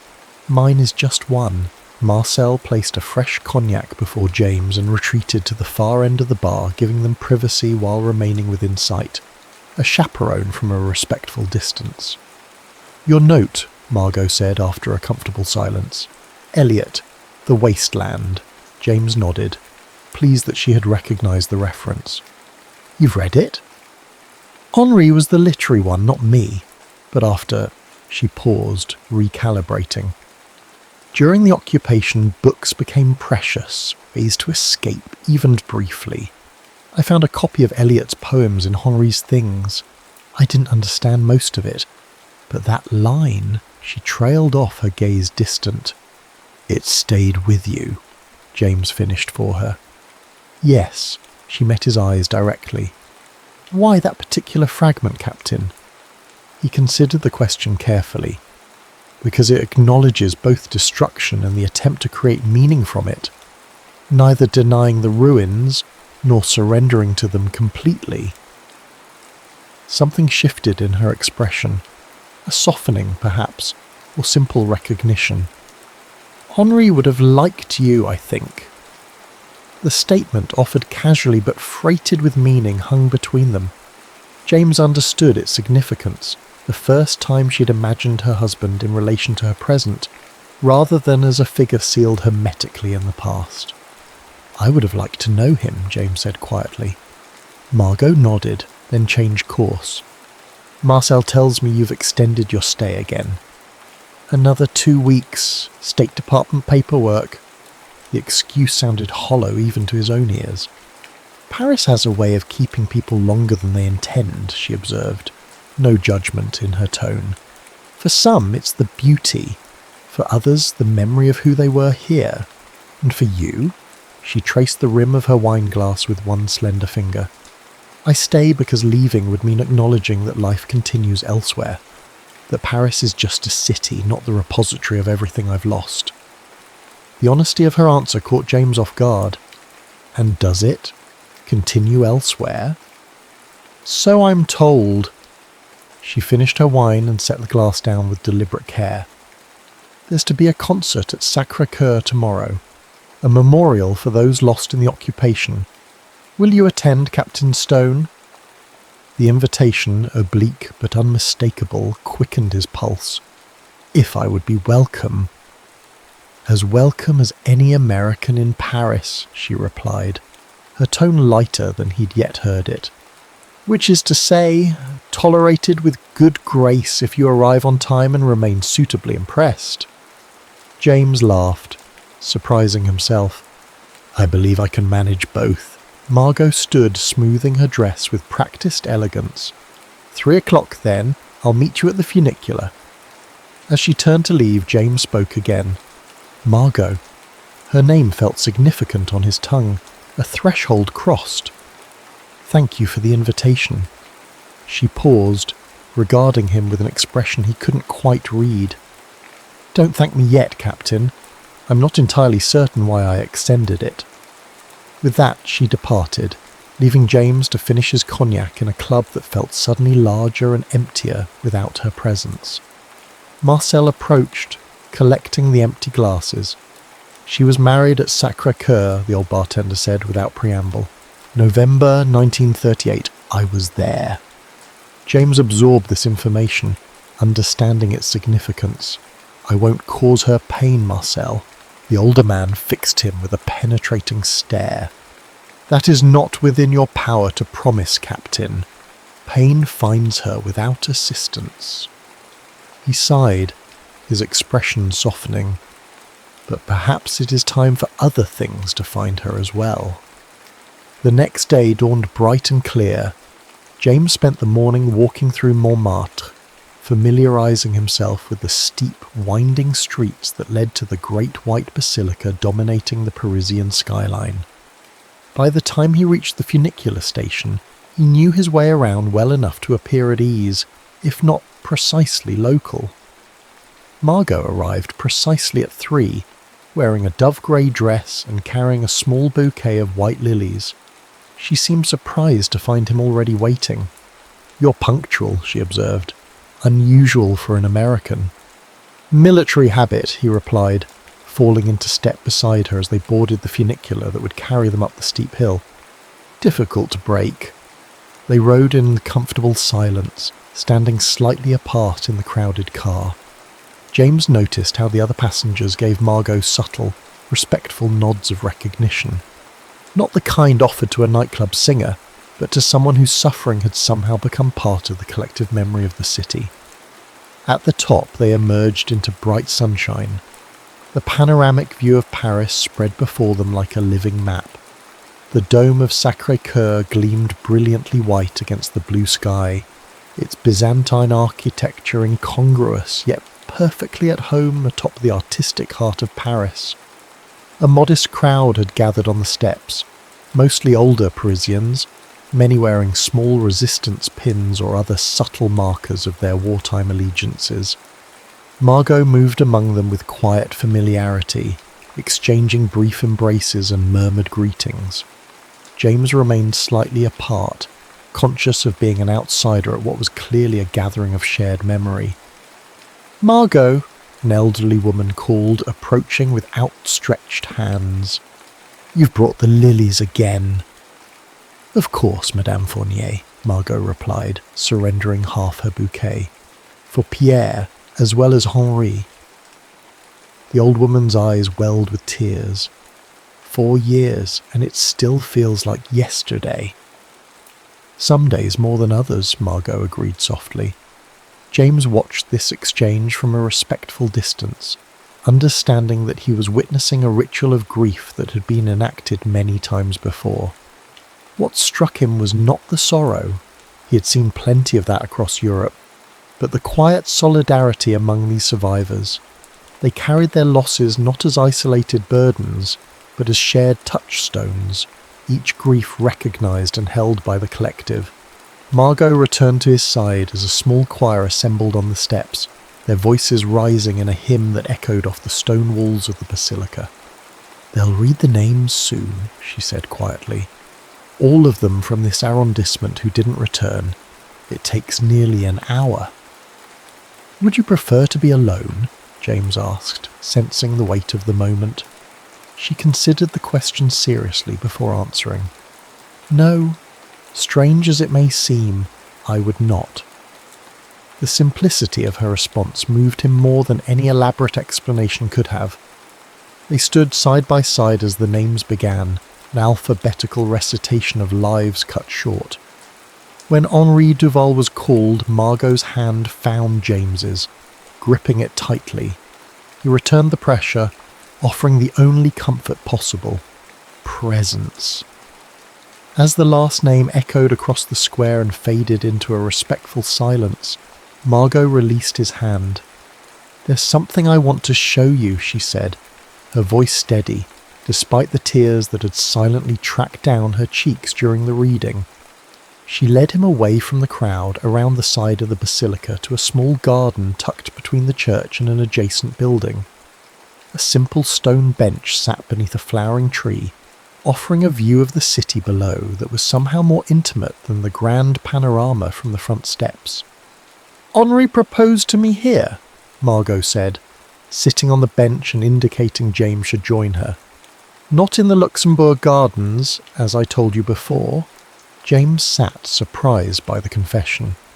"Why did you—" "Because the truth is mine," she interrupted gently, "to be shared when and if I choose.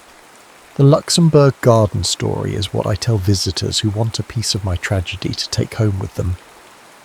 "And now?" She turned to face him fully. "Now I find myself wanting you to know the real story, not the curated version. I don't entirely understand why." The honesty of this admission created a space between them that felt both vulnerable and oddly solemn. James recognised it as a rare gift in a world where most people, himself included, had learned to guard their authentic selves behind carefully constructed facades. "I would be honoured to hear it," he said simply. Margot nodded, her gaze shifting to the sprawling city below them. "Henri was a law student when we met. I was singing in much less respectable clubs than Le Papillon Noir." A small smile touched her lips at the memory. "He came every Thursday for a month before he finally spoke to me. Not smooth or confident like you might expect, but nervous, earnest." James could picture it. The serious young student and the dark-haired singer, their future still unwritten, the war still unimaginable. "We had 18 months before we married," she continued. "Not 8, as I told you. And we argued terribly during that time. Henri was already involved in politics, anti-fascist groups, protests against appeasement.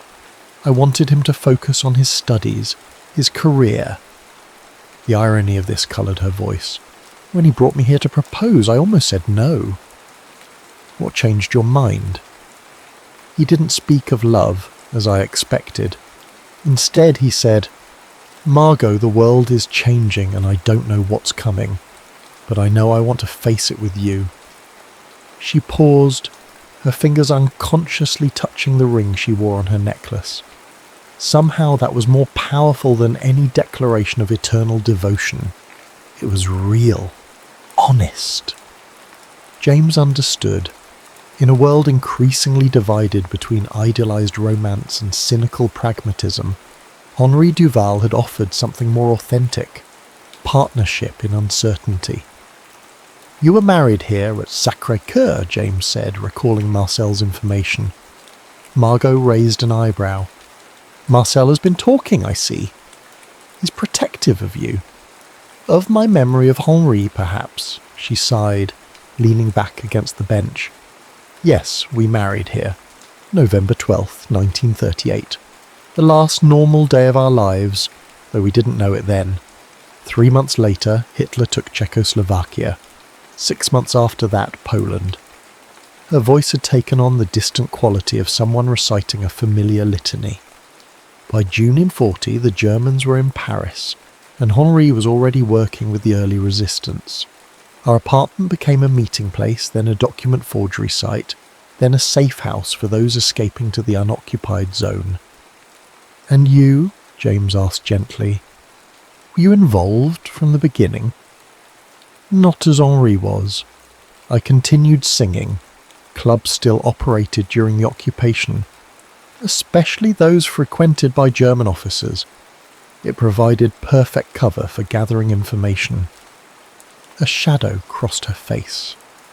"And forced me to smile at men who were hunting my husband." The quiet courage this had required humbled James. That must have been unbearable. "One bears what one must," she replied with Gallic pragmatism. "We all found ways to resist. Some took up arms, others, like me, weaponized our ordinary lives." She turned to look at him directly. "What about you, James? What did you leave behind when you came to war?" The question, unexpected but fair, made him realize how little of himself he had revealed. "Nothing as compelling as your story. A small town in Connecticut. Parents who still farm the same land my grandfather worked. A teaching position at a boys' school that probably won't be held much longer. No wife, fiancé. There was someone before the war." He shrugged, the memory distant now. "Elizabeth. We'd known each other since childhood. Everyone expected us to marry eventually. And now she's married to my cousin David, who stayed home with flat feet and a heart murmur." He was surprised to find the fact no longer stung. "They have a son. They named him James, which I found either touching or horrifying depending on the day." Margot's laugh was unexpected and wonderful. A brief, bright sound, quickly contained but genuine. The war made ghosts of the living as well as the dead. "Yes," James agreed, grateful for her perfect understanding. "Exactly that." They sat in companionable silence, watching as the afternoon light softened over Paris. The memorial crowd had dispersed, leaving only a few tourists wandering the basilica grounds. "I should get back," Margot said eventually. "I'm singing tonight." "Of course." James stood, offering his hand to help her up. She accepted it briefly, then released it as they began walking toward the funicular station. "Will you come to the club?" she asked, her tone carefully neutral. James hesitated. "Would you like me to?" She stopped walking, regarding him with a directness that had become characteristic of their strange, evolving connection. "I find, Captain Stone, that I no longer know what I would like. For 4 years I have lived a life defined by what I have lost. I have singing, I have memories, I have rituals of grief that have become comfortable in their familiarity." She gestured vaguely toward the basilica behind them. "Today, showing you this place, telling you the truth rather than the story I've perfected, it felt different." "Different how?" "Like opening a window in a room that has been closed for too long." She resumed walking, her pace brisker now. "I don't know if that's good or terrible." James matched her stride, understanding the fear beneath her words. Perhaps it doesn't need to be either yet. Perhaps it can just be different. Margot considered this as they descended the hill. A practical philosophy for a literature student. War has a way of making pragmatists of us all. At the bottom of the hill, they paused on the crowded sidewalk, the moment of parting awkward, in a way their previous interactions had not been. "I should walk you home," James offered. "That won't be necessary." Margot's formal tone had returned, the brief vulnerability of the garden bench receding. "Thank you for accompanying me today, Captain." "James," he reminded her gently. "James," she amended, with the ghost of a smile. "Yes, come to the club tonight, if you wish." With that, she turned and walked away, blending seamlessly into the flow of Parisians navigating the narrow streets of Montmartre. James watched until she disappeared around a corner, aware of an unfamiliar feeling growing in his chest. Not quite hope, but perhaps its precursor. Possibility. That evening at Le Papillon Noir, something had shifted. The club was busier than usual, the crowd more French than foreign. Marcel nodded to James as he entered, directing him to what he now thought of as his regular table with a familiarity that suggested acceptance, if not quite friendship. "She's different tonight," the bartender murmured as he delivered James's whiskey. "I haven't seen her like this since before..." He didn't need to finish the sentence. Before the war. Before Henri's death. Before grief became Margot's defining characteristic rather than simply one element of a complex woman. When she appeared, James understood Marcel's comment immediately. Margot wore deep blue, not the black or dark burgundy of previous performances, and had arranged her hair differently, with soft waves framing her face rather than the severe styles she'd favoured before. But it was her expression that marked the most significant change. The mask of distant sorrow had softened into something more nuanced, more present. She began with her usual repertoire, but even familiar songs emerged transformed. Les Feuilles Mortes, which had previously sounded like a dirge for lost love, now carried hints of bittersweet acceptance. When she transitioned to La Vie en Rose, the club fell completely silent. She hadn't performed this song, indelibly associated with the occupation, when she'd used it to signal resistance members, since the liberation. James watched, transfixed as Margot reclaimed the music from memory, transforming it from a tool of war back into a song of cautious hope. When her gaze found his during the chorus, he felt the connection between them solidify into something both fragile and profound. After her performance, instead of retreating backstage as usual, Margot made her way to James's table. Several patrons watched this departure from routine with undisguised interest, whispering behind their hands. "Walk with me," she said without preamble. "I can't breathe in here tonight." Outside, the summer evening wrapped around them like silk, warm and gentle. They walked in comfortable silence toward the Seine, the sidewalk still bustling despite the late hour.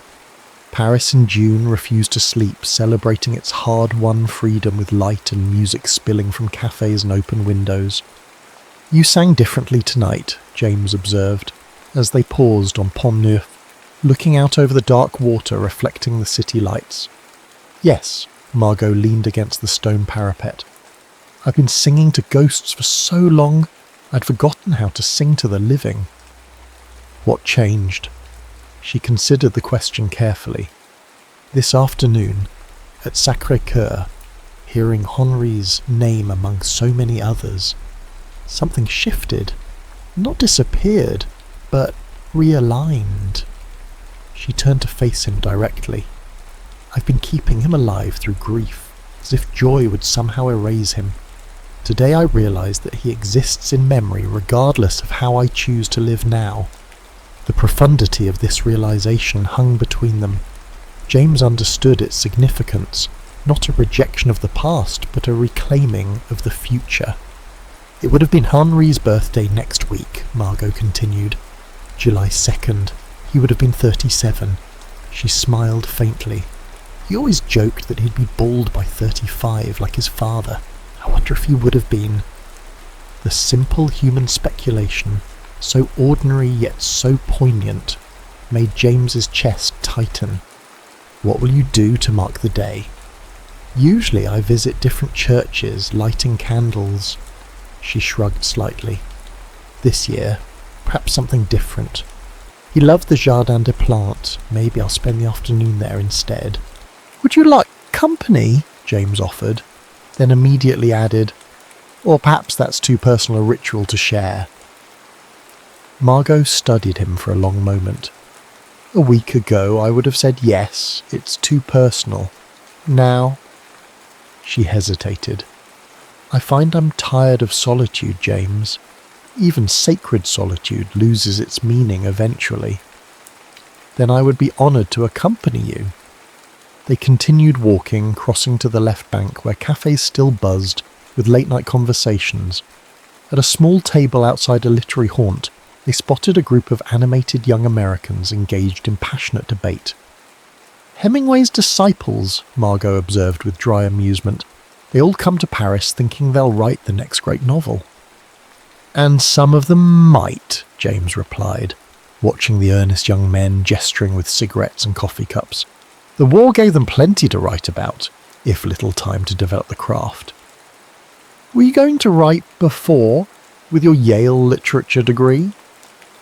James considered the abandoned ambitions of his pre-war self, distant dreams that now felt like artifacts from another life. "I had notions of becoming a poet, if you can believe it. Published a few things in college literary magazines. Nothing remarkable. And now I understand I never had anything worth saying." He smiled to soften the bleakness of the statement. "Perhaps someday." They continued along the riverbank, their conversation flowing more easily now, touching on books they'd read, music beyond what Margot performed, the gradual healing of Paris itself as rationing eased and colour returned to the once grey city. "Will you go back to America?" Margot asked as they turned back toward Montmartre. "Eventually, I mean." The question hung between them, weighted with implications neither was ready to articulate. "I should," James replied carefully. "My parents aren't young. The farm needs attention. But I'm not the same man who left Connecticut in '42. He searched for words to explain the disconnection he felt from his former life. "I'm not sure I belong there anymore." Do any of us belong anywhere after what's happened? Margot's question wasn't rhetorical but genuinely searching. "Sometimes I walk through Paris and feel like a tourist in my own city. The streets are the same, but the meaning has changed."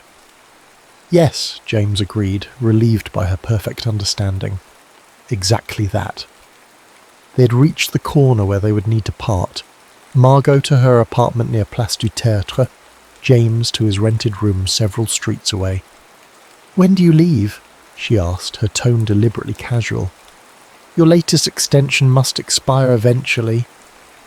10 days, James admitted. July 3rd. The paperwork can't be delayed any further without raising questions. The day after Henri's birthday. The significance wasn't lost on either of them. "Then we have time," Margot said, meeting his eyes with quiet determination, "for whatever this is becoming." She extended her hand, which James took, feeling the delicate strength in her fingers. Instead of shaking it formally, he raised it to his lips in the continental manner, a gesture that felt both old-fashioned and perfectly appropriate. "Good night, Margot. Good night, James." The next week passed in a series of shared moments that gradually formed a new pattern in both their lives. Each afternoon James would meet Margot for walks through different quarters of Paris, Montmartre, Saint-Germain, the ancient islands at the city's heart.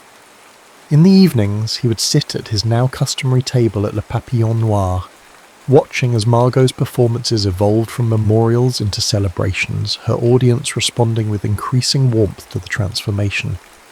They spoke of everything and nothing, their childhoods, books they'd loved, foods they missed during rationing. They carefully avoided discussing James's imminent departure, treating it like a horizon that would never actually be reached. On July 2nd, Henri's birthday, they met at the entrance to the Jardin des Plantes. Margot carried a small package wrapped in brown paper and a single white rose. She wore a simple summer dress patterned with tiny blue flowers, and for the first time since James had known her, she had left Henri's ring at home. They walked through the botanical gardens in companionable silence, Margot occasionally stopping to identify a plant or recall a memory. Henri always stopped here to smell the lavender, or we argued about politics beneath that tree. Eventually, they reached a secluded bench beside a small ornamental pond. Margot sat and carefully unwrapped her package, revealing a well-worn copy of Baudelaire's Les Fleurs du Mal. This was Henri's, she explained, opening to a bookmark page. He carried it constantly. It was one of the few possessions returned to me after... She paused, composing herself. After he was taken. James sat beside her, close enough to offer support, but not so close as to intrude on the sanctity of the moment. He loved this poem especially, Margot continued, indicating the marked page. L'invitation au voyage. He used to read it aloud when we walked here. She traced the printed words with gentle fingers. It speaks of an ideal place where all is order and beauty, luxury, calm and pleasure. Would you read it? James asked softly. Margot hesitated, then nodded. In a voice that started unsteady but gained strength with each line, she read the poem aloud, Baudelaire's vision of perfect serenity, rendered in her melodious French. When she finished, she closed the book and placed the white rose between its pages. I used to bring this here every year and read to him, as if he could hear me, she said. This year, I wanted to read it to someone who could. The simple statement contained multitudes, acknowledgement of loss, acceptance of change, recognition of connection. James understood its significance without need for elaboration. Thank you, he said simply, for sharing this with me. Margot nodded, her gaze direct and clear. Henri would have understood this. Us, whatever this is becoming. She gestured vaguely between them. He wasn't a man who believed love was finite or jealously guarded. He loved Paris enough to die for it. He would have wanted me to live for it. And is that what you're doing now? Living for Paris? She considered this, her expression thoughtful. Not just for Paris, for myself. For the possibility that grief isn't the only authentic response to having survived. They sat in silence for a while longer, watching dappled sunlight play across the water. When Margot finally spoke again, her voice carried a new resolution. You leave tomorrow. Yes, James confirmed, the reality he'd been avoiding suddenly immediate and unavoidable. The SS America, noon departure. Will you come back to Paris? The question was direct, without artifice or coyness. James had asked himself the same thing repeatedly over the past week, weighing practical realities against newfound connection. I would like to, he answered honestly, but I don't know when or how. Margot nodded, accepting the uncertainty without visible disappointment. I've lived 4 years at a time, James, since the war began. It's how we all survived, focusing on the present moment because the future was too precarious to contemplate. She placed her hand over his on the bench between them. I can continue that way if needed. The implication was clear. She would wait, without promise or expectation, to see what might develop between them.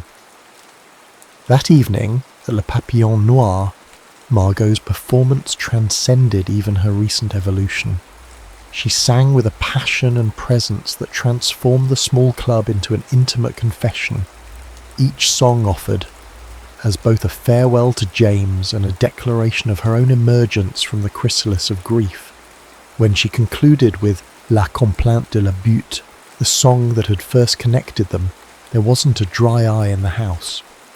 Marcel stood at the bar, openly weeping into a handkerchief. Even the hardened American tourists who had come seeking exotic sorrow found themselves moved by authentic emotion instead. Afterward, James waited as Margot spoke with regular patrons and accepted the congratulations of newcomers who had never before witnessed such a performance at Le Papillon Noir. When she finally made her way to his table, her eyes shone with a mixture of triumph and vulnerability. "Walk me home?" she asked simply. The streets of Montmartre were quiet as they climbed the winding paths toward Place du Tertre. They walked arm in arm now, physical contact no longer fraught with significance but comfortable, natural. "Will you write?" Margot asked as they approached her building. "When you return to America?" "If you'd like me to." "I would." She turned to face him fully, her expression serious. "Not promises or declarations, James. Just connection. Something to remind me that the world extends beyond Paris, beyond memory." "I can offer that," he agreed, understanding her need for both honesty and hope, a balance as delicate as everything between them had been. They stood before her door, the moment of farewell upon them. James had rehearsed this in his mind throughout the day, what he would say, how he would leave things between them. But standing there in the gentle Paris night, words seemed suddenly inadequate. Margot solved the dilemma by rising on tiptoes and kissing him lightly on the cheek. "Au revoir, James Stone of Yale literature," she said softly. "Until we meet again." He caught her hand as she began to turn away. "Margot." Her name was both question and answer.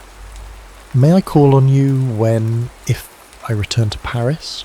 She smiled then, a genuine smile that reached her eyes and illuminated her entire face. "I would be disappointed if you didn't." With that, she disappeared into her building, leaving James alone on the cobblestone street, filled with a curious mixture of regret and anticipation. The next morning dawned oppressively hot, the July sun beating down on Paris with unusual intensity. James completed his packing methodically, his ticket to New York secured in his breast pocket, his affairs in order. He had decided against asking Margot to see him off at the station. Such farewells were either trivial or devastating, with little middle ground.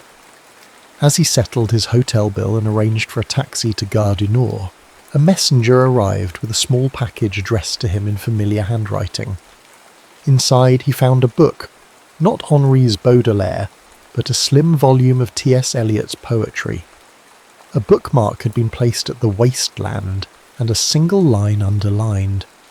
"These fragments I have shored against my ruins." Below it, Margot had written in a graceful hand, "Foundations, not ruins." There was no note, no message beyond this perfect echo of their first real connection. James placed the book carefully in his inside pocket, close to his heart, and proceeded to the waiting taxi. Gare du Nord bustled with the usual chaos of a major transit hub. Travellers rushing to make connections, families saying farewells, porters manoeuvring unwieldy luggage through the crowds. James navigated it all with the mechanical efficiency of a man trying not to think too deeply about his action. He checked his trunk, confirmed his reservation, and made his way to the designated platform where the train to Cherbourg awaited. From there, he would board the ship that would carry him across the Atlantic, back to the life he had left behind, a life that now seemed both distant and constraining. As he stood on the platform watching other passengers board, James was struck by the symmetry of it all.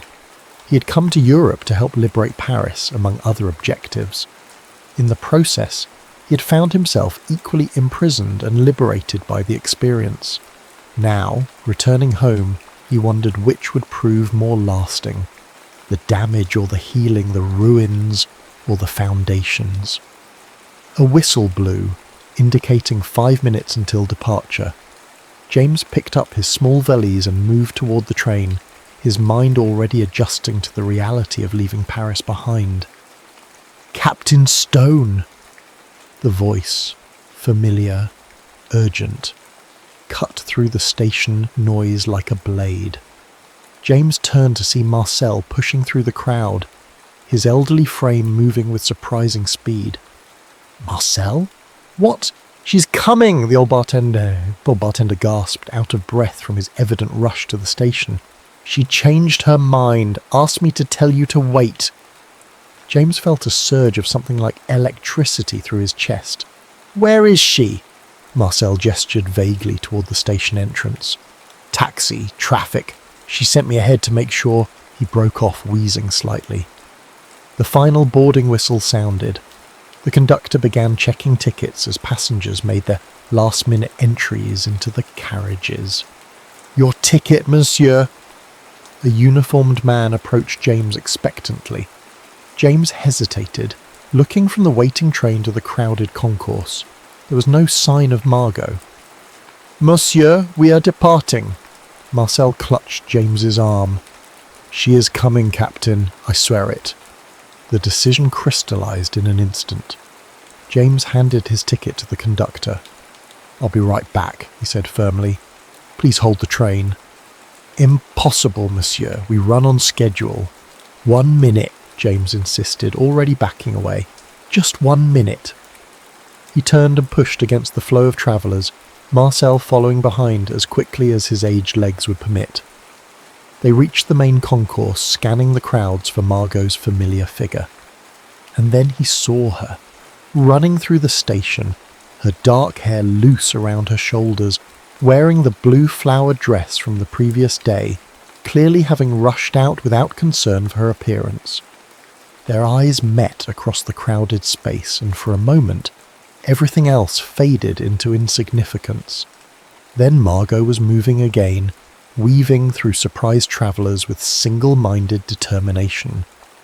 When she reached him, she was breathing hard. Her composure, that careful mask she had maintained through years of occupation and grief, completely abandoned. "I couldn't let you go," she said simply. "Not without..." The rest of her explanation was lost as James pulled her into his arms, finally giving in to the emotion that had been building between them for weeks. When their lips met, it was neither desperate nor tentative but sure, a promise rather than a farewell. The final whistle pierced the moment. Over Margot's shoulder, James could see his train beginning to move, slowly pulling away from the platform. "Your ship," Margot murmured, drawing back slightly. "Your ticket. There will be other ships," James replied, surprising himself with the certainty he felt. "Other tickets? But your family, your responsibilities, will still be there next month." He smiled, feeling lighter than he had in years. "Or the month after." Margot's expression shifted from concern to dawning hope. "You're staying?" "If you'll have me," James said simply. "Not forever, perhaps, but for now, until we figure out what this is becoming." Her answer was another kiss, this one witnessed by an amused Marcel and a dozen curious strangers in the bustling station. When they finally separated, Margot was smiling with an unreserved joy that transformed her face entirely. "What now?" she asked, laughter in her voice for perhaps the first time since the war. James took her hand, intertwining their fingers with deliberate care. "Now, I believe you have a performance tonight, and I have a ticket to exchange." As they walked hand in hand from Gare du Nord into the sunlit streets of Paris, James felt the weight of memory, both hers and his, shifting into something new, not erased or forgotten, but integrated into a present that suddenly held promise beyond mere survival. "I once sang for ghosts," Margot said softly, as they paused on a bridge overlooking the Seine. "Now, I think I'm ready to sing for the living." "Starting with me?" James asked, his voice light but his meaning profound. Margot smiled up at him, her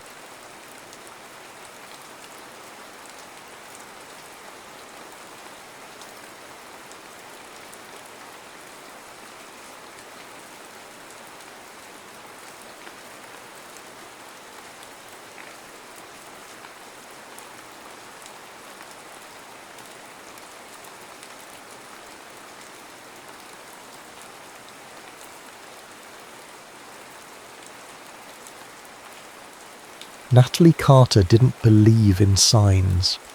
At 38, she'd constructed her life with the precision she brought to her architectural designs, clean lines, purposeful spaces, and absolutely no room for superstition.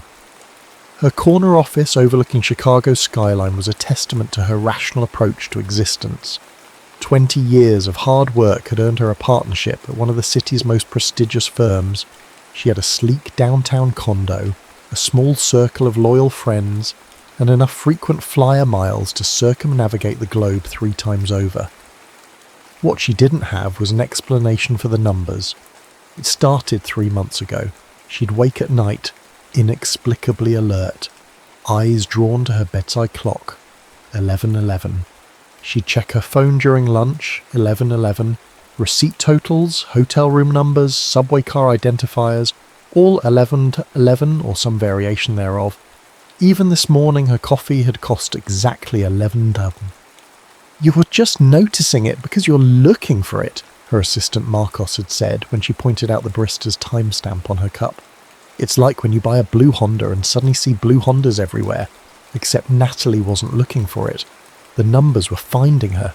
She swiped through her emails, determined to focus on the Henderson proposal due tomorrow. The building was her most ambitious design yet, a sustainable mixed-use tower that would redefine the Chicago riverfront. Her thumb paused mid-scroll. The client's last message had arrived at 11:11 a.m.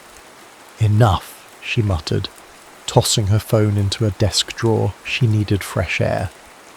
15 minutes later, Natalie stood at the railing of the Michigan Avenue Bridge, watching tour boats slice through the river below. Chicago in October painted itself in gold and amber, the afternoon light refracting off glass towers like fragments of captured sun. She inhaled deeply, feeling the first real moment of peace she'd had in weeks. "Sorry," a voice said as someone bumped her shoulder, the contact brief but startling. She turned, catching only the retreating figure of a man, tall with dark hair curling against the collar of a worn leather jacket. He carried a camera bag slung across his back, his pace unhurried as he continued across the bridge. Something about his profile tugged at her memory, but before she could place it, her phone vibrated. Another email from Henderson. "Meeting moved to 11:11 tomorrow. Hope that works." Natalie laughed, a sound caught between amusement and surrender. Maybe Marcos was right. Maybe she was creating connections where none existed. But as she watched the stranger with the camera disappear into the crowd, an inexplicable feeling settled in her chest, as if she'd just missed something important.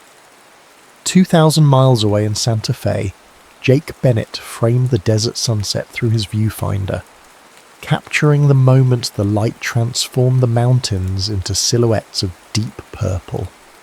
At 42, he'd built his reputation as a photographer who could find beauty in desolation.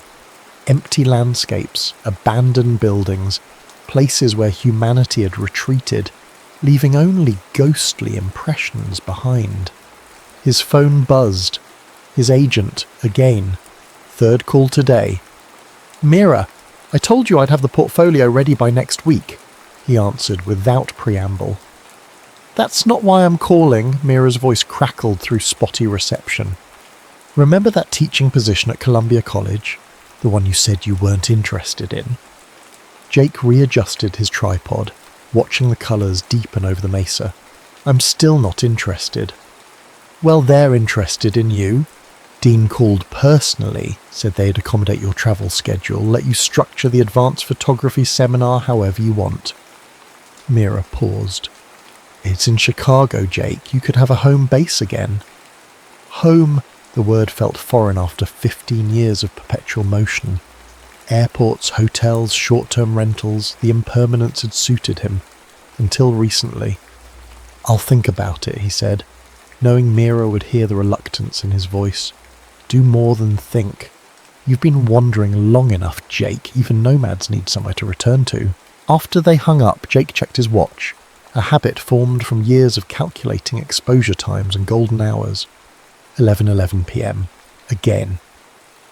Every day for the past 3 months, the same numbers kept appearing.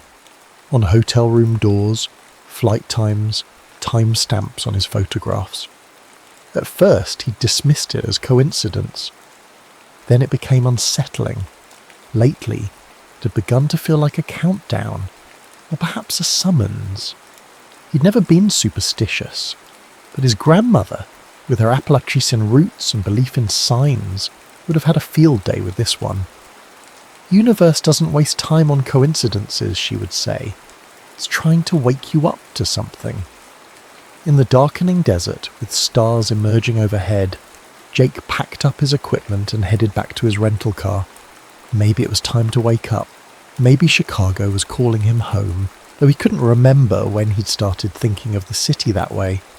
He'd left at 22, diploma in hand, determined to see every hidden corner of the world.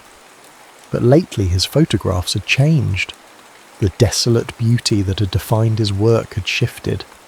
His most recent images contained evidence of human presence, a forgotten glove on a park bench, footprints along a shoreline, lights in distant windows, as if he was no longer content with emptiness. Back at his rental, Jake scrolled through his calendar. A wildlife assignment in Montana next week, a magazine shoot in Vancouver after that. Then, nothing. An unusual blank space in a schedule he normally kept packed to avoid thinking too much. He opened his laptop and began typing an email to Mira. Tell Columbia I'm interested. Available to start in January. Before he could reconsider, he sent it, then checked the timestamp on the outgoing message. 11:11 p.m.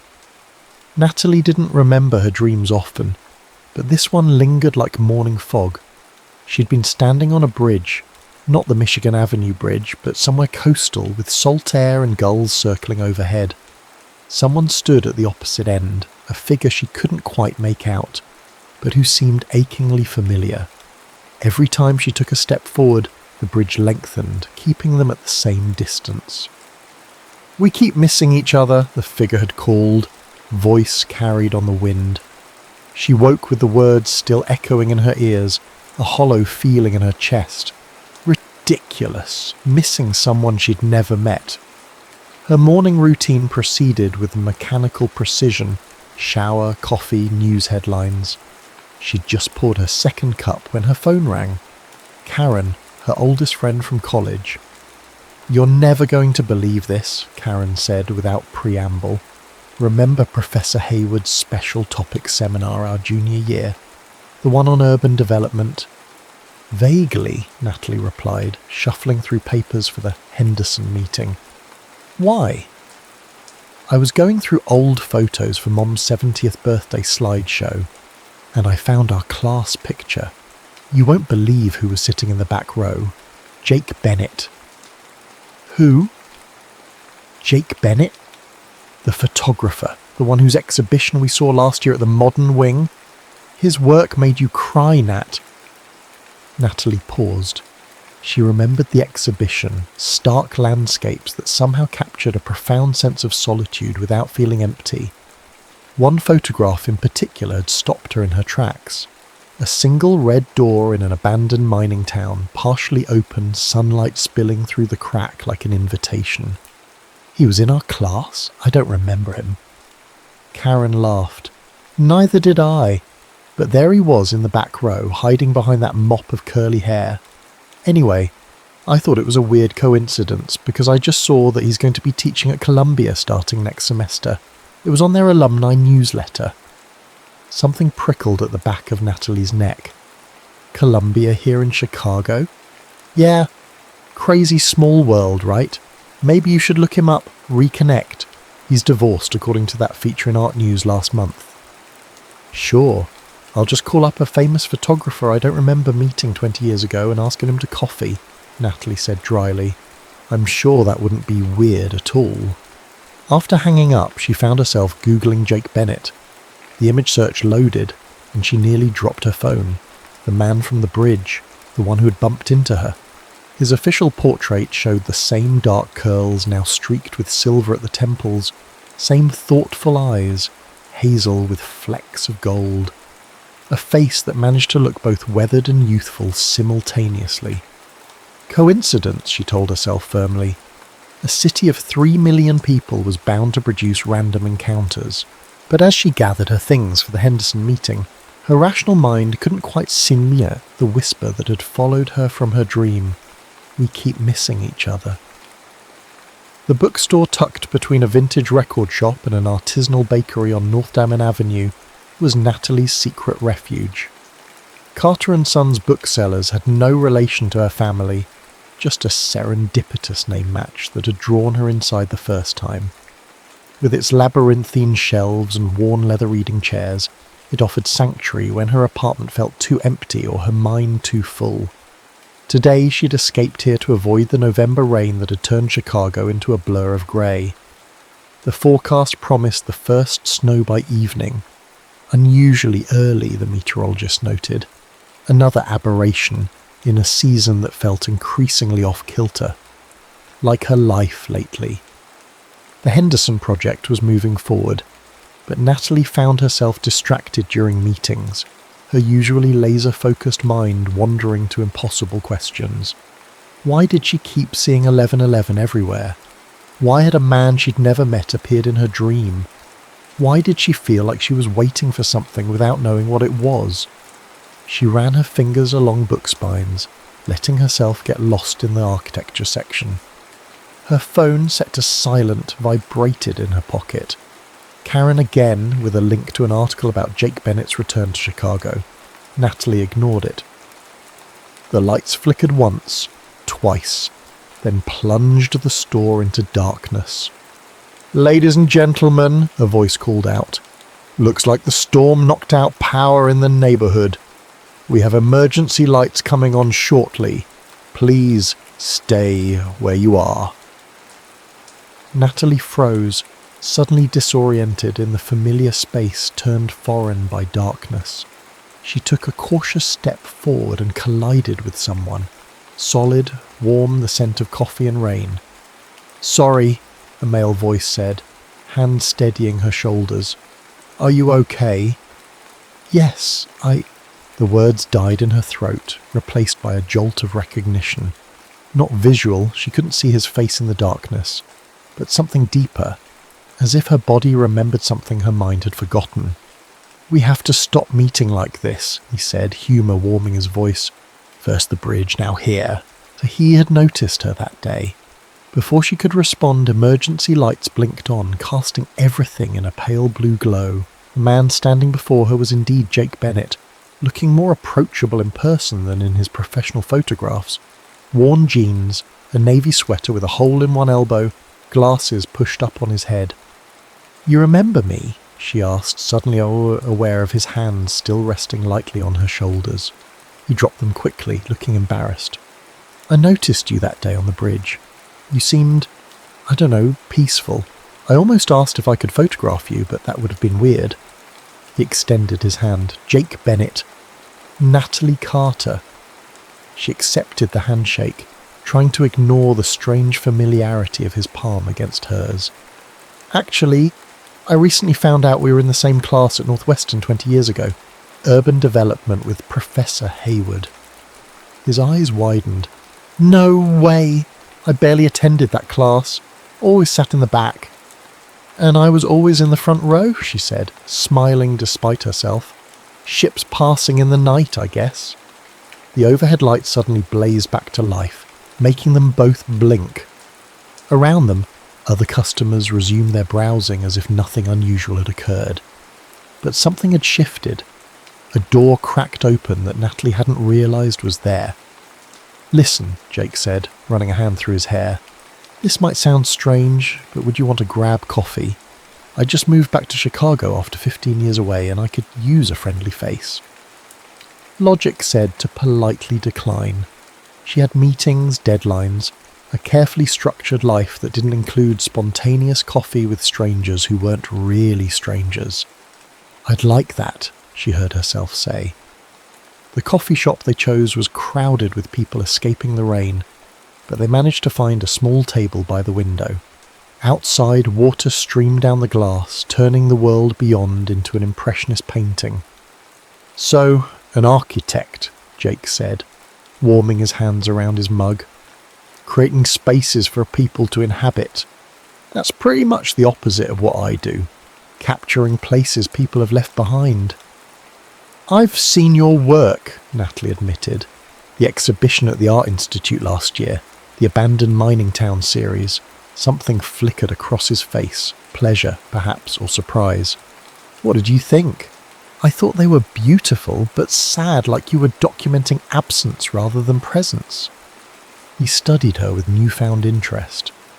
That's exactly what I was trying to convey. Most people just see pretty pictures of old buildings.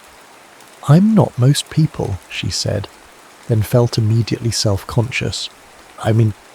No, I can see that. His smile transformed his face, softening the angles. They talked easily, the way people do when discovering unexpected connections. Northwestern, it turned out, was just the beginning. They'd both spent a summer in Barcelona studying abroad, though different years. Both had briefly lived in New York, he in Brooklyn, she in the Village. Both had stood at the same outlook point in Kyoto, Japan, admiring the maple trees in autumn. It's strange, Jake said after they'd exchanged these coincidences. I feel like we should have met before now. Maybe we did and forgot, Natalie suggested, only half joking. I don't think I would have forgotten you. The directness of his gaze made her look away. Her phone buzzed with a calendar alert. A meeting in 30 minutes back at the office. Reality intruding. I have to go, she said reluctantly, gathering her things, but this was nice. Can I see you again? Jake asked, no pretense in his voice. Maybe dinner this time? She should say no. Her life was complicated enough without adding mysterious connections and unexplainable coincidences to the mix. But as she looked at him, this stranger who somehow didn't feel like a stranger, Natalie felt a certainty she couldn't explain. Yes, she said simply. Outside the rain had stopped, though clouds still hung heavy overhead. As they parted ways on the sidewalk, Jake turned back suddenly. Natalie, this might sound odd, but have you been seeing 11:11 everywhere? On clocks, receipts, random places? The question froze her in place. How did you know that? Because it's been happening to me too, for about 3 months now. Before she could respond, snow began to fall. Large, perfect flakes drifting between them like messengers from another world. They stood silently, watching winter arrive early, both understanding that something extraordinary had just begun. Natalie had never been the type to dive headfirst into relationships. She preferred to wade in slowly, testing the depth and temperature before committing herself to the current. Her marriage at 29 had followed nearly 2 years of dating. Even then, she had harboured doubts that manifested 3 years later as an amicable but necessary divorce. Since then, her relationships had been carefully managed affairs with clear boundaries and pragmatic expectations. Nothing in her experience had prepared her for Jake Bennett. 2 weeks after their coffee shop encounter, she found herself sitting across from him at a small Italian restaurant in Lincoln Park, marvelling at the ease between them. Tonight was their 4th dinner together, not counting the afternoon they'd spent wandering the Art Institute or the morning walking the lakefront despite the December chill. I still don't understand why you left Chicago, she said, twirling linguine around her fork. Most photographers would kill for your career trajectory, and this city has always had a vibrant art scene. Jake considered this, taking a sip of his wine. I was running, he admitted. My father died my senior year of college.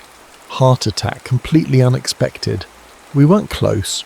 He was disappointed I chose photography over law, but his death untethered me somehow. He shrugged. So I left. Convinced myself I was pursuing my craft, but really, I was just avoiding standing still long enough to feel anything. The honesty in his voice resonated with something in Natalie. I understand avoidance strategies, she said quietly. After my divorce, I buried myself in work. designed 3 award-winning buildings in 2 years, barely slept. Never processed what happened. My therapist called it achievement as anesthesia. And now, his eyes, warm in the candlelight, held genuine curiosity.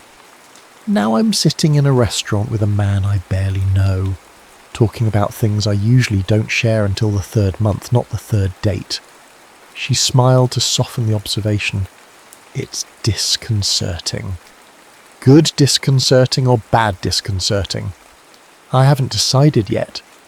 Jake laughed, the sound rich and unguarded. Fair enough. He hesitated, then said, Can I show you something? You'll think I'm crazy, but it feels important. He retrieved his phone, scrolled through his photo gallery, and handed it to her. The image showed a New Year's Eve celebration in Times Square. Crowds in winter coats, confetti falling like snow. New Year's 2015, he explained. I was on assignment for National Geographic. Spent 4 hours in that crowd capturing the celebration. Okay, Natalie said, unsure what she was meant to see. Look at the right edge of the frame by the hot dog vendor. She zoomed in and her breath caught. There, partially turned away but unmistakable, was her own profile. Younger, with longer hair, wearing the red wool coat she'd loved, until it had finally worn out 2 years ago. That's me, she whispered. I was there with my college roommate. We decided on a whim to drive to New York for New Year's. We were literally 10 feet apart, Jake said softly. 8 years ago. Natalie stared at the photo, a strange vertigo washing over her. This could still be coincidence, she said, but her voice lacked conviction. There's more. Jake took the phone back, opened his notes app and began reading. October 18th, 2011. Lake Geneva. Small coffee shop near the water. Woman in blue sweater reading architecture magazine at corner table. Her hand trembled slightly as she set down her fork. I used to have a cottage in Lake Geneva. Spent every October there working on designs. August 3rd, 2017. Chicago O'Hare. Delayed flight to San Francisco. Woman sleeping against window in gate K12. Blueprint tube beside her. I was presenting at a sustainable design conference in San Francisco that year, she said, voice barely audible. Jake set down his phone. I kept these notes over the years, random observations, potential photograph subjects. Never took pictures of any of these women, just noticed them. It wasn't until I went through my old journals last week that I realised, I think they were all you, Natalie. The restaurant around them continued its symphony of clinking glasses and murmured conversations, but Natalie felt suspended in a pocket of impossible stillness. Logic and reason, her lifelong companions, offered no explanation for the evidence before her. What does it mean? She finally asked. I don't know. Jake reached across the table, his fingers lightly touching hers. But I think we've been orbiting each other for years, missing each other by minutes, sometimes seconds. Until now. She turned her hand over, allowing their palms to meet. Until now, he echoed. Later, standing outside her apartment building, snowflakes catching in her hair, Natalie made a decision that felt both reckless and inevitable. She kissed Jake Bennett under the golden glow of a street lamp, feeling a sense of homecoming so profound it brought tears to her eyes. When they finally broke apart, Jake looked down at his watch and smiled. 11:11 p.m, he whispered. Of course it is. Over the next month they pieced together their parallel lives like detectives, assembling evidence of a beautiful conspiracy. Each discovery, a concert they'd both attended in 2009, a delayed flight they'd shared without knowing in 2016, a comment from Karen that she'd actually tried to introduce them at a gallery opening 4 years ago, only to have Natalie leave early with a migraine, added to the growing certainty that something extraordinary was happening. Jake moved into a loft in Wicker Park, close enough to Columbia to commute easily when his teaching position began in January. Natalie helped him unpack, bemused by his minimalist possessions, mostly camera equipment and books, after years of transient living. "You know what's strange?" she said one evening as they sorted through his collection of photography volumes. "I don't see 1111 anywhere anymore, not since we started dating." Jake looked up from the shelf he was organising. "Just once after our first kiss. It's like it served its purpose." "Which was what? To get us to notice each other?" "Maybe." He sat beside her on the floor, their backs against the couch. "Or maybe to get us to notice patterns, to pay attention." Natalie leaned her head against his shoulder, allowing herself to accept what still seemed impossible by any rational measure. "My grandmother would have called it fate." "And what do you call it?" "I don't know, but I'm glad for it, whatever it is." On New Year's Eve, they stood on Natalie's balcony watching fireworks bloom over the lake. Jake's arm wrapped around her waist, his warmth a shield against the winter night. "I have something for you," he said, pulling a small wrapped package from his pocket. Inside, Natalie found a silver pendant, a delicate clock face with the hands permanently fixed at 11:11. "So we don't forget," Jake explained, helping her fasten it around her neck. "Even when the sign stopped appearing, something led us here. Some cosmic clockmaker winding the timepieces of our lives to finally synchronize." Natalie touched the pendant, cool against her skin. "It's beautiful, thank you." "I have something else, too." He hesitated, uncharacteristically nervous. "I've been offered a major assignment, a year-long project documenting climate change impact on coastal communities around the world. It starts in March." "Oh." She felt a cold that had nothing to do with the January air. "That's a big opportunity." "It is," he agreed, "but I'm turning it down."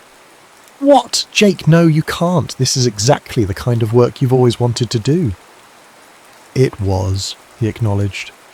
"Before, but now," his eyes held hers. "Now there are other things I want more." "I would never ask you to give up your work for me," Natalie said firmly. "You didn't ask. I'm choosing." Jake took her hands in his. "I spent 15 years running from place to place, capturing moments but never living in them. I'm done running, Nat." The fireworks reached their crescendo, golden sparks raining down over the black mirror of Lake Michigan. As the city erupted in cheers welcoming the new year, Natalie made a resolution she'd never anticipated.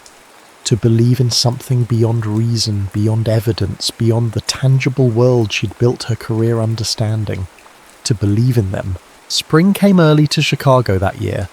By mid-March, tree buds swelled with promise and Lake Michigan's steel-grey waters softened to blue.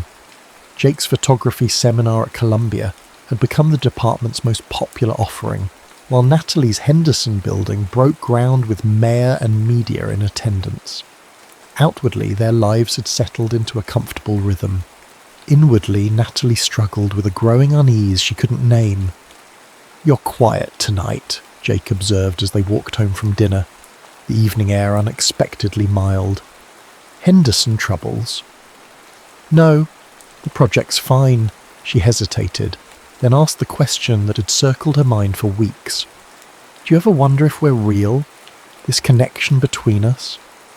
Jake stopped walking. "What do you mean?" "I mean," Natalie searched for words, "what if we've constructed this narrative, this cosmic love story, because the alternative is admitting we're just two people who happen to bump into each other in a bookstore during a power outage?" She traced the pendant at her throat, a habit she'd developed. "What if 1111 was just a coincidence, and we've built this elaborate mythology because it's more romantic than random chance?" Jake studied her face. No defensiveness in his expression, only thoughtful consideration. Would it matter if it began as coincidence but became something meaningful? "It would to me," she admitted. "I've spent my entire life believing in what I can see, measure, design, concrete things, and now I'm building my happiness on What mystical number patterns? Near misses that may or may not have been you and me. It feels like standing on a foundation I can't verify. They resumed walking, silence stretching between them. Finally, Jake spoke. When I photograph landscapes, I'm capturing a moment that will never exist exactly that way again. Light, weather, season, everything changes constantly. But the photograph remains evidence of something fleeting made permanent. He glanced at her. Maybe that's what love is, taking something as transient as two people finding each other and making it real through belief and commitment. That's poetic, Natalie said, but it doesn't answer whether what we're feeling is genuine or manufactured from a series of coincidences. Does it have to be one or the other? Jake asked. Can't it be both? A coincidence that became meaningful because we chose to give it meaning. But Natalie, trained to see the world in blueprints and load-bearing calculations, found herself craving certainty. The more she examined their relationship, its rapid intensity, the ease that seemed almost unnatural, the more she questioned its foundation. 2 days later, she cancelled dinner plans, claiming work demands. The next week, she suggested taking some space to think. Jake accepted her retreat with a grace that only made her question deepen. Shouldn't he fight harder if what they had was so extraordinary? In her empty apartment, Natalie removed the 1111 pendant and placed it in her jewellery box. She worked late, attended a conference in Seattle, resumed her pre-Jake routine with determined focus. When her mother called to ask about that photographer you were seeing, Natalie responded with deliberate vagueness. We're taking a break. But in quiet moments, in the elevator ascending to her office, waiting for coffee to brew, lying awake at 3 a.m, Natalie found herself listening for something she couldn't name, a clock ticking somewhere just beyond hearing, a countdown resuming. You're miserable, Karen declared, setting down her mimosa with unnecessary force. Their monthly brunch had become a tradition over 20 years of friendship through marriages, divorces, career shifts, and life's unpredictable turns. I'm busy, Natalie corrected, picking at her uneaten Belgian waffle. The Henderson project is entering a critical phase. Bullshit. Karen's bluntness was why Natalie loved her. You're hiding in your work because you're scared. Of what? Of being happy. Of believing in something you can't control with your architect's precision. Karen softened her tone. Nat, I've known you since we were 18. I've never seen you look at anyone the way you looked at Jake. Why are you running away from that? Natalie traced the condensation on her water glass, forming patterns that disappeared as quickly as she created them. What if it's not real? What if we convinced ourselves of this cosmic connection, and 5 years from now, we wake up next to each other and realize we're strangers who fell for a pretty story? That's a risk everyone takes, Karen said gently. There are no guarantees in love, whether you meet through mysterious number patterns or a dating app. I need some kind of proof, Natalie admitted. Something beyond coincidence and feeling. Karen studied her friend with exasperation and affection. For someone so intelligent, you can be remarkably dense. Love isn't a building, Nat. You can't ensure structural integrity with the right materials and calculations. It's a leap of faith. Always has been, always will be. After brunch, instead of returning home, Natalie found herself walking without destination. The April afternoon embraced the city in golden light, trees along the boulevard unfurling tender green leaves. She ended up at the Chicago River, standing on the same bridge where she'd first encountered Jake 6 months ago. Leaning against the railing, she watched tourist boats glide beneath, guides pointing out architectural features she could name in her sleep. The city she loved, built on precise measurements and careful planning, yet still capable of surprising beauty. Her phone vibrated with a text from an unknown number. Look up. Natalie raised her head and gasped. Above the buildings opposite the river, a massive digital billboard had been commandeered to display a single image. The photograph of her on the bridge that day in October, face tilted toward the sun, eyes closed in rare serenity. Below it, a simple message. 11:11, when time stood still. She's turned around, searching the crowded bridge, and found him standing 20 feet away. Jake, camera in hand, watching her with an expression of such open vulnerability that her certainty wavered. "What is this?" she asked when he approached. "Evidence," he said simply. "I took this photograph the day we bumped into each other on this bridge. I never showed it to you because, well, it felt too personal, too revealing, what I felt even then." Natalie looked up at the billboard again, seeing herself through his eyes. Not just her physical appearance, but something deeper he'd captured. A woman caught in a moment of perfect presence, unaware she was being observed, genuine in a way posed photographs never could be. "How did you get it on the billboard?" Jake smiled. "Well, I have been waiting for the perfect moment, and I know people in advertising. Called in some favours. It's only up for 5 minutes, that's all they could give me." "Why?" "Because I needed you to see what I saw." His voice grew serious. "Natalie, I understand your doubts. I've had them too. But whether fate brought us together or random chance, what matters is what we choose to do now." He reached into his pocket and withdrew a small worn notebook. "This is my journal from 2009. Read the entry for April 21st. With trembling fingers, she opened to the bookmarked page. April 23rd, 2009. Chicago lakefront at sunrise. Mist rising off the water. A woman in a red coat standing at the edge, arms outstretched like she's embracing the horizon. I didn't photograph her. Some moments aren't meant to be captured, only witnessed. I wonder what her story is. I wonder if I'll ever know." "That was my 30th birthday," Natalie whispered. "I went to the lake at dawn because I'd promised myself I'd start embracing life more fully." She looked up at him. "You were there." "I was always there, Natalie. In 100 moments neither of us recognized as significant until now." Jake took her hands. "I don't know if that's fate or coincidence or something in between, but I know what it feels like, and it feels like finding a home I didn't know I was searching for." Above them, the billboard changed, returning to its regular advertisement. The moment of public testimony passed, leaving them with what remained. 2 people on a bridge, choosing what to believe. "I'm still scared," Natalie admitted. "Me too," Jake said. "But I'm more afraid of missing this, of spending another 15 years almost finding you." Natalie closed her eyes, feeling the spring sun warm on her face, the gentle pressure of Jake's hands in hers, the solid bridge beneath her feet. In architecture, she knew, even the most carefully designed structures required a leap of faith, that moment when theory became reality, when drawings became dwelling places. Perhaps love demanded the same courage. "Okay," she said, opening her eyes to meet his. "Let's try again, but this time eyes wide open. No mystical explanations, no fate narratives.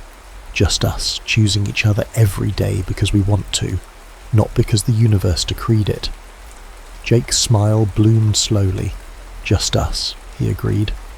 "Although," he glanced at his watch, "it is 11:11 right now." Natalie laughed, the sound carrying across the water like a promise. "Of course it is. Summer in Chicago arrived with a vengeance. Humid days where the air hung like warm syrup and nights alive with street festivals and outdoor concerts." Natalie and Jake moved through these months with tentative joy, rebuilding what had briefly fractured in spring. Natalie kept her apartment while spending most nights at Jake's loft, his minimalist space gradually accumulating evidence of her presence. Architectural journals on the coffee table, her favourite tea in the cupboard, a pair of reading glasses perpetually forgotten on the windowsill. They established routines: Sunday brunches at a corner bistro, evening walks along the lakefront, quiet mornings where they worked side by side, she on building designs, he sorting through photographs. By unspoken agreement, they avoided discussion of cosmic alignments or fate. The 1111 pendant remained in Natalie's jewellery box, though sometimes she caught herself touching the hollow of her throat where it had rested. The numbers no longer appeared with supernatural regularity, and both pretended this was a relief rather than a loss.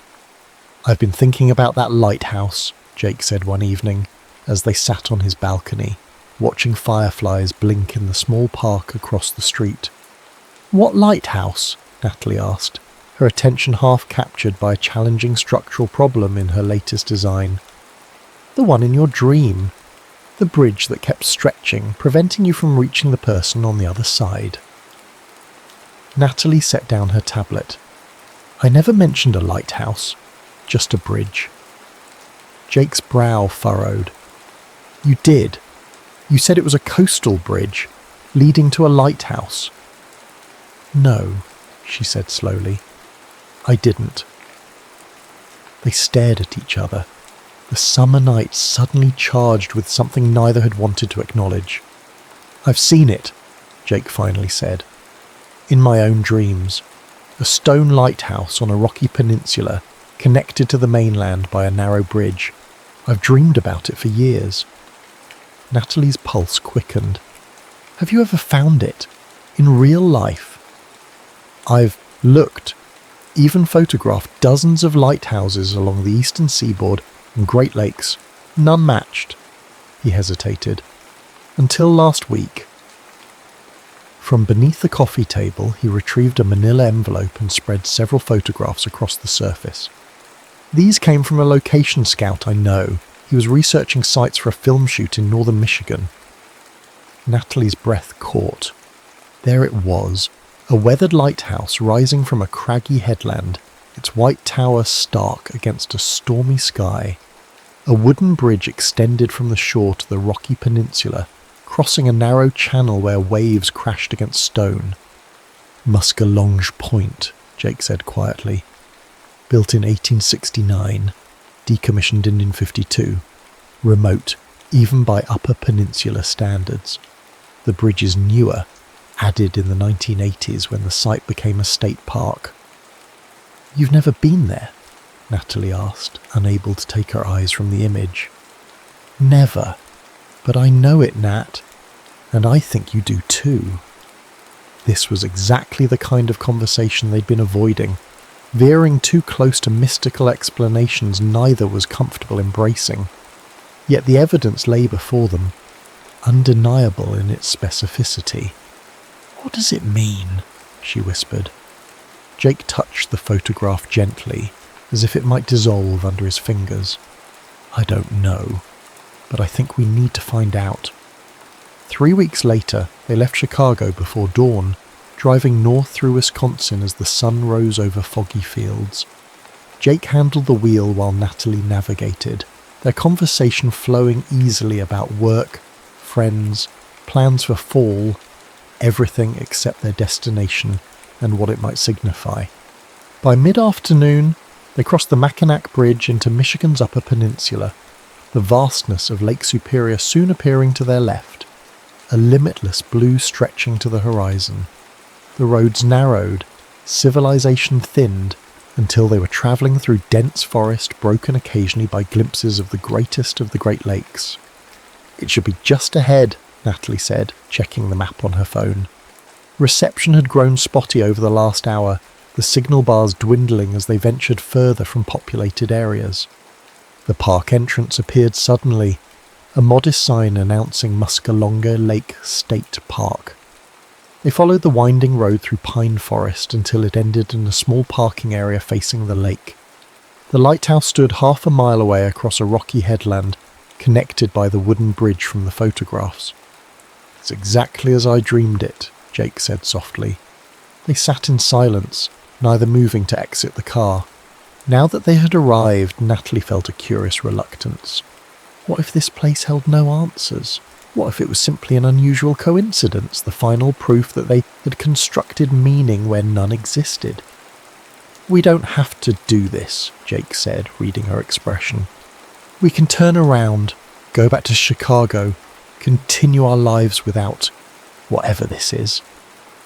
Natalie looked at him, this man who had somehow woven himself into the fabric of her existence, whose absence she could no longer imagine. "No," she said firmly. "We came all this way, let's see it through." The July afternoon embraced them as they walked the path to the headland. Lake Superior stretched endlessly to the north, its surface glittering with diamond light.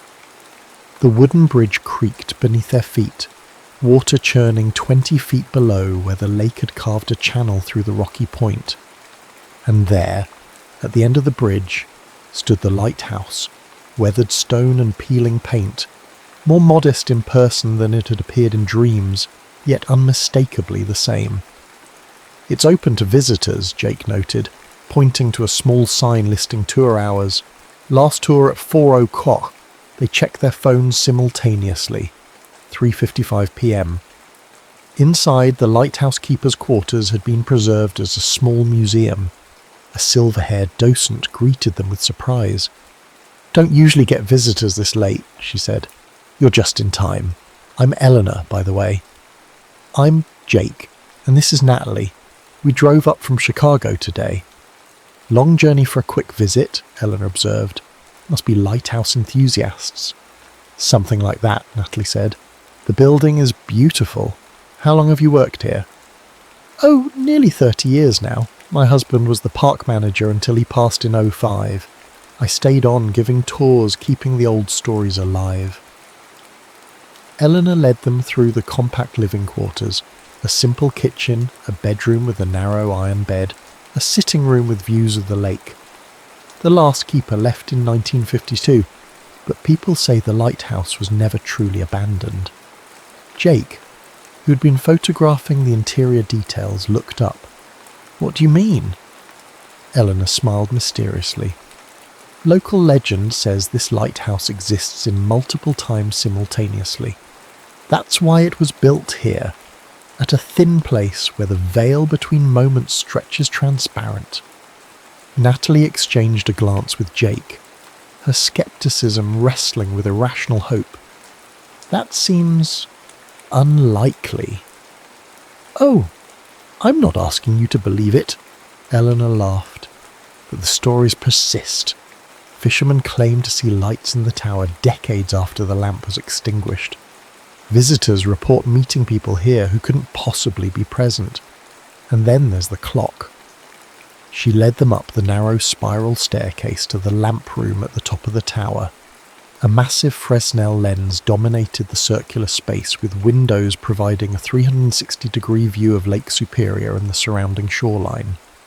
In the centre of the room, mounted on a pedestal, stood an ornate clock with an astronomical face, not just hours and minutes, but phases of the moon, planetary positions, and symbols Natalie didn't recognise. "This isn't part of the original lighthouse equipment," Eleanor explained. "It appeared sometime in the 1920s. The keeper at that time claimed it simply manifested one morning. No record of its delivery, no explanation for its presence." Jake approached the clock cautiously. "It's beautiful craftsmanship. It's also perfectly accurate despite never being wound." Eleanor pointed to the mechanism. "No one knows how it works. Horologists from the Smithsonian examined it in the 1970s and found no power source, yet it keeps perfect time." Natalie's attention caught on the clock face. "The hands are showing 11:11. "They always do," Eleanor said. "From this angle, at least." Jake and Natalie moved to stand beside her, viewing the clock from where she stood. The hands clearly showed 4:17 p.m. "That's not possible," Natalie whispered, circling to her original position. From there, the hands unmistakably pointed to 11:11. "Optical illusion?" Jake suggested, his voice uncertain. Eleanor shook her head. Something more interesting, I think. The clock shows different times to different viewers, always has. Some people see their birth time, others see the moment of a significant life event. Wedding, child's birth, parents passing. And some see 11:11, Natalie said softly. Yes, that's quite common. Eleanor studied them with newfound interest. You're a pair then? A pair? Jake asked. The clock shows 11:11 to those whose lives touch across time. Soulmates, if you believe in such things. Or perhaps just two people whose connection transcends ordinary constraints. Eleanor's eyes crinkled with a smile. My Harold and I saw 11:11 when we first visited this lighthouse in 1974. Been together ever since until he passed over. Natalie wanted to dismiss this as superstition, the kind of folktale that accumulated around remote places. But the evidence of her own eyes, the precision of her recurring dreams, the impossible journey that had led them here, all stretched the boundaries of her rational mind. There's one more thing you should see, Eleanor said, leading them down the spiral staircase to the keeper's sitting room. She unlocked a cabinet and withdrew a leather-bound visitor log. This stays out of public view for obvious reasons. She opened the book to a page marked with a red ribbon. There, in faded ink, two entries stood side by side. August 17th, 94, Natalie Carter. Chicago, visiting with family. Dreamed of this place before coming. Strange feeling of waiting for someone important. August 17th, 1994, Jake Bennett, Rochester, NY family vacation. Keep having the feeling I've forgotten something crucial. The lighthouse seems familiar, though I've never been here before. Natalie gripped the edge of the table, her knees suddenly weak. I don't remember writing this. I don't even remember visiting this lighthouse as a child. Jake's face had gone pale. Neither do I, but that's my handwriting and my hometown. Eleanor closed the book gently. Memory's a fluid thing, especially in places like this where time doesn't flow quite straight. She glanced at her watch. The park closes at sunset. I should lock up soon. They followed her outside in stunned silence. The afternoon light had softened to gold, creating long shadows across the headland. Lake Superior stretched before them, ancient and inscrutable. Eleanor, Natalie said suddenly, was there ever a time when the bridge wasn't here, when the lighthouse was completely isolate? The older woman considered this. Before the 1980s, you'd need a boat to reach it. The channel's not wide, but the currents are treacherous, she smiled. Some say that's why the lighthouse has its legend. Isolation creates its own kind of magic. After Eleanor left, they stood alone at the base of the tower, watching the sun begin its descent toward the horizon. We were here, Jake said, breaking the silence. Both of us, on the same day, when I was 12 and you were 10, and neither of us remembers it. Natalie felt unmoored, her carefully constructed worldview tilting. This defies every logical explanation. Does it matter? Jake turned to face her. Logic, explanation, reason. We've been hiding behind these because we're afraid. I spent 15 years running from place to place and you built walls of work and routine. But what if this, whatever it is offering us something extraordinary?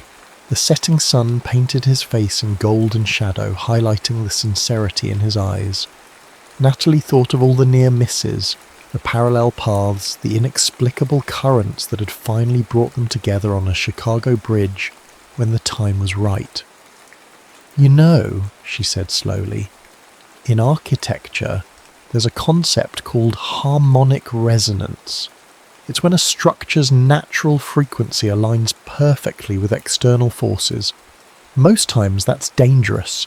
Bridges collapse, buildings fall. But sometimes, when it's designed correctly, that resonance creates something remarkable. Something that couldn't exist without that perfect alignment. Jake took her hands. Is that what we are? Harmonic resonance? Maybe, Natalie smiled. Or maybe we're just two people who kept missing each other until we didn't. I still don't know if I believe in fate, Jake admitted, but I believe in us, and I believe in now. He reached into his pocket and withdrew a small box, which is why I brought this. Inside lay a ring. Simple platinum band, small diamond that caught the sunset light. Not a traditional engagement ring, but something more fitting for them. Elegant, understated, with depth beneath its surface. Jake, Natalie breathed. I'm not asking because some cosmic clock brought us together, he said. I'm asking because I love who you are. Your brilliance, your caution, your courage in facing what you don't understand. I love the life we're building, and I want to keep building it, moment by moment, choice by choice. Behind them, waves crashed against the lighthouse foundation, ancient rhythms that had witnessed countless human dramas unfold against their backdrop.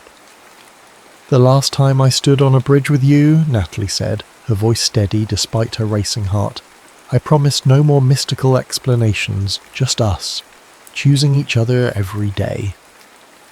That promise still stands, but maybe I can accept that there's more to this world than I've allowed myself to see, more patterns to life than just the ones we design. Jake's smile broke like dawn. Is that a yes? It's a yes, Natalie confirmed. Now and at every 11:11 to come. He took the ring from its box, slid it onto her finger. A perfect fit, as if designed for her hand alone. As they crossed the bridge back to shore, hand in hand, Natalie glanced back at the lighthouse silhouetted against the deepening sky. For a moment, just a heartbeat, she thought she saw two children on the rocky shore below, a boy with dark curls and a girl with serious eyes, looking up at the tower with wonder. Then the vision vanished, leaving only the certainty that some journeys begin long before we recognize the path. In the car heading back towards civilization and the life they would continue building together, Jake reached for her hand. You know, he said, I never believed in perfect timing before you. Natalie smiled, watching the first stars appear above the pines. Neither did I, she admitted. But I'm starting to think that time, like love, isn't something we measure so much as something we create, moment by moment, choice by choice. The lighthouse disappeared behind them, its mystery neither fully explained nor necessary to explain.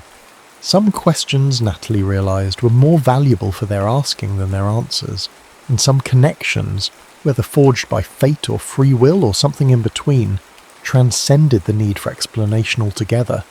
All that mattered was that after years of near misses and parallel paths, they had found each other at exactly the right moment, and every moment since had confirmed.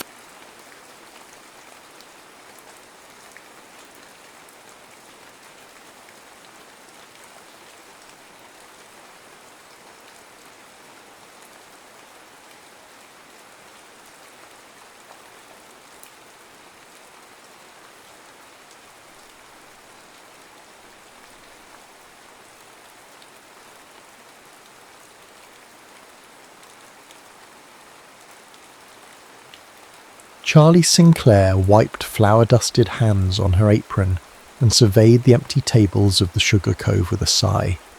The morning rush, if you could call 5 customers a rush, had ended, leaving behind the lingering scent of cinnamon and disappointment. Another banner day, she muttered, tallying the register. The bakery's finances were like her sourdough starter, slowly dying despite her best efforts to keep it alive.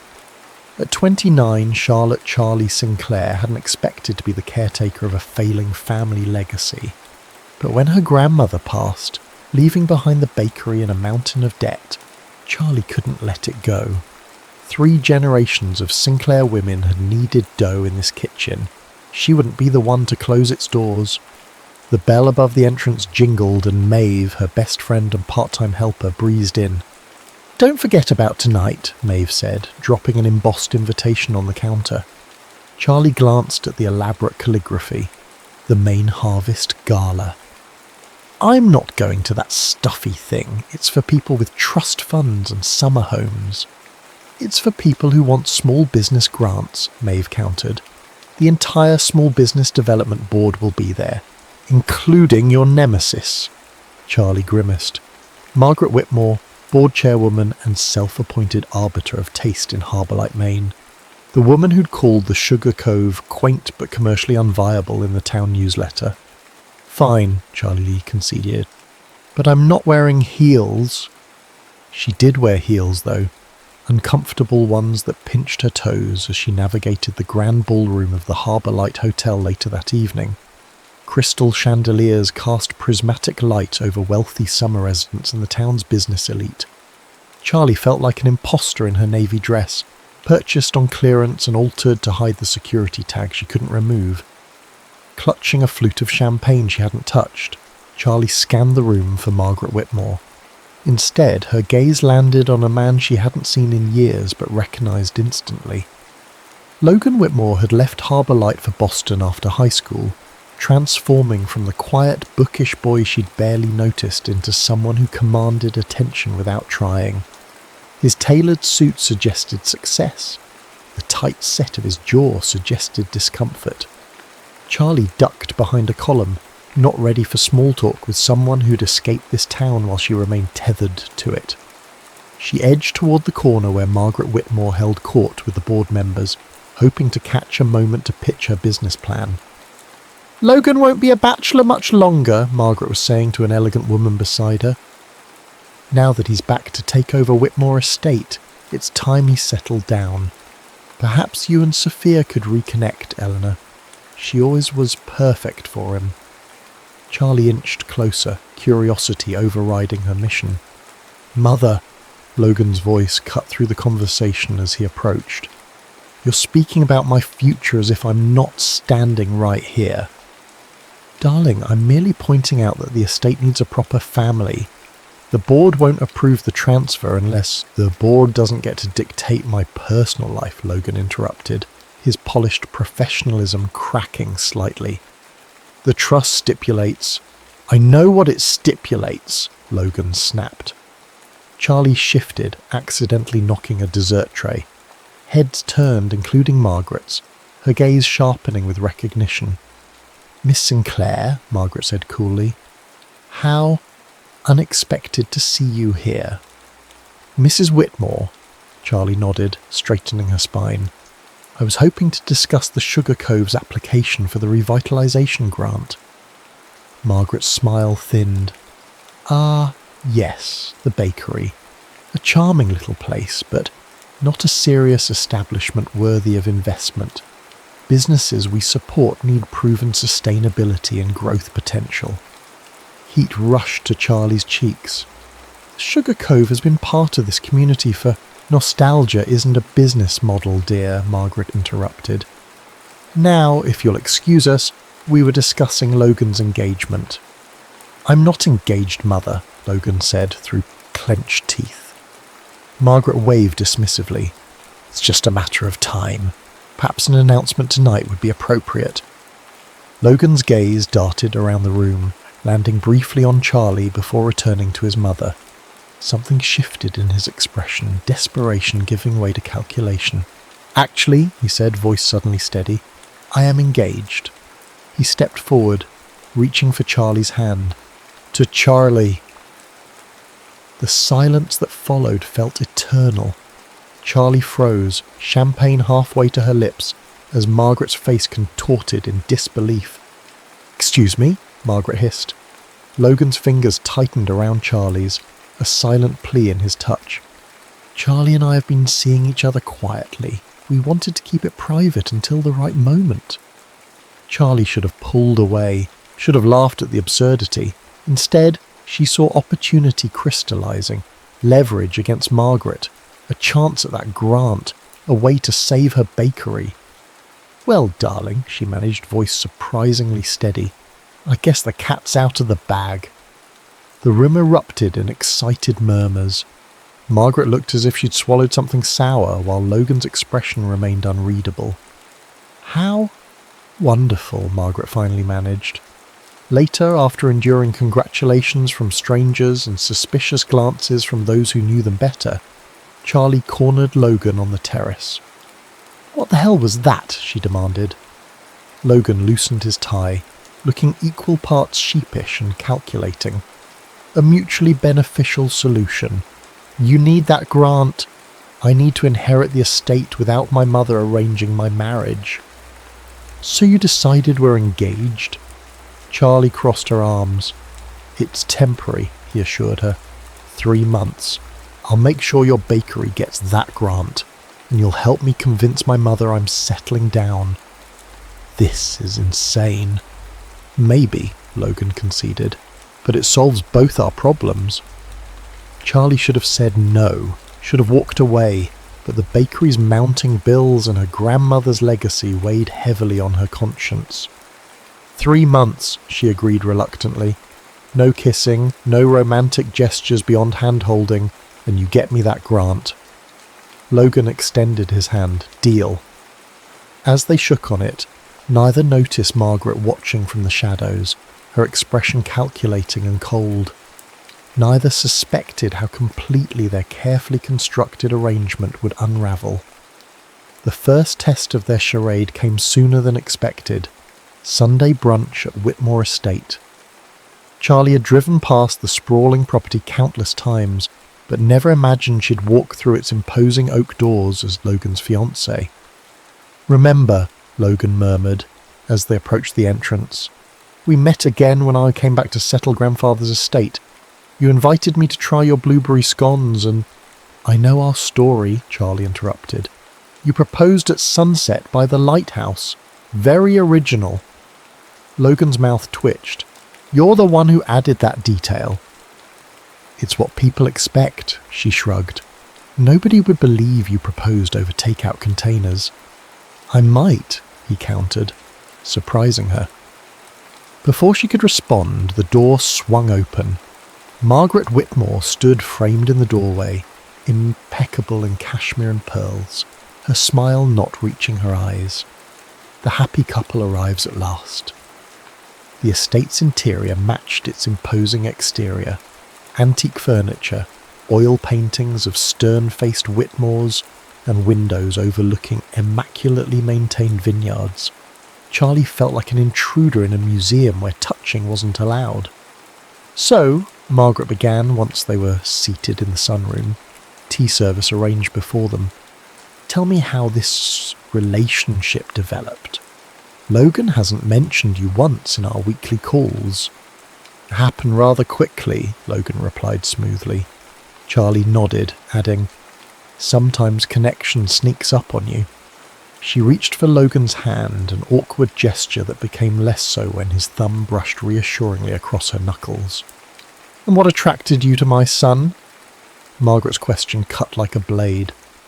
"His recent inheritance, perhaps?" "Mother," Logan warned. "Actually," Charlie replied evenly, "I've always admired his hands." Logan's head snapped toward her, surprise evident. "His hands?" Margaret echoed incredulously. Charlie nodded, improvising.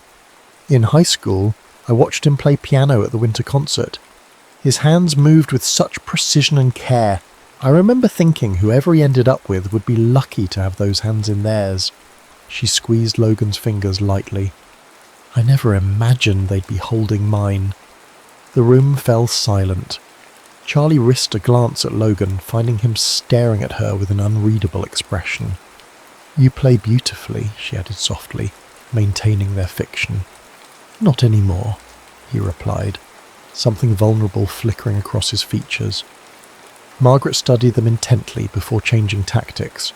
The vineyard needs significant attention. Logan plans to sell it, of course, his life is in Boston. "Actually," Logan interjected, "I'm reconsidering." This time Charlie's surprise wasn't feigned. According to their agreement, Logan would secure her grant, inherit the estate, sell it quickly and return to Boston. There had been no mention of reconsidering. "The property has potential," he continued. "With the right investment, the vineyard could thrive again, and the main house would make an excellent inn." "An inn?" Margaret scoffed. "Your grandfather would roll in his grave. This estate has been in our family for generations." And it's been declining for the last 2, Logan countered. Change isn't betrayal, Mother. The conversation shifted to business after that, but Charlie couldn't shake the feeling that something fundamental had altered in their arrangement. Logan's hand remained in hers long after it was necessary for their performance. Over the following weeks, their charade developed texture and complexity. They appeared together at the farmers' market, town council meetings, and seaside festivals. Charlie found herself cataloguing details about Logan she'd never anticipated knowing. How he drank his coffee, black, no sugar, the way he absent-mindedly rubbed the scar on his left palm from a sailing accident at 12, his habit of reading the last page of a book first to decide if the journey was worth taking.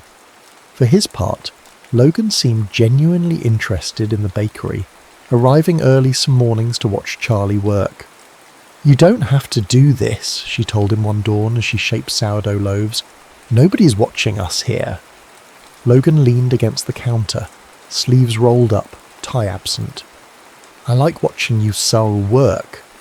You become something else with dough in your hands. Flowery and sweaty."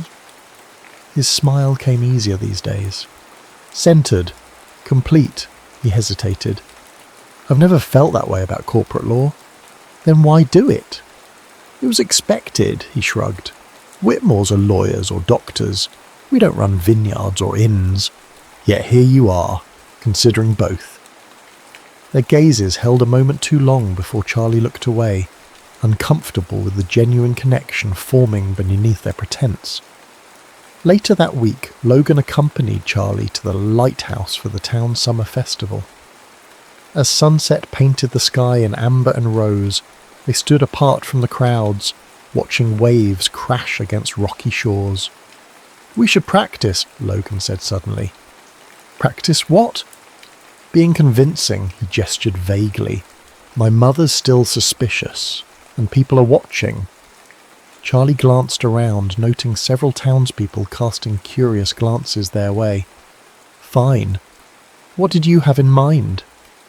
Instead of answering, Logan stepped closer, one hand rising to tuck a windblown strand of hair behind her ear. The gesture was gentle, domestic, startlingly intimate. Charlie breathed. "Is this okay?" he asked, voice low.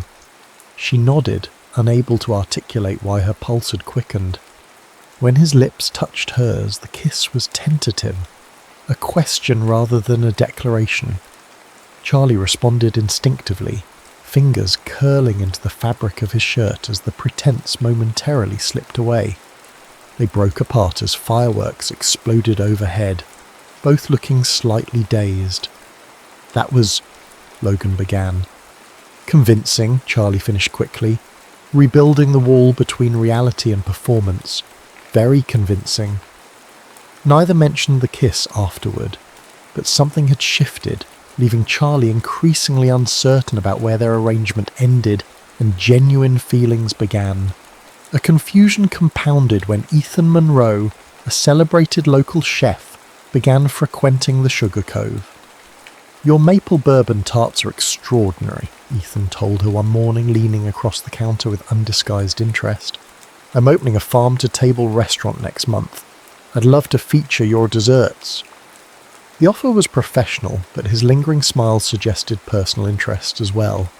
Charlie found herself flattered by the attention and confused by Logan's obvious irritation when he arrived to find Ethan there. "You two seemed cozy," Logan remarked afterward, jaw tight. "He's a potential business partner," Charlie replied, surprised by his tone. "Is that all?" The question hung between them, laden with implications neither was ready to address. Before Charlie could respond, the bakery door opened again, revealing a stunning woman in designer sunglasses. "Logan," the woman smiled, removing her glasses to reveal perfectly made-up eyes. "Margaret said I'd find you here." Logan straightened. "Sophia, what are you doing in Harbour Light?" "Visiting family," she replied, gaze sliding dismissively over Charlie before returning to Logan. "And checking on old friends. I heard the most surprising news. Charlie extended her hand, forcing a smile. I'm Charlie, Logan's fiancé. Sophia's handshake was brief, her smile tight. Yes, so I've heard. Quite the whirlwind romance. Sometimes you just know, Logan replied, moving to stand beside Charlie, arms sliding around her waist in a gesture that felt both protective and possessive. Charlie should have appreciated his commitment to their charade. Instead, she found herself wondering if he'd hold Sophia the same way once their arrangement ended, if he had returned to Boston and the life he'd built there, while she remained in Harbour Light with a rescued bakery and memories of pretending. The thought bothered her more than it should have. The coastal storm arrived without warning, transforming afternoon into premature twilight as rain lashed against the Sugar Cove's windows. Charlie was closing early when Logan appeared, rainwater dripping from his hair and jacket. I was meeting with the Historical Society about permits for the vineyard, he explained, accepting the towel she offered.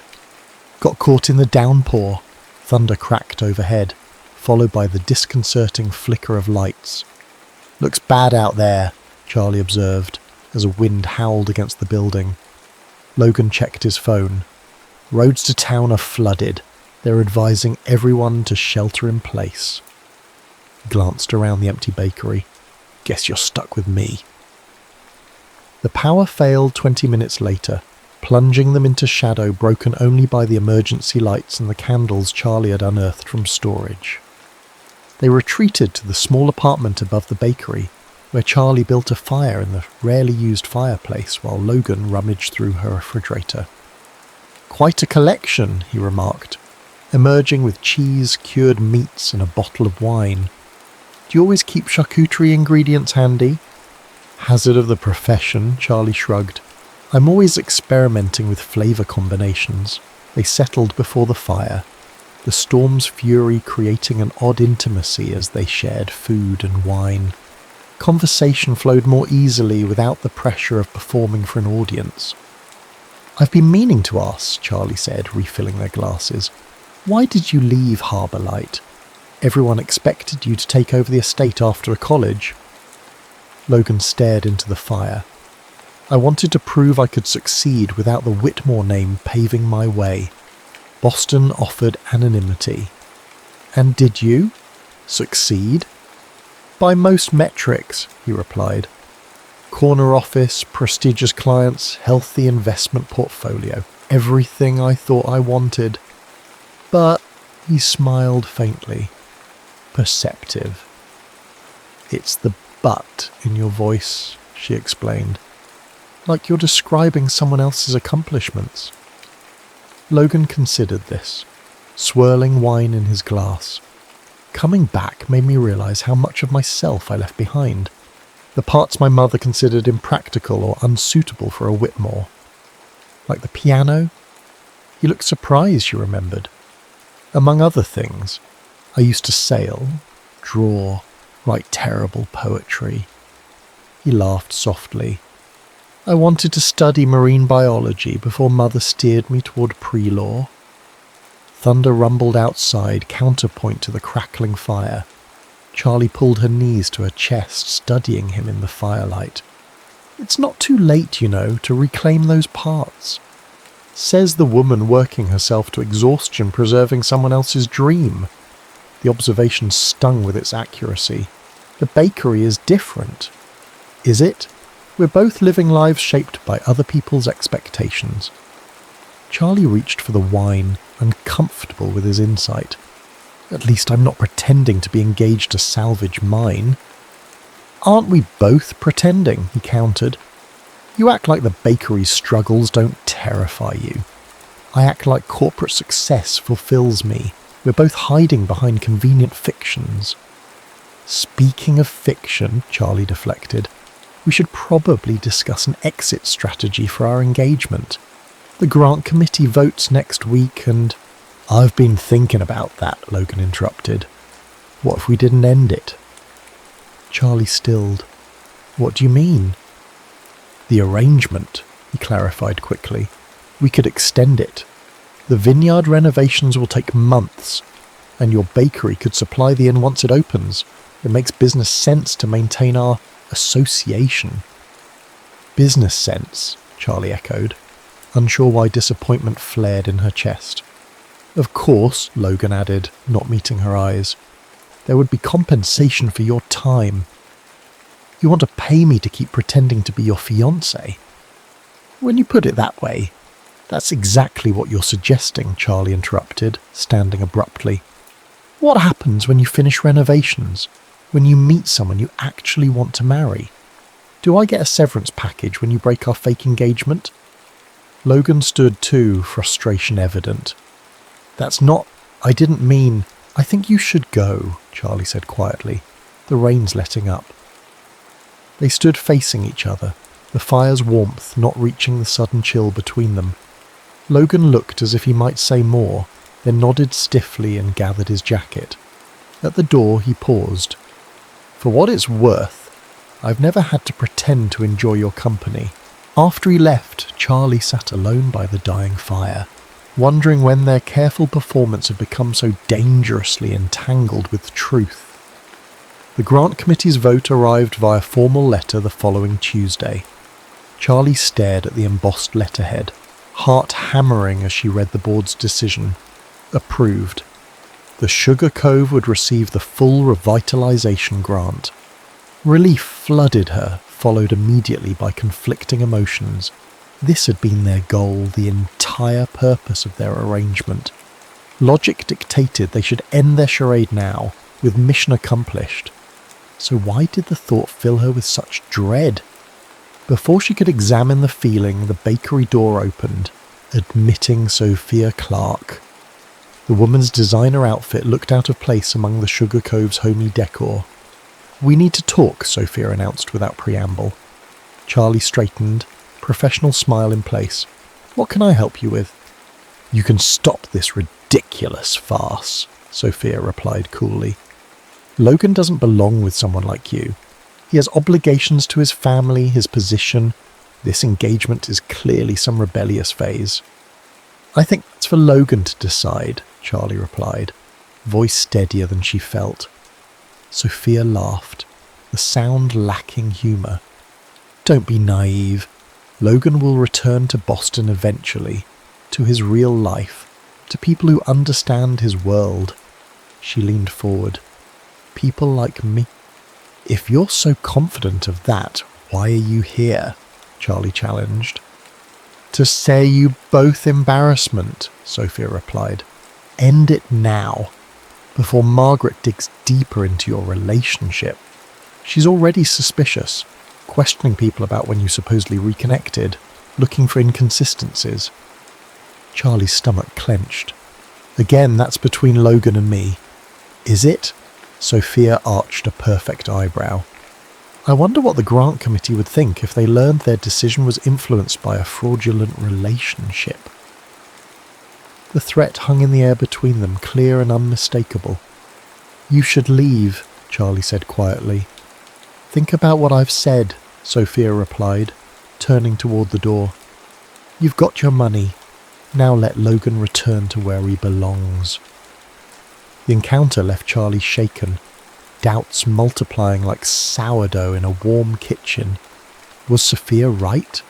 Had she been fooling herself, imagining depth in what was ultimately a business transaction? Her confusion only intensified when Logan arrived that evening, eyes bright with excitement. "The Historical Society approved the renovations," he announced. "We can break ground next month on the tasting room." He paused, noting her expression. "What's wrong?" "I got the grant," Charlie replied, forcing a smile. "Congratulations to us both. Mission accomplished." Understanding dawned in his eyes. "Charlie, we should discuss how to end this convincingly," she continued briskly. "A mutual decision to part ways seems best. No drama, no hard feelings." "Is that what you want?" No, she realised with startling clarity. But admitting otherwise meant acknowledging feelings she wasn't prepared to examine. "It's what makes sense," she replied instead. "We got what we wanted." Logan studied her, something unreadable in his expression. "Did we?" Before she could respond, Logan's phone rang. His mother's name flashed on the screen. "I should take this," he said reluctantly. Charlie nodded, moving away to give him privacy, fragments of conversation drifting toward her as she busied herself with closing tasks. "Yes, Mother, I'm aware of the gala. No, I haven't forgotten. Of course, Charlie will attend." When he ended the call, his expression had hardened.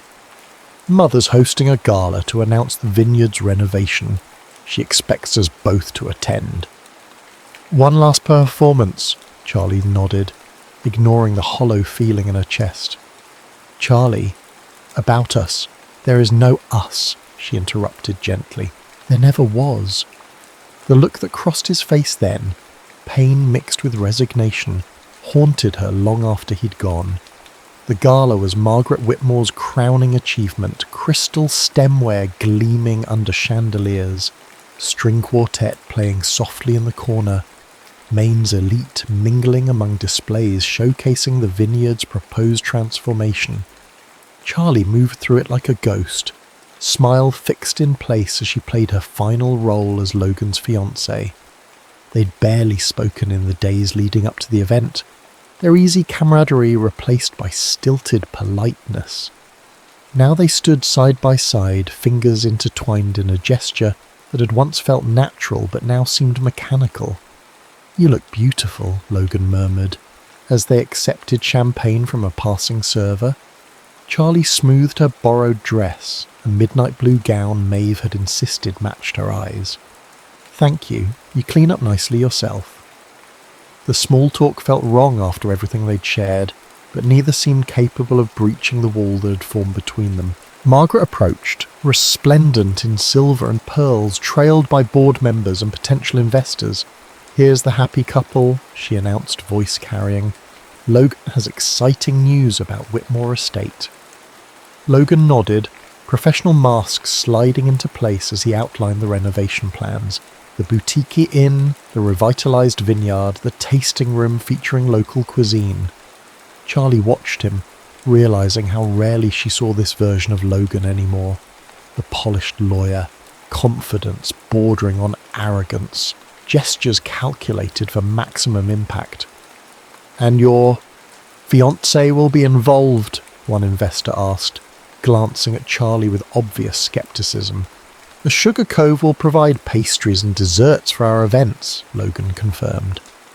"How convenient that your engagement coincided with both your business needs," Margaret interjected, voice honeyed but eyes sharp. "The timing seems almost calculated." A subtle tension rippled through the gathering. Charlie felt Logan stiffen beside her. "Mother, he warned quietly. Margaret ignored him, turning to Charlie. "Tell me, dear, how does a struggling baker with mounting debt suddenly afford new equipment and renovations just as my son returns to claim his inheritance?" The question hung in the air, accusation thinly veiled beneath polite inquiry. "My bakery received a revitalization grant," Charlie replied evenly. "Yes," Margaret smiled, "from a board I chair. Shortly after your surprise engagement to my son, who needed to demonstrate commitment to the community to secure his inheritance." She glanced around the gathering. "Quite the coincidence." Whispers spread through the assembled guests. Charlie felt heat rising in her cheeks as understanding dawned. Margaret had known all along, had perhaps even allowed their charade to continue while gathering evidence to discredit them both. "That's enough," Logan said firmly. "Is it?" Margaret challenged. "Because I've had the most illuminating conversations with people who know you both. People who find it strange that childhood acquaintances who barely interacted suddenly announce an engagement. People who can't recall seeing you together before that convenient declaration at the Harvest Gala." Charlie's grip on her champagne flute tightened as humiliation washed over her. Nearby, she spotted Sophia watching with barely concealed satisfaction. "This is hardly the venue," Logan began. "I disagree," Margaret cut him off. "Our investors deserve transparency about who they're entrusting with their money." She turned to Charlie. "Do you really think a small-town baker with a failing business was a suitable match for my son? That anyone would believe this obvious arrangement?" The room had fallen silent, all eyes on their unfolding drama. Charlie felt something crack inside her, pride maybe, or the last remnants of hope that this fabricated relationship might somehow transform into something real.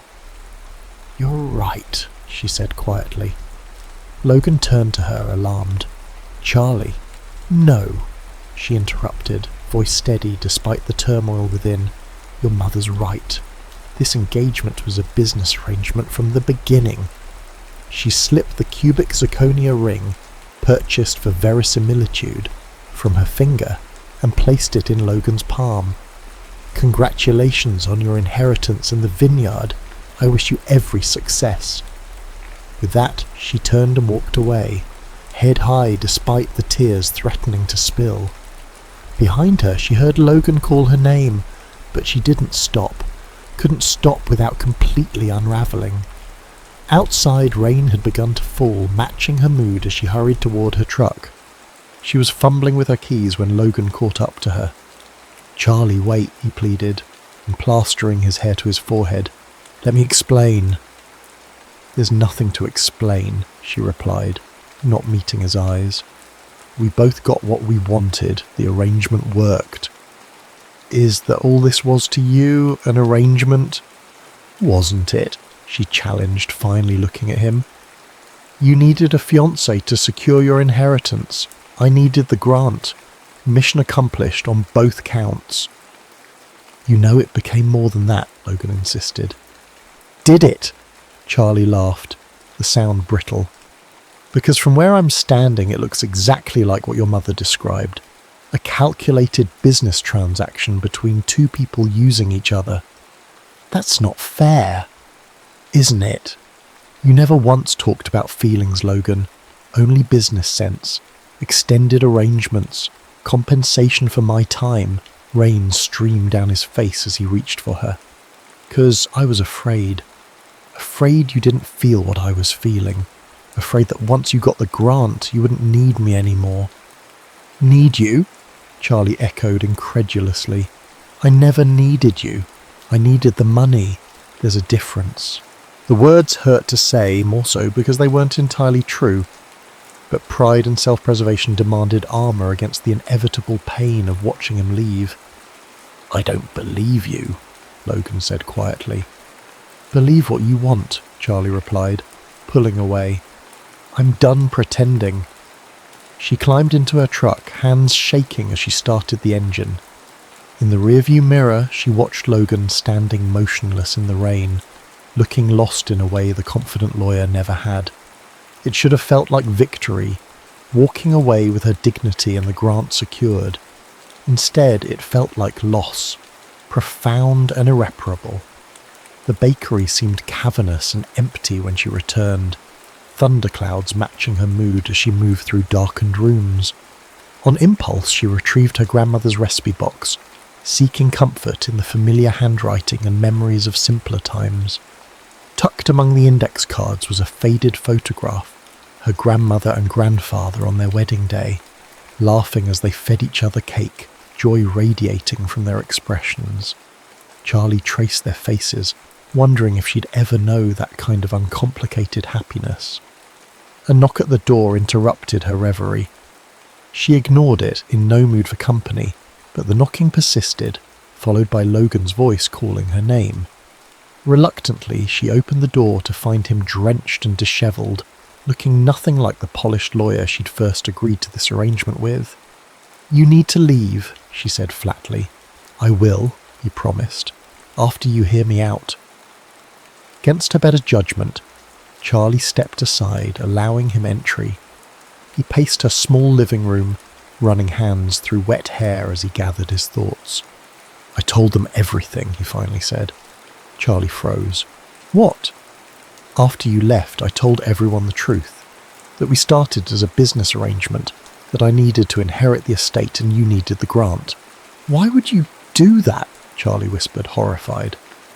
"Because I also told them that somewhere along the way, Pretending to love you became the easiest thing I've ever done, Logan replied, voice breaking. That I fell in love with your determination, your creativity, your absolute refusal to surrender what matters to you. Charlie stared at him, unable to process his words. Logan, I've spent my entire life being what other people expected, he continued. The perfect son, the ambitious lawyer, the responsible heir. With you for the first time I felt like myself. Not a performance, not a carefully constructed image, just me, and you seemed to like that person. I did, Charlie admitted softly. I do. Hope flickered across his features. And why push me away? 'Cause you're leaving, she replied, the fear that had been driving her finally surfacing. You're going back to Boston, to your real life. This, us, was always temporary. That's what I'm trying to tell you, Logan said, crossing the space between them. I'm not going back. I resigned from the firm last week. I'm staying in Harbour Light. I'm staying for the vineyard, for the life I want to build here. He took her hands in his. I'm staying for you, if you'll have me. Charlie searched his face, looking for deception or uncertainty, and finding only sincerity. What about your mother, the inheritance? She can contest it if she wants, Logan shrugged. I don't care anymore. I'd rather have you in a bakery than an estate and a life I hate. The simplicity of his declaration undid her last defences. So what now? In answer, Logan reached into his pocket and withdrew a small circle woven from bakery twine. This isn't a real ring, he admitted. But what I feel for you is real. No audience, no arrangement, no pretense. He knelt, offering the humble circle. Charlie Sinclair, I love you. Not for what you can do for me, but for who you are. Will you marry me, for real this time? Charlie looked at the man before her, soaking wet, offering a ring made of twine, more genuine than he'd ever been in his tailored suits and polished shoes. This wasn't the charming lawyer who'd proposed a business arrangement. This was Logan, vulnerable and honest, offering not security or advantage, but simply himself. Yes, she whispered, tears mingling with laughter as he slipped the makeshift ring onto her finger. But on one condition. Name it, he said, rising to draw her into his arms. No more pretending, not ever. His kiss was answer enough, tender and unhurried, sealed with a promise neither had anticipated when they began their paper-hearted charade. 1 year later. Dawn light filtered through the Sugar Cove's windows as Charlie slid a tray of croissants into the oven. The bakery had transformed over the past 12 months, expanded seating area, gleaming new equipment, and a staff of 3 to handle the increased business. The Sugar Cove wasn't just surviving, it was thriving. You're up early, a voice observed from the doorway. Charlie smiled without turning, recognizing Logan's footsteps as he crossed to where she stood. Wedding cake doesn't bake itself. His arms encircled her waist, chin resting on her shoulder, as he surveyed the kitchen. Remind me why we agreed to make our own wedding cake? Because I'm stubborn and you're accommodating, she replied, leaning back against him. And because no other baker in 3 counties could execute my grandmother's blackberry lavender recipe properly. Logan chuckled, the sound vibrating against her back. One of many reasons I love you. A year ago, such casual intimacy would have seemed impossible, their relationship built on calculation rather than affection. Now it felt as natural as breathing, their initially fake engagement having yielded to something far more substantial than either had anticipated. The transition hadn't been seamless. Margaret Whitmore had indeed contested the inheritance, resulting in tense legal negotiations that ultimately ended in compromise. Logan retained ownership of the vineyard and inn, while Margaret maintained control of the family's other business interests. The settlement had come at personal cost, with mother and son still navigating the boundaries of their strained relationship. The town had gossiped, of course, when the truth about their initial arrangement emerged. but Harbour Lights residents had witnessed their evolution from convenient partners to genuine couple, and most had forgiven the deception, particularly as both the bakery and vineyard became cornerstones of the community's revitalisation. "Your mother called," Charlie mentioned, extricating herself from Logan's embrace to check her proofing dough. "She's arriving tomorrow instead of Friday." Logan tensed slightly. Did she say why? Something about wanting to help with final preparations. Charlie measured his expression. "She's trying, Logan." "I know," he acknowledged, running a hand through sleep-touzled hair. "It's just complicated," Charlie finished for him. "Family usually is." Margaret's attempts at reconciliation had been halting and imperfect. Critiques thinly veiled as suggestions, disapproval masquerading as concern. But there had been moments of genuine connection too, particularly when Logan had stood firm about his choices rather than acquiescing to avoid conflict. "Speaking of family," Logan said, visibly shifting to lighter thoughts, "Maeve dropped this off yesterday." He retrieved a package from his messenger bag, a worn cookbook tied with blue ribbon. Charlie recognised it immediately as her grandmother's, which had been missing from the collection. "Where did she find it?" Charlie asked, touching the cover reverently. "Apparently your grandmother lent it to Maeve's mother years ago. They found it while preparing for the rehearsal dinner." Charlie untied the ribbon carefully, pages falling open to a recipe marked with a pressed flower, blackberry lavender cake, the very one she planned for their wedding. "She would have loved you," Charlie said softly. "Because I'm charming and handsome," Logan teased. "Because you helped save this place," Charlie corrected, gesturing to the bakery around them. "And because you make me happy." Logan's expression softened as he drew her close again. "We saved it together. Partners, remember?" The bell above the door interrupted their moment, announcing the arrival of Ethan Monroe, once a potential rival for Charlie's affections, now head chef at the Vineyards restaurant. "Sorry to interrupt," he grinned, not looking particularly apologetic. "But we've got a situation at the Vineyard." Logan frowned.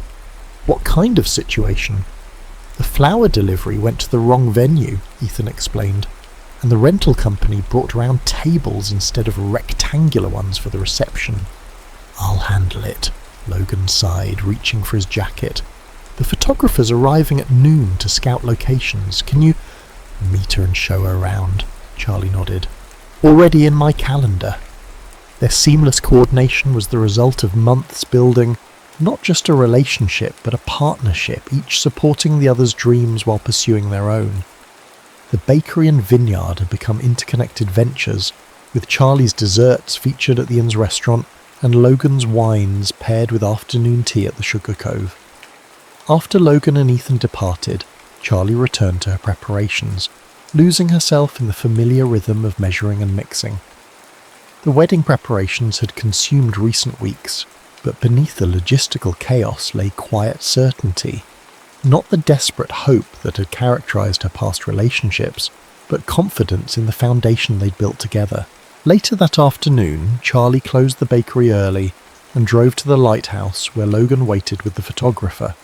The structure stood sentinel over Harbour Light's rocky coastline, witness to countless storms and celebrations, including their first real kiss a year ago. "This is where it actually began," Charlie explained to the photographer, a stylish woman from Portland who listened attentively. "Not where we pretended it began, but where it really did." The distinction mattered, acknowledging the artificial start while celebrating the authentic connection that followed. Their wedding invitations had playfully nodded to this history. "Join us as we make official what began as pretend." After the photographer departed, Charlie and Logan lingered, watching waves crash against weathered rocks below. "Having second thoughts?" Logan asked, noticing her pensive expression. Charlie shook her head. "Remembering our first real conversation here. How certain I was that our arrangement would remain just that. To be fair, I wasn't exactly forthcoming about my feelings," Logan admitted. I kept hiding behind business proposals and practical considerations. We're quite the pair, Charlie laughed. You couldn't admit you had feelings, and I couldn't admit I wanted you to have them. Logan turned to face her, ocean wind ruffling his hair. And now? Now I'm wondering why we're waiting until Saturday, Charlie replied, surprising herself with the admission. We've already signed the paperwork at the courthouse. The wedding is just ceremony. Charlie Sinclair, are you suggesting we elope after months of planning? Not elope exactly, she clarified. Just have something that's ours before sharing it with everyone else. Like we did with our relationship, private truths beneath public performance. Understanding dawned in Logan's eyes. A private exchange of vows. Here, Charlie nodded, where it really began. The spontaneity of the suggestion felt right. A decision made in the moment, without calculation or agenda, unlike the arrangement that had initiated their journey. As sunset painted the horizon in shades of amber and rose, they stood facing each other beneath the lighthouse's weathered tower. No witnesses except seabirds and crashing waves. I didn't prepare anything, Logan admitted. Neither did I, Charlie replied. I think we've had enough rehearsal, don't you? Logan smiled, taking her hands in his. Charlotte Sinclair, he began, voice steady despite the emotion evident in his eyes. I promised once that I would never pretend with you again. So here's my truth. You terrify me. Charlie raised an eyebrow, and he continued with a soft laugh. You terrify me because loving you has made everything else negotiable. My career, my mother's approval, the life I thought I wanted. I would trade it all to wake up beside you each morning and fall asleep next to you each night. The raw honesty of his words caught Charlie's breath. This was Logan, stripped of performance and pretense, the man beneath the persona she'd first encountered. My turn, she said when he finished. Logan Whitmore, I spent years believing independence meant isolation, that needing someone meant weakness. You taught me that partnership isn't surrender. It's finding someone who makes you more yourself, not less. She paused, gathering thoughts that had been forming over their year together. I love that you read the last page first, that you remember how I take my coffee, that you see the bakery not as my burden, but as my passion. I love that you never ask me to be smaller or quieter or more convenient. Wind gusted around them, carrying salt spray and the distant sound of gulls. Logan's hands tightened around hers. I love you, he said simply. No asterisks, no conditions, no expiration date. I love you too, Charlie replied, the words carrying the weight of choice rather than circumstance. No pretending. Their kiss sealed promises made not for show or advantage, but for themselves alone. A private truth that belonged to no one else. The formal wedding proceeded as planned that Saturday. Flowers correctly delivered, tables properly arranged, cake exactly as Charlie had envisioned. They exchanged rings before friends and family, including a slightly stiff but present Margaret Whitmore, who surprised everyone by offering a genuinely warm toast to the couple. But through the celebration, Charlie and Logan exchanged occasional glances that acknowledged their secret, that their true vows had already been spoken private and unwitnessed, much like the love that had grown between them when no one was watching. Months later, as winter draped harbour like it in snow and quiet, Charlie added a photograph to the wall of the Sugar Cove, herself and Logan in aprons behind the counter, his arm around her shoulder, both laughing at some forgotten joke. Not a pose portrait or a wedding photo, but a candid moment captured by Maeve one ordinary Tuesday. Beneath it, she hung a small frame containing a circle of bakery twine, Logan's first real engagement ring, more precious than the diamond that had replaced it. A customer noticed it one morning, asking about the unusual display. It reminds me of where we started, Charlie explained, and how far we've come. From paper hearts to real ones, from performance to truth, from arrangement to love, Sometimes, she reflected, the most genuine things begin with pretending, like a baker testing recipes, or a vineyard sampling grapes before committing to the harvest. The initial deception had yielded something neither had anticipated, a life that required no embellishment to be exactly what they wanted. When Logan arrived that evening, dusted with vineyard soil instead of courtroom polish, Charlie greeted him with flower-covered hands.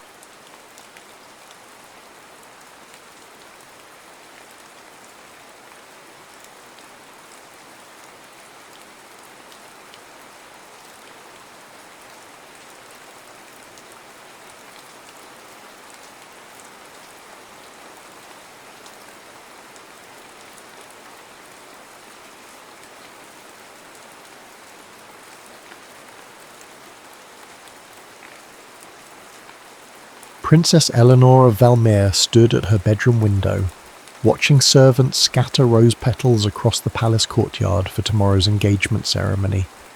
21 years of preparation had led to this moment, her betrothal to Duke Anton of Marburg, a man whose letters were as stiff as the high collars he favoured. "Your Highness," her lady-in-waiting Marguerite said from behind, "the seamstress needs you for a final fitting." Eleanor sighed, her breath fogging the leaded glass. "Tell her I'll be there shortly." But she remained motionless, studying her reflection in the window. The woman staring back wore a carefully composed expression, betraying nothing of the turmoil beneath. Eleanor had been raised to be the perfect royal vessel, her posture impeccable, her manners flawless, her opinions calibrated to the exact requirements of diplomacy. The crown that awaited her might as well have been a cage. "Princess," Marguerite prompted again. "What do you think it's like out there, Marguerite?" Eleanor asked suddenly. "Beyond these walls, among ordinary people?" Marguerite's face softened with concern. "I wouldn't know, Your Highness. I've been in palace service since I was 12. "Neither of us knows," Eleanor murmured. "That's rather the tragedy, isn't it?" Later that evening, as courtiers laughed too loudly at her father's jokes and ladies whispered behind fans about Duke Anton's imminent arrival, Eleanor slipped away. In the royal library, she pulled a volume of botanical illustrations from a high shelf, releasing a small brass key hidden behind it. The key opened a forgotten servant's passageway that led to the palace gardens. A quarter-hour later, she emerged through an ivy-covered doorway wearing a plain blue dress borrowed from Marguerite, her golden hair tucked beneath a simple cap. No royal jewels, no elaborate gown, nothing to mark her as Princess Eleanor of Valmere, future Queen Consort of Marburg. For the first time in months, she felt like she could breathe. The capital city of Lumine sprawled beyond the palace gates, a labyrinth of grand boulevards and cramped alleyways. Eleanor moved cautiously through streets lined with vendors selling everything from spiced wine to silk ribbons. No one spared her a second glance, a freedom more intoxicating than any wine she'd sipped at royal banquets. A sudden shower drove her to seek shelter, and she ducked into the nearest shop. A bell tinkled above the door as she entered what appeared to be a bookbindery. The scent of leather, paper and glue filled the air. "One moment!" called a male voice from the back room. Eleanor wandered among the shelves, trailing her fingers over book spines. Unlike the palace library's uniform leather-bound volumes, these books were diverse in size and binding, some plainly covered, others adorned with intricate designs. Looking for anything in particular? The voice belonged to a young man who emerged from behind a curtain, wiping ink-stained hands on a cloth. He was tall and lean, with unruly dark hair and intelligent eyes that assessed her with undisguised curiosity. "Just browsing," Eleanor replied, conscious of keeping her accent neutral. "The rain drove me in." "Then the rain has good taste." He smiled, revealing a dimple in his left cheek. "I'm Gabriel Laurent. This is my shop, such as it is." "A pleasure," she said, nearly extending her hand in the formal court manner, before catching herself. "I'm Ellie," Gabriel gestured toward the shelves. "Well, Ellie, Welcome to the poorest bookshop in Lumine and the richest in thought. Eleanor raised an eyebrow. Bold claim. Truth often is. He moved to arrange several newly bound volumes on a display table. Most booksellers court aristocratic customers with overpriced editions and flattering histories. I prefer to stock works that challenge rather than comfort. Such as? She prompted, genuinely curious. Gabriel pulled a slim volume from beneath the counter. Rousseau, Voltaire. Writers who question whether those born to power deserve it more than those born without. He studied her reaction. Does that scandalise you, Ellie? Eleanor should have been offended. Instead, she found herself intrigued. No one at court would dare speak so frankly about such matters, especially to her face. I believe merit exists independent of birth, she said carefully. Those systems rarely recognise it. Gabriel's expression shifted from provocative to interested. An unusual perspective. Perhaps I'm an unusual person. Perhaps you are. He leaned against the counter. And what brings an unusual person to this particular shop on this particular rainy day? Chance, Eleanor replied. Or fate, if you believe in such things. I believe we make our own fate, Gabriel said. Those circumstances often conspire to limit our choices. Indeed they do, Eleanor murmured, thinking of her impending marriage. A crash from the back room interrupted them. Gabriel excused himself and disappeared behind the curtain. Eleanor heard him speaking softly, comfortingly to someone. He returned moments later, apologetic. My sister. She's practicing her letters but becomes frustrated easily. Is she very young? Eleanor asked. 16, but... He hesitated. Isabel had a fever as a child. Her mind works differently now. Some things come harder to her. The affection in his voice touched Eleanor. You care for her yourself? Since our parents died 5 years ago. Gabriel's expression hardened. Consumption, hastened by working conditions in the royal printing office. The king's new taxes forced them to take on excessive hours. Eleanor flinched. I'm sorry to hear that. It's not your burden, Gabriel's tone softened. Forgive me. I shouldn't speak of such things to a customer. I asked, Eleanor said, then added without thinking, and I'm not yet a customer. Gabriel laughed, the sound unexpectedly warm. A distinction I hope to remedy. Perhaps this? He selected a small leather-bound book of poetry. These verses speak of worlds beyond our own experience, something I suspect might appeal to you. The rain had stopped, but Eleanor lingered, leafing through the volume. In the palace, poetry was recited at formal occasions as a demonstration of culture. Here, in this small shop with its smell of leather and ink, words seemed alive in a different way. I'll take it, she decided, reaching for the coins in her borrowed dress pocket. Their fingers brushed as he handed her the wrapped purchase. A momentary touch, insignificant to anyone watching, yet Eleanor felt something shift within her. The faintest tremor of something new and dangerous. Will you come again? Gabriel asked as she turned to leave. Eleanor paused at the door, knowing she should say no. Instead, she heard herself reply, perhaps when it next rains. The palace seemed more suffocating than ever when she returned. As ladies fussed over her evening toilette, Eleanor's thoughts remained in that small bookshop, with its forthright proprietor who spoke of merit and questioned birthright, unaware he had been challenging a princess to her face. That night, in the privacy of her bedchamber, Eleanor unwrapped the poetry book. A small slip of paper fell out, covered in a bold, slanting handwriting. For Ellie, may these words be companions when reality disappoints. GL. Eleanor traced the initials with her fingertip, knowing with sudden clarity that she would indeed return to the bookshop, rain or shine. What she couldn't know was how that decision would alter the course of not just her life, but an entire kingdom.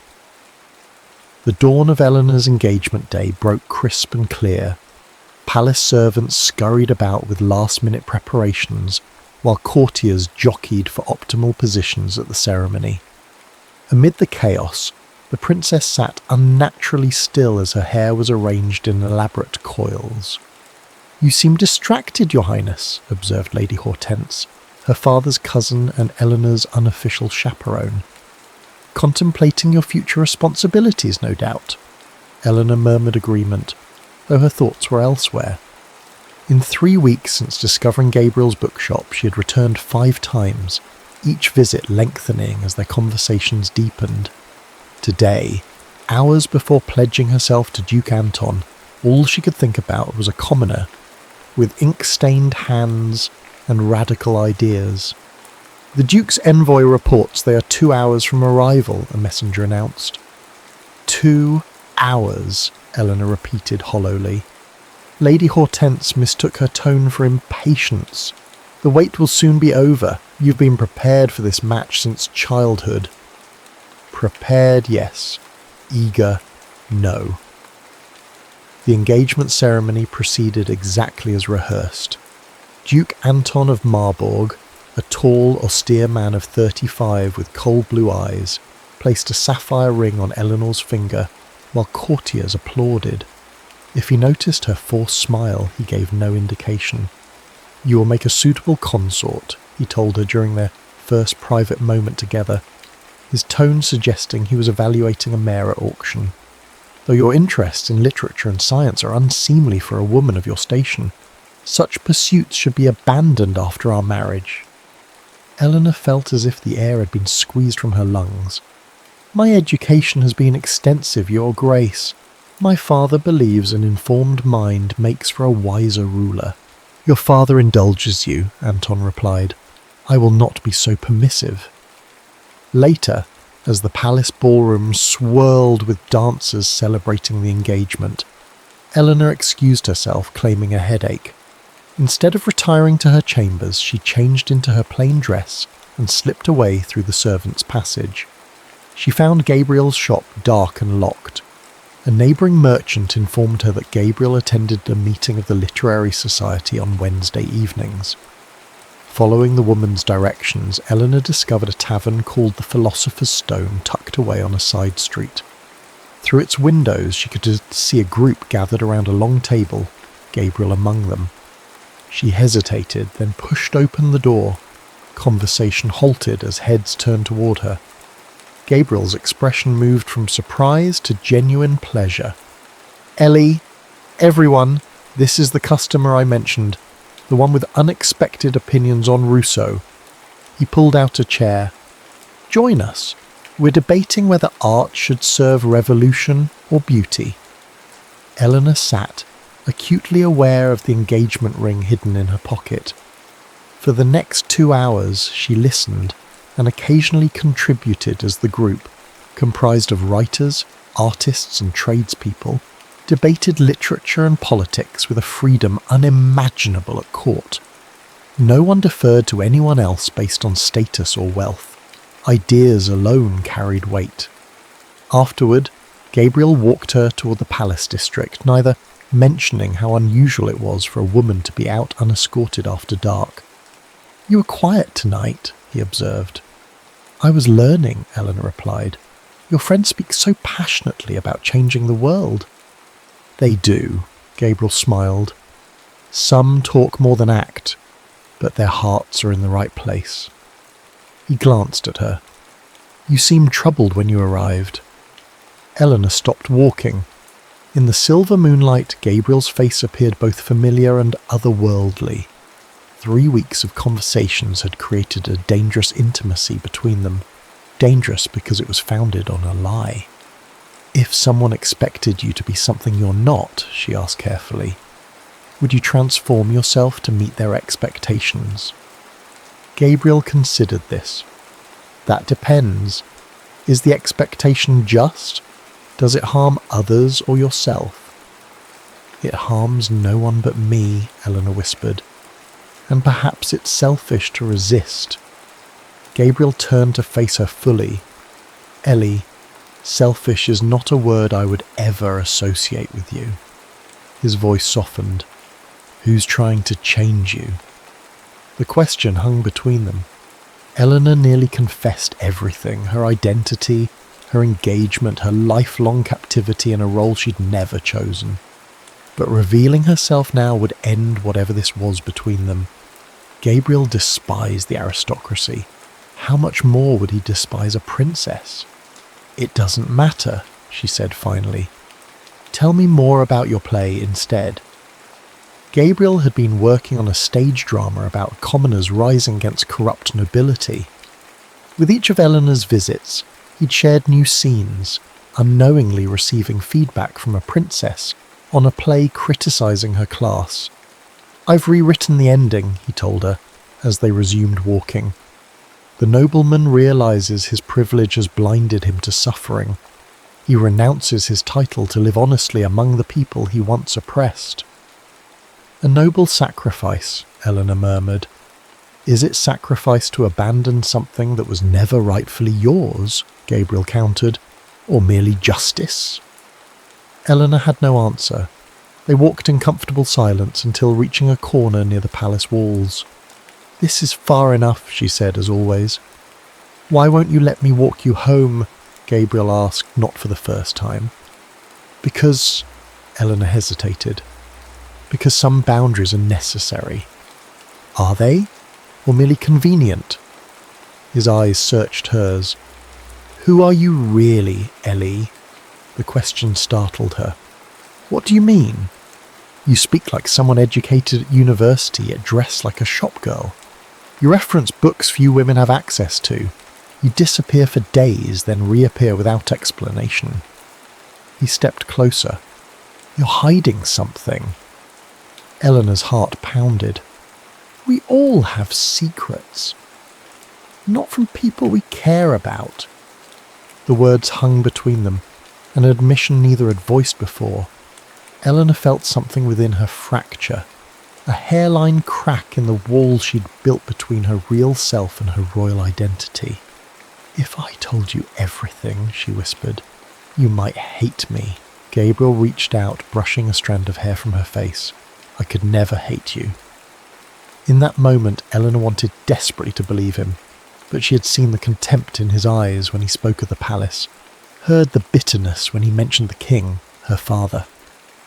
I should go, she said, stepping back. Gabriel didn't follow. The midsummer masquerade is tomorrow night at the town square, he said instead. Everyone wears masks. No one is judged by their station or appearance. His eyes held hers. Will you come? A masked celebration, where for one night she could be simply Ellie without fear of discovery, where she could be with Gabriel as equals, no lies between them. Yes, she answered, surprising herself. Yes, I'll come. The next evening, Eleanor begged illness to excuse herself from a formal dinner with Duke Anton and his entourage. Once alone, she donned a simple blue dress, the colour Gabriel had once said matched her eyes, and covered it with a dark cloak. For the masquerade, she'd procured a delicate silver mask adorned with tiny sapphires that matched her hidden engagement ring. The town square blazed with torchlight. Musicians played lively tunes while masked dancers twirled around a maypole. Vendors sold wine and pastries from colourful stalls. No palace celebration, despite its opulence, had ever felt so vibrantly alive. Eleanor searched the crowd anxiously until a hand touched her elbow. She turned to find Gabriel wearing a bronze mask that emphasised his strong jaw and warm eyes. You came, he said, his voice revealing genuine surprise. I promised I would. Gabriel offered his hand. And dance with me, mysterious Ellie. The night passed in a blur of music and laughter. Under cover of masks and darkness, Eleanor allowed herself liberties unimaginable at court.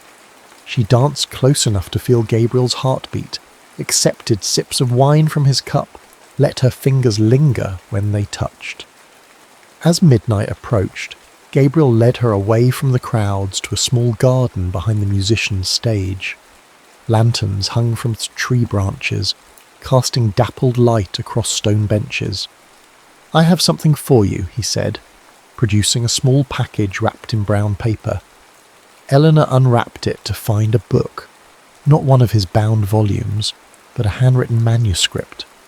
"Your play," she realised, touching the pages reverently. "The only copy," Gabriel confirmed. "I finished it last night." Eleanor stared at him. "Gabriel, I can't take this.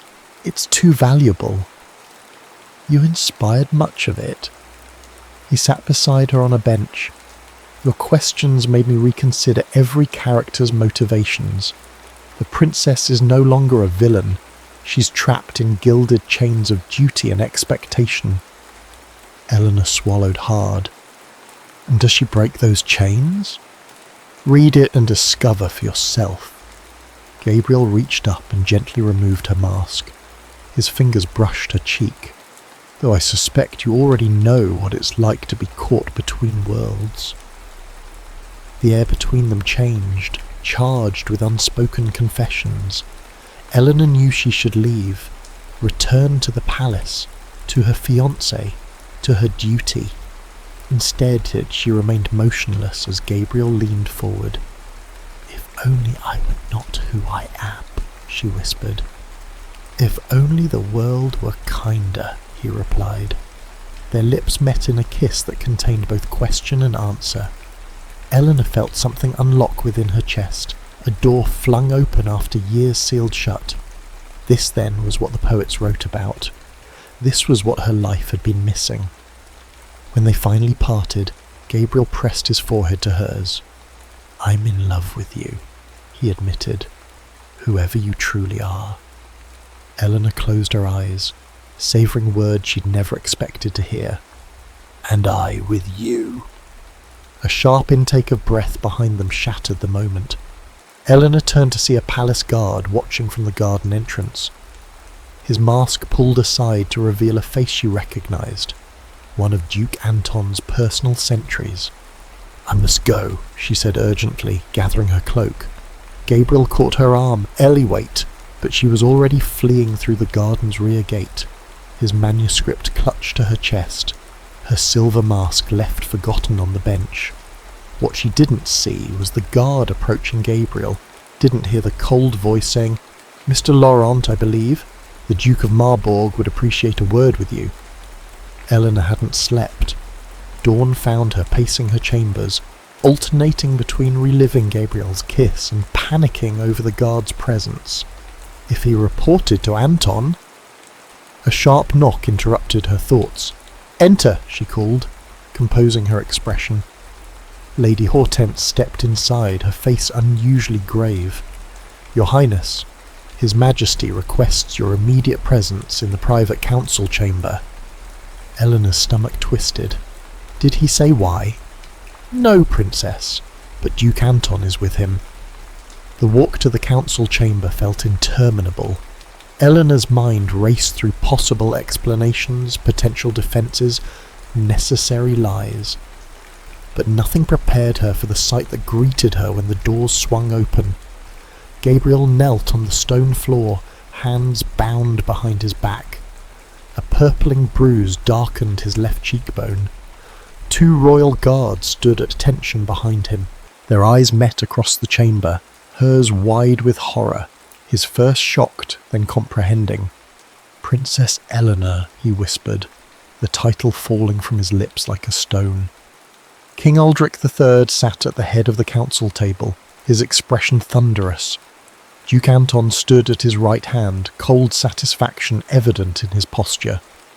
"Daughter," the king said, his voice dangerously quiet, "explain yourself." Eleanor struggled to find her voice. "Father, whatever you believe..." "What I believe," Aldrich interrupted, "is what Duke Anton's men witnessed. My daughter, the Crown Princess of Valmir, behaving like a common trollop with a seditious bookbinder." Gabriel flinched at the words, then raised his chin defiantly. "Your Majesty, the princess bears no blame. I..." "Silence!" the king roared. "You will speak when granted permission, not before." Eleanor took a steadying breath. "Father, there has been a misunderstanding. Mr. Laurent is a shopkeeper I met while researching local literature. Nothing inappropriate occurred." Anton stepped forward, producing a familiar silver mask. "Then why were you masked, Princess? Why the deception? Why the kiss my guard witnessed?" Eleanor faltered, lies deserting her. In the awful silence, Gabriel spoke again, his voice steady despite his circumstances. "Your Majesty, if I may, I am solely responsible. I pursued the princess, unaware of her identity. The fault is entirely mine." "Gabriel, no!" Eleanor protested, but the king was already nodding grimly. "At least the commoner acknowledges his crime." He turned to Eleanor. "As for you, daughter, this infatuation ends now. Your engagement to Duke Anton proceeds as planned, with the wedding moved forward to next week." "Father," Eleanor's protest died as Aldrich raised his hand. "Additionally," the king continued, "this man will be charged with sedition. Anton's men found treasonous pamphlets in his shop calling for the overthrow of the monarchy." For the first time, genuine fear crossed Gabriel's face. "Your Majesty, those pamphlets were not mine. I merely—" "The penalty for sedition," Aldrich continued implacably, "is death." Eleanor felt the world tilt beneath her feet. "No," she gasped. "Father, please." "The matter is decided," the king stated. "Guards, remove the prisoner to the—" "Wait!" Eleanor's voice rang through the chamber with unexpected authority. Every head turned toward her. "Wait," she repeated more softly. "I request a private audience, Father. Please." Aldrich studied her, then nodded curtly. "Everyone out, except my daughter." As the guards hauled Gabriel to his feet, his eyes locked with Eleanor's. In that brief moment, everything passed between them. Regret, confusion, and something that transcended the terrible circumstances. A love that had bloomed against impossible odds. Then he was gone, and Eleanor faced her father alone. "Papa," she said, reverting to childhood address, "I beg you, spare his life." Aldrich sighed heavily, suddenly looking older than his 53 years. "Eleanor, you cannot possibly understand what's at stake. This alliance with Marburg secures our northern border against Russean aggression. It ensures our people's safety." "I understand duty," Eleanor said quietly. "I've accepted it my entire life. I will marry Anton as planned, if that's what Valmir needs." She met her father's gaze steadily. "Gabriel's death serves no purpose except vengeance. His seditious activities threaten the crown." "Then exile him," Eleanor countered. "Send him to England or the Americas. I will never see him again. You have my solemn vow."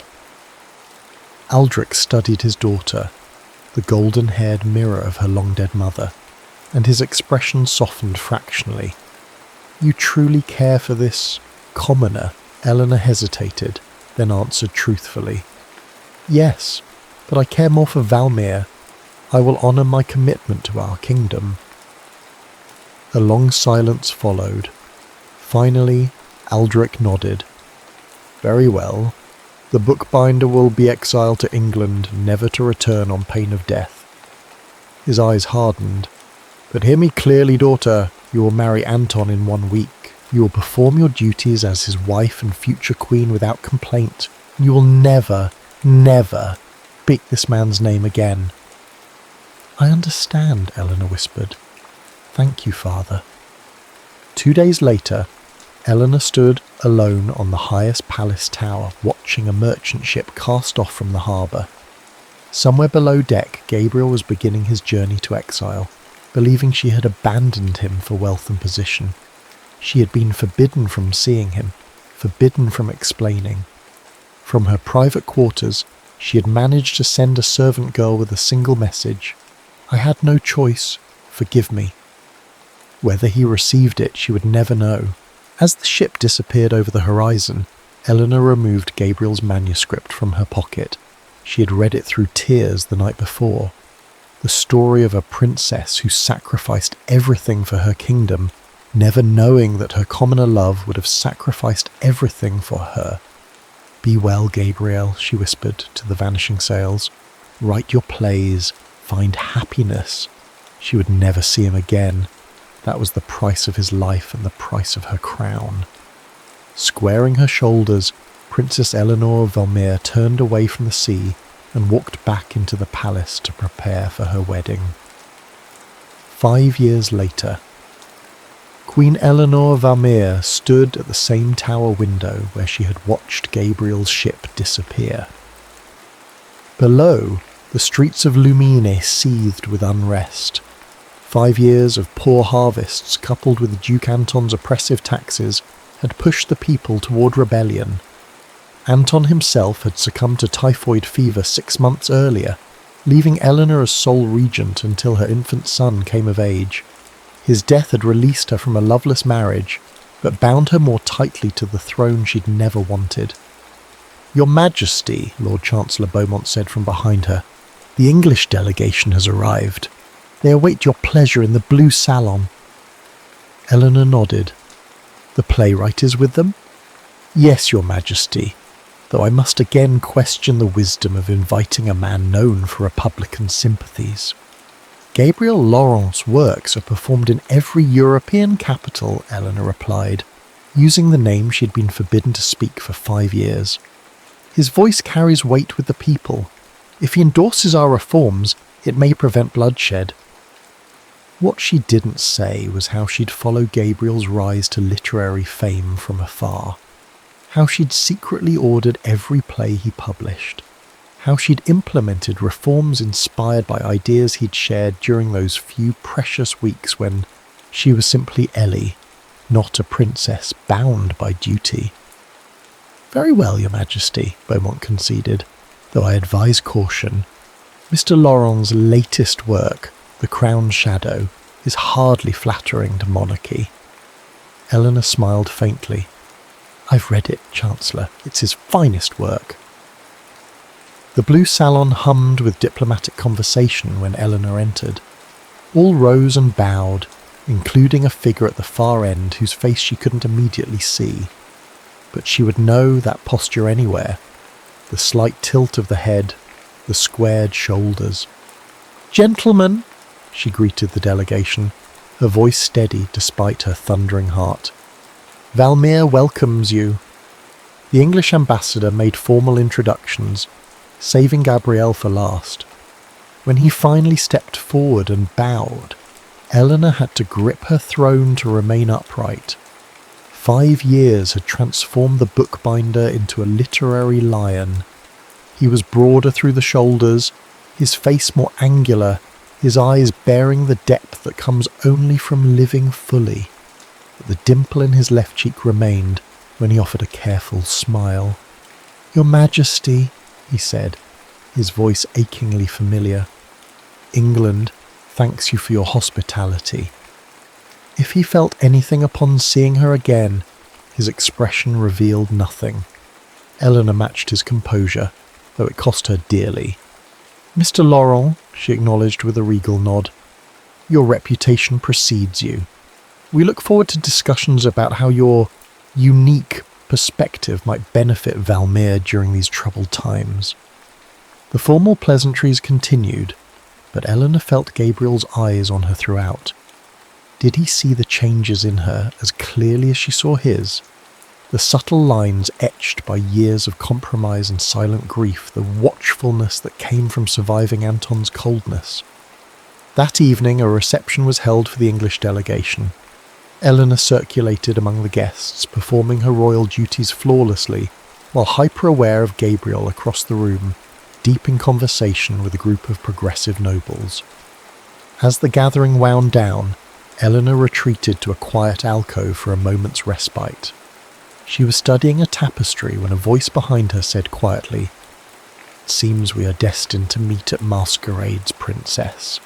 Though tonight, our masks are invisible."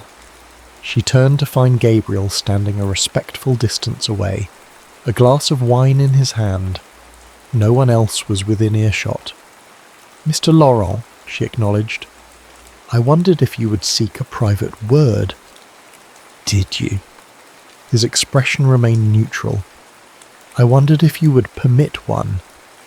Eleanor glanced around to ensure they weren't observed, then indicated a small side door. "The palace gardens, 5 minutes." The night air carried the scent of jasmine as Eleanor paced a secluded garden path. When Gabriel appeared, he stayed several paces away, maintaining a distance that felt both proper and painful. "Congratulations on your literary success," she offered. "Your plays are extraordinary." "Thank you, Your Majesty." The formality stung worse than anger would have. "And congratulations on your son. The future king, I understand." Eleanor nodded. "Alexander. He's 4 months old." An awkward silence fell between them, so different from the easy conversation they'd once shared. "Why am I here, Eleanor?" Gabriel finally asked, dropping royal address. "Why summon me after 5 years of silence?" "Valmir stands on the brink of revolution," she replied. "Your words carry influence. I hoped you might help prevent violence." "My words?" His laugh held no humour. "The same words that once branded me a seditionist. The same words that got me exiled?" Eleanor flinched. "That wasn't my choice." "Wasn't it?" Gabriel stepped closer, his composure cracking. "I received your message, you know. I had no choice, forgive me, as if duty could excuse everything." "Wasn't duty," Eleanor whispered. "It was your life, Gabriel. My father would have executed you for sedition. I traded my freedom for your life." Gabriel stared at her, shock replacing anger. "What are you saying?" "I made a bargain," Eleanor explained, the words tumbling out after years of silence. "My compliance with the marriage to Anton in exchange for your exile instead of execution. I wasn't permitted to see you or explain." "You sacrificed yourself," Gabriel said slowly, "for me." Eleanor looked away. "You would have done the same." "Yes," he admitted softly, "I would have." Another silence fell, but the quality of it had changed. No longer strained but breathless, like the pause before a symphony's climax. "I built you into my villain," Gabriel finally said. "All these years my writing was fueled by the belief you'd chosen crown over love, that you'd used me to taste freedom before returning to privilege. And now?" Eleanor asked. Gabriel's expression softened. "Now I see the princess from my play, the one who sacrifices everything for her kingdom while losing what she loves most." "She was always me," Eleanor admitted, "just as you were always the commoner who taught her to question everything she'd been raised to believe." Gabriel closed the distance between them, propriety forgotten. "I never stopped loving you," he confessed, "even when I thought I hated you." Eleanor's eyes filled with tears. "And I never stopped loving you, even when I couldn't speak your name." His hand rose as if to touch her face, then dropped away. "But you're still a queen, and I'm still a commoner." "Things are changing," Eleanor said urgently. "The old order is collapsing across Europe. Here in Valmir, the people demand a constitutional monarchy, limited royal powers, a parliament of elected representatives." Gabriel's eyes widened. "You support this?" "I've spent 5 years implementing what reforms I could. Anton blocked most, but since his death..." She drew a deep breath. "I've drafted a constitution. Once ratified, the monarch becomes largely ceremonial. And if the people demand more, if they reject monarchy entirely..." Eleanor's gaze was steady. "Then I will step aside. Valmir's welfare matters more than my crown." Gabriel stared at her in wonder. "You've changed." "We both have." Eleanor smiled sadly. "Life continues, even when we think it's ended." A shout from the palace interrupted them. Lord Chancellor Beaumont appeared at the garden entrance, his face ashen. "Your Majesty, revolutionaries have breached the city gates. The palace guard requests your immediate withdrawal to the secure chambers." Eleanor straightened. Queen once more. "I will address them instead. Your Majesty, I must protest. These are my people, Chancellor. I will not hide." Gabriel stepped forward. "I'll come with you." Eleanor hesitated. "Why would you risk yourself?" "Because," Gabriel said simply, "I believe in the queen you've become." Within the hour, Eleanor stood on the palace balcony facing a sea of torches. The crowd roared when she appeared, some in anger, others in anticipation. Gabriel remained inside at her insistence, watching through a window. "People of Valmere," Eleanor called, her voice carrying across the square, "I hear your demands for change." "No more empty promises," someone shouted. Others took up the cry. Eleanor raised her hands. "Not promises, action. Tomorrow I will present to your elected representatives a constitution that limits royal power and establishes a parliament with true authority." The crowd quieted, scepticism mingling with surprise. Eleanor continued, her voice growing stronger.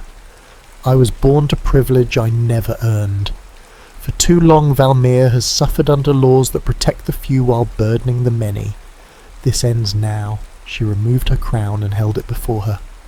"This crown will serve Valmere, not rule it. I swear this on the memory of my mother, who taught me that true leadership lies in service, not power." A hush fell over the square as her words registered. Then from the back of the crowd a voice called out, "Long live the Queen!" Others joined uncertainly at first, then with growing conviction. In that moment, Eleanor caught Gabriel's eye through the window. His expression held something she'd never expected to see again: pride. The revolution paused that night, not extinguished but transformed into an uneasy hope. In the palace library, Eleanor met with revolutionary leaders, Gabriel serving as mediator. By dawn they had hammered out a framework for transition. "It won't be easy," Gabriel warned, as they finally found themselves alone in the library, dawn breaking outside the windows. "Some will resist change on both sides." "Nothing worthwhile ever is," Eleanor replied, exhaustion evident in the slope of her shoulders. Gabriel studied her in the morning light, queen who had just willingly relinquished power to save her kingdom from bloodshed. "I misjudged you," he admitted softly. "In my plays, I portrayed royalty as universally corrupt and self-serving. You've proven me wrong." "Perhaps we both needed these years apart," Eleanor suggested. "You to find your voice, me to find my purpose." "And now?" Gabriel asked, the question encompassing far more than the immediate future. Eleanor met his gaze directly. "Now we build something new, for Valmere." What remained unspoken hung between them, and perhaps for us. The year that followed tested Valmere to its core. The transition to constitutional monarchy progressed in fits and starts, some days bringing triumph, others near disaster. Conservative nobles resisted ceding power, while radical revolutionaries demanded the complete abolition of monarchy. Through it all, Queen Eleanor walked a precarious middle path. In public, she remained the composed sovereign guiding her nation through transformation. In private, she battled exhaustion, opposition, and the constant fear that compromise would satisfy no one. Gabriel remained in Valmere as part of the English delegation, ostensibly to observe the political transition. In truth, he had become essential to the process, respected by revolutionaries for his progressive ideals, yet pragmatic enough to recognise the value of gradual change. They worked together almost daily, their personal history subsumed beneath the weight of national crisis. Yet sometimes, in quiet moments between meetings, their eyes would meet across a table, and everything unspoken would pass between them. The Assembly votes tomorrow on the final constitution, Eleanor noted one evening as they reviewed documents in her study. Winter rain lashed against the windows, reminiscent of the day they'd first met. "They'll ratify it," Gabriel replied, with more confidence than he felt. "The moderates have rallied enough support." Eleanor set down her quill. "And then?" "Then Valmir becomes a constitutional monarchy. Your role becomes ceremonial but stable. The real work of governance passes to elected officials." "No," Eleanor said softly. "I meant, and then what for you? The English delegation departs next week, it's so." The question hung between them. For months they had carefully avoided discussing anything beyond Valmir's future. Gabriel rose and walked to the window, watching raindrops trace patterns down the glass. "I've been offered a position at the Theatre Royal in London, a playwright in residence." "A great honour," Eleanor said, fighting to keep her voice steady. "You should accept." "Should I?" Gabriel turned to face her. "Is that what you want?" Eleanor's diplomatic composure, perfected through 27 years of royal training, finally cracked. "What I want has rarely mattered. It matters to me." Gabriel moved closer. "It's always mattered to me." "I am still a queen," Eleanor reminded him, "ceremonial or not. And you, I am still a commoner," he finished. "Those facts haven't changed." "No," Eleanor agreed. "But we have." She stood, eliminating the last distance between them. 5 years ago, I sacrificed us for Valmir's stability. I would make the same choice again." "I know," Gabriel said softly. "It's one of the countless reasons I love you." The admission, spoken plainly after years of silence, made Eleanor catch her breath. "Gabriel, let me finish," he interrupted gently. 5 years ago, love and duty stood opposed. I've spent every day since learning they needn't be enemies. His hands found hers. "A ceremonial queen needs a consort who understands both palace and public. Someone who can bridge worlds."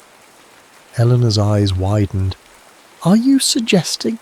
"A new kind of partnership," Gabriel confirmed. "Not husband and wife in the traditional sense, Valmir isn't ready for that. But public allies, collaborators in creating the culture this new Valmir needs." "The nobility would resist," Eleanor warned. "They have accepted constitutional limits on my power, but a commoner as royal confidant? That crosses every boundary they hold sacred." Gabriel smiled, the familiar dimple appearing in his cheek. "Let them resist. Boundaries exist to be questioned. You taught me that." "I did?" Eleanor asked, surprised. "When a princess disguised herself as a commoner to visit a bookshop," Gabriel explained. "When she debated philosophy instead of discussing fashion. When she dared imagine a different life." Eleanor's expression softened at the memory. "I was so naive then." "You were brave," Gabriel corrected, "and you're braver now." Eleanor studied him. The playwright who had once wanted to tear down monarchy itself, now proposing to stand beside it. "And your writing? Your truth-telling? Would you sacrifice that to stand in a palace shadow?" "Never," Gabriel replied firmly. "Any alliance between us depends on my continued freedom to write honestly, to criticize where criticism is needed, to praise when praise is earned." A laugh escaped Eleanor, the first genuine one in months. "You propose to court and critique me simultaneously." "I propose to love and challenge you simultaneously," Gabriel corrected, "as I always have." Eleanor turned away, moving to the portrait of her father that hung above the fireplace. King Aldrich had died during the early days of revolution, never seeing the changes his daughter would implement. "He wanted me safely married to power," she mused, "protected within traditional structures." "And what do you want?" Gabriel asked again. Eleanor faced him, queen and woman both. "I want a partner, not a protector. I want someone who sees Eleanor beneath the crown." "I've never seen you any other way," Gabriel said simply. "Even when I didn't know who you truly were, I saw you." Outside, the rain intensified, drumming against the window panes. Inside, the study remained silent as Eleanor considered a future neither of them had dared imagine possible. "The Constitution will be ratified tomorrow," she finally said. "Valmere will begin its new chapter." She stepped toward him, decision made. "I would like you to stay, Gabrielle Laurent, not as part of any delegation, but as royal dramatist." Gabriel raised an eyebrow. "Is that even a position?" "It is now," Eleanor declared with a hint of her old royal authority. "Valmere needs art that speaks truth to both palace and public. Stories that help us understand who we are becoming." "And is that all you're asking?" Gabriel pressed gently. "A professional arrangement?" Eleanor's diplomatic reserve dissolved entirely. She reached for his hand. "I'm asking for time. Time to discover who we might be to each other in this new world we're creating. Time to love without sacrifice." Gabriel's free hand rose to touch her cheek. "Then time is what we shall have."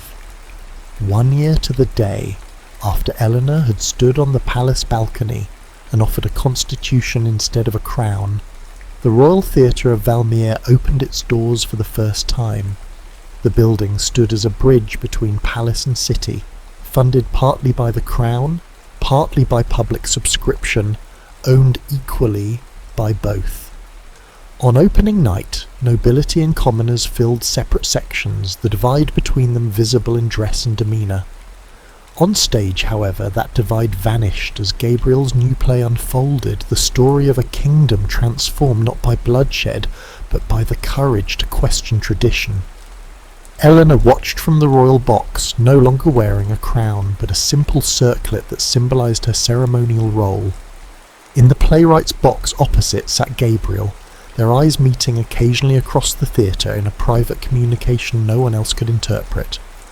When the final curtain fell, the audience rose as one in thunderous applause.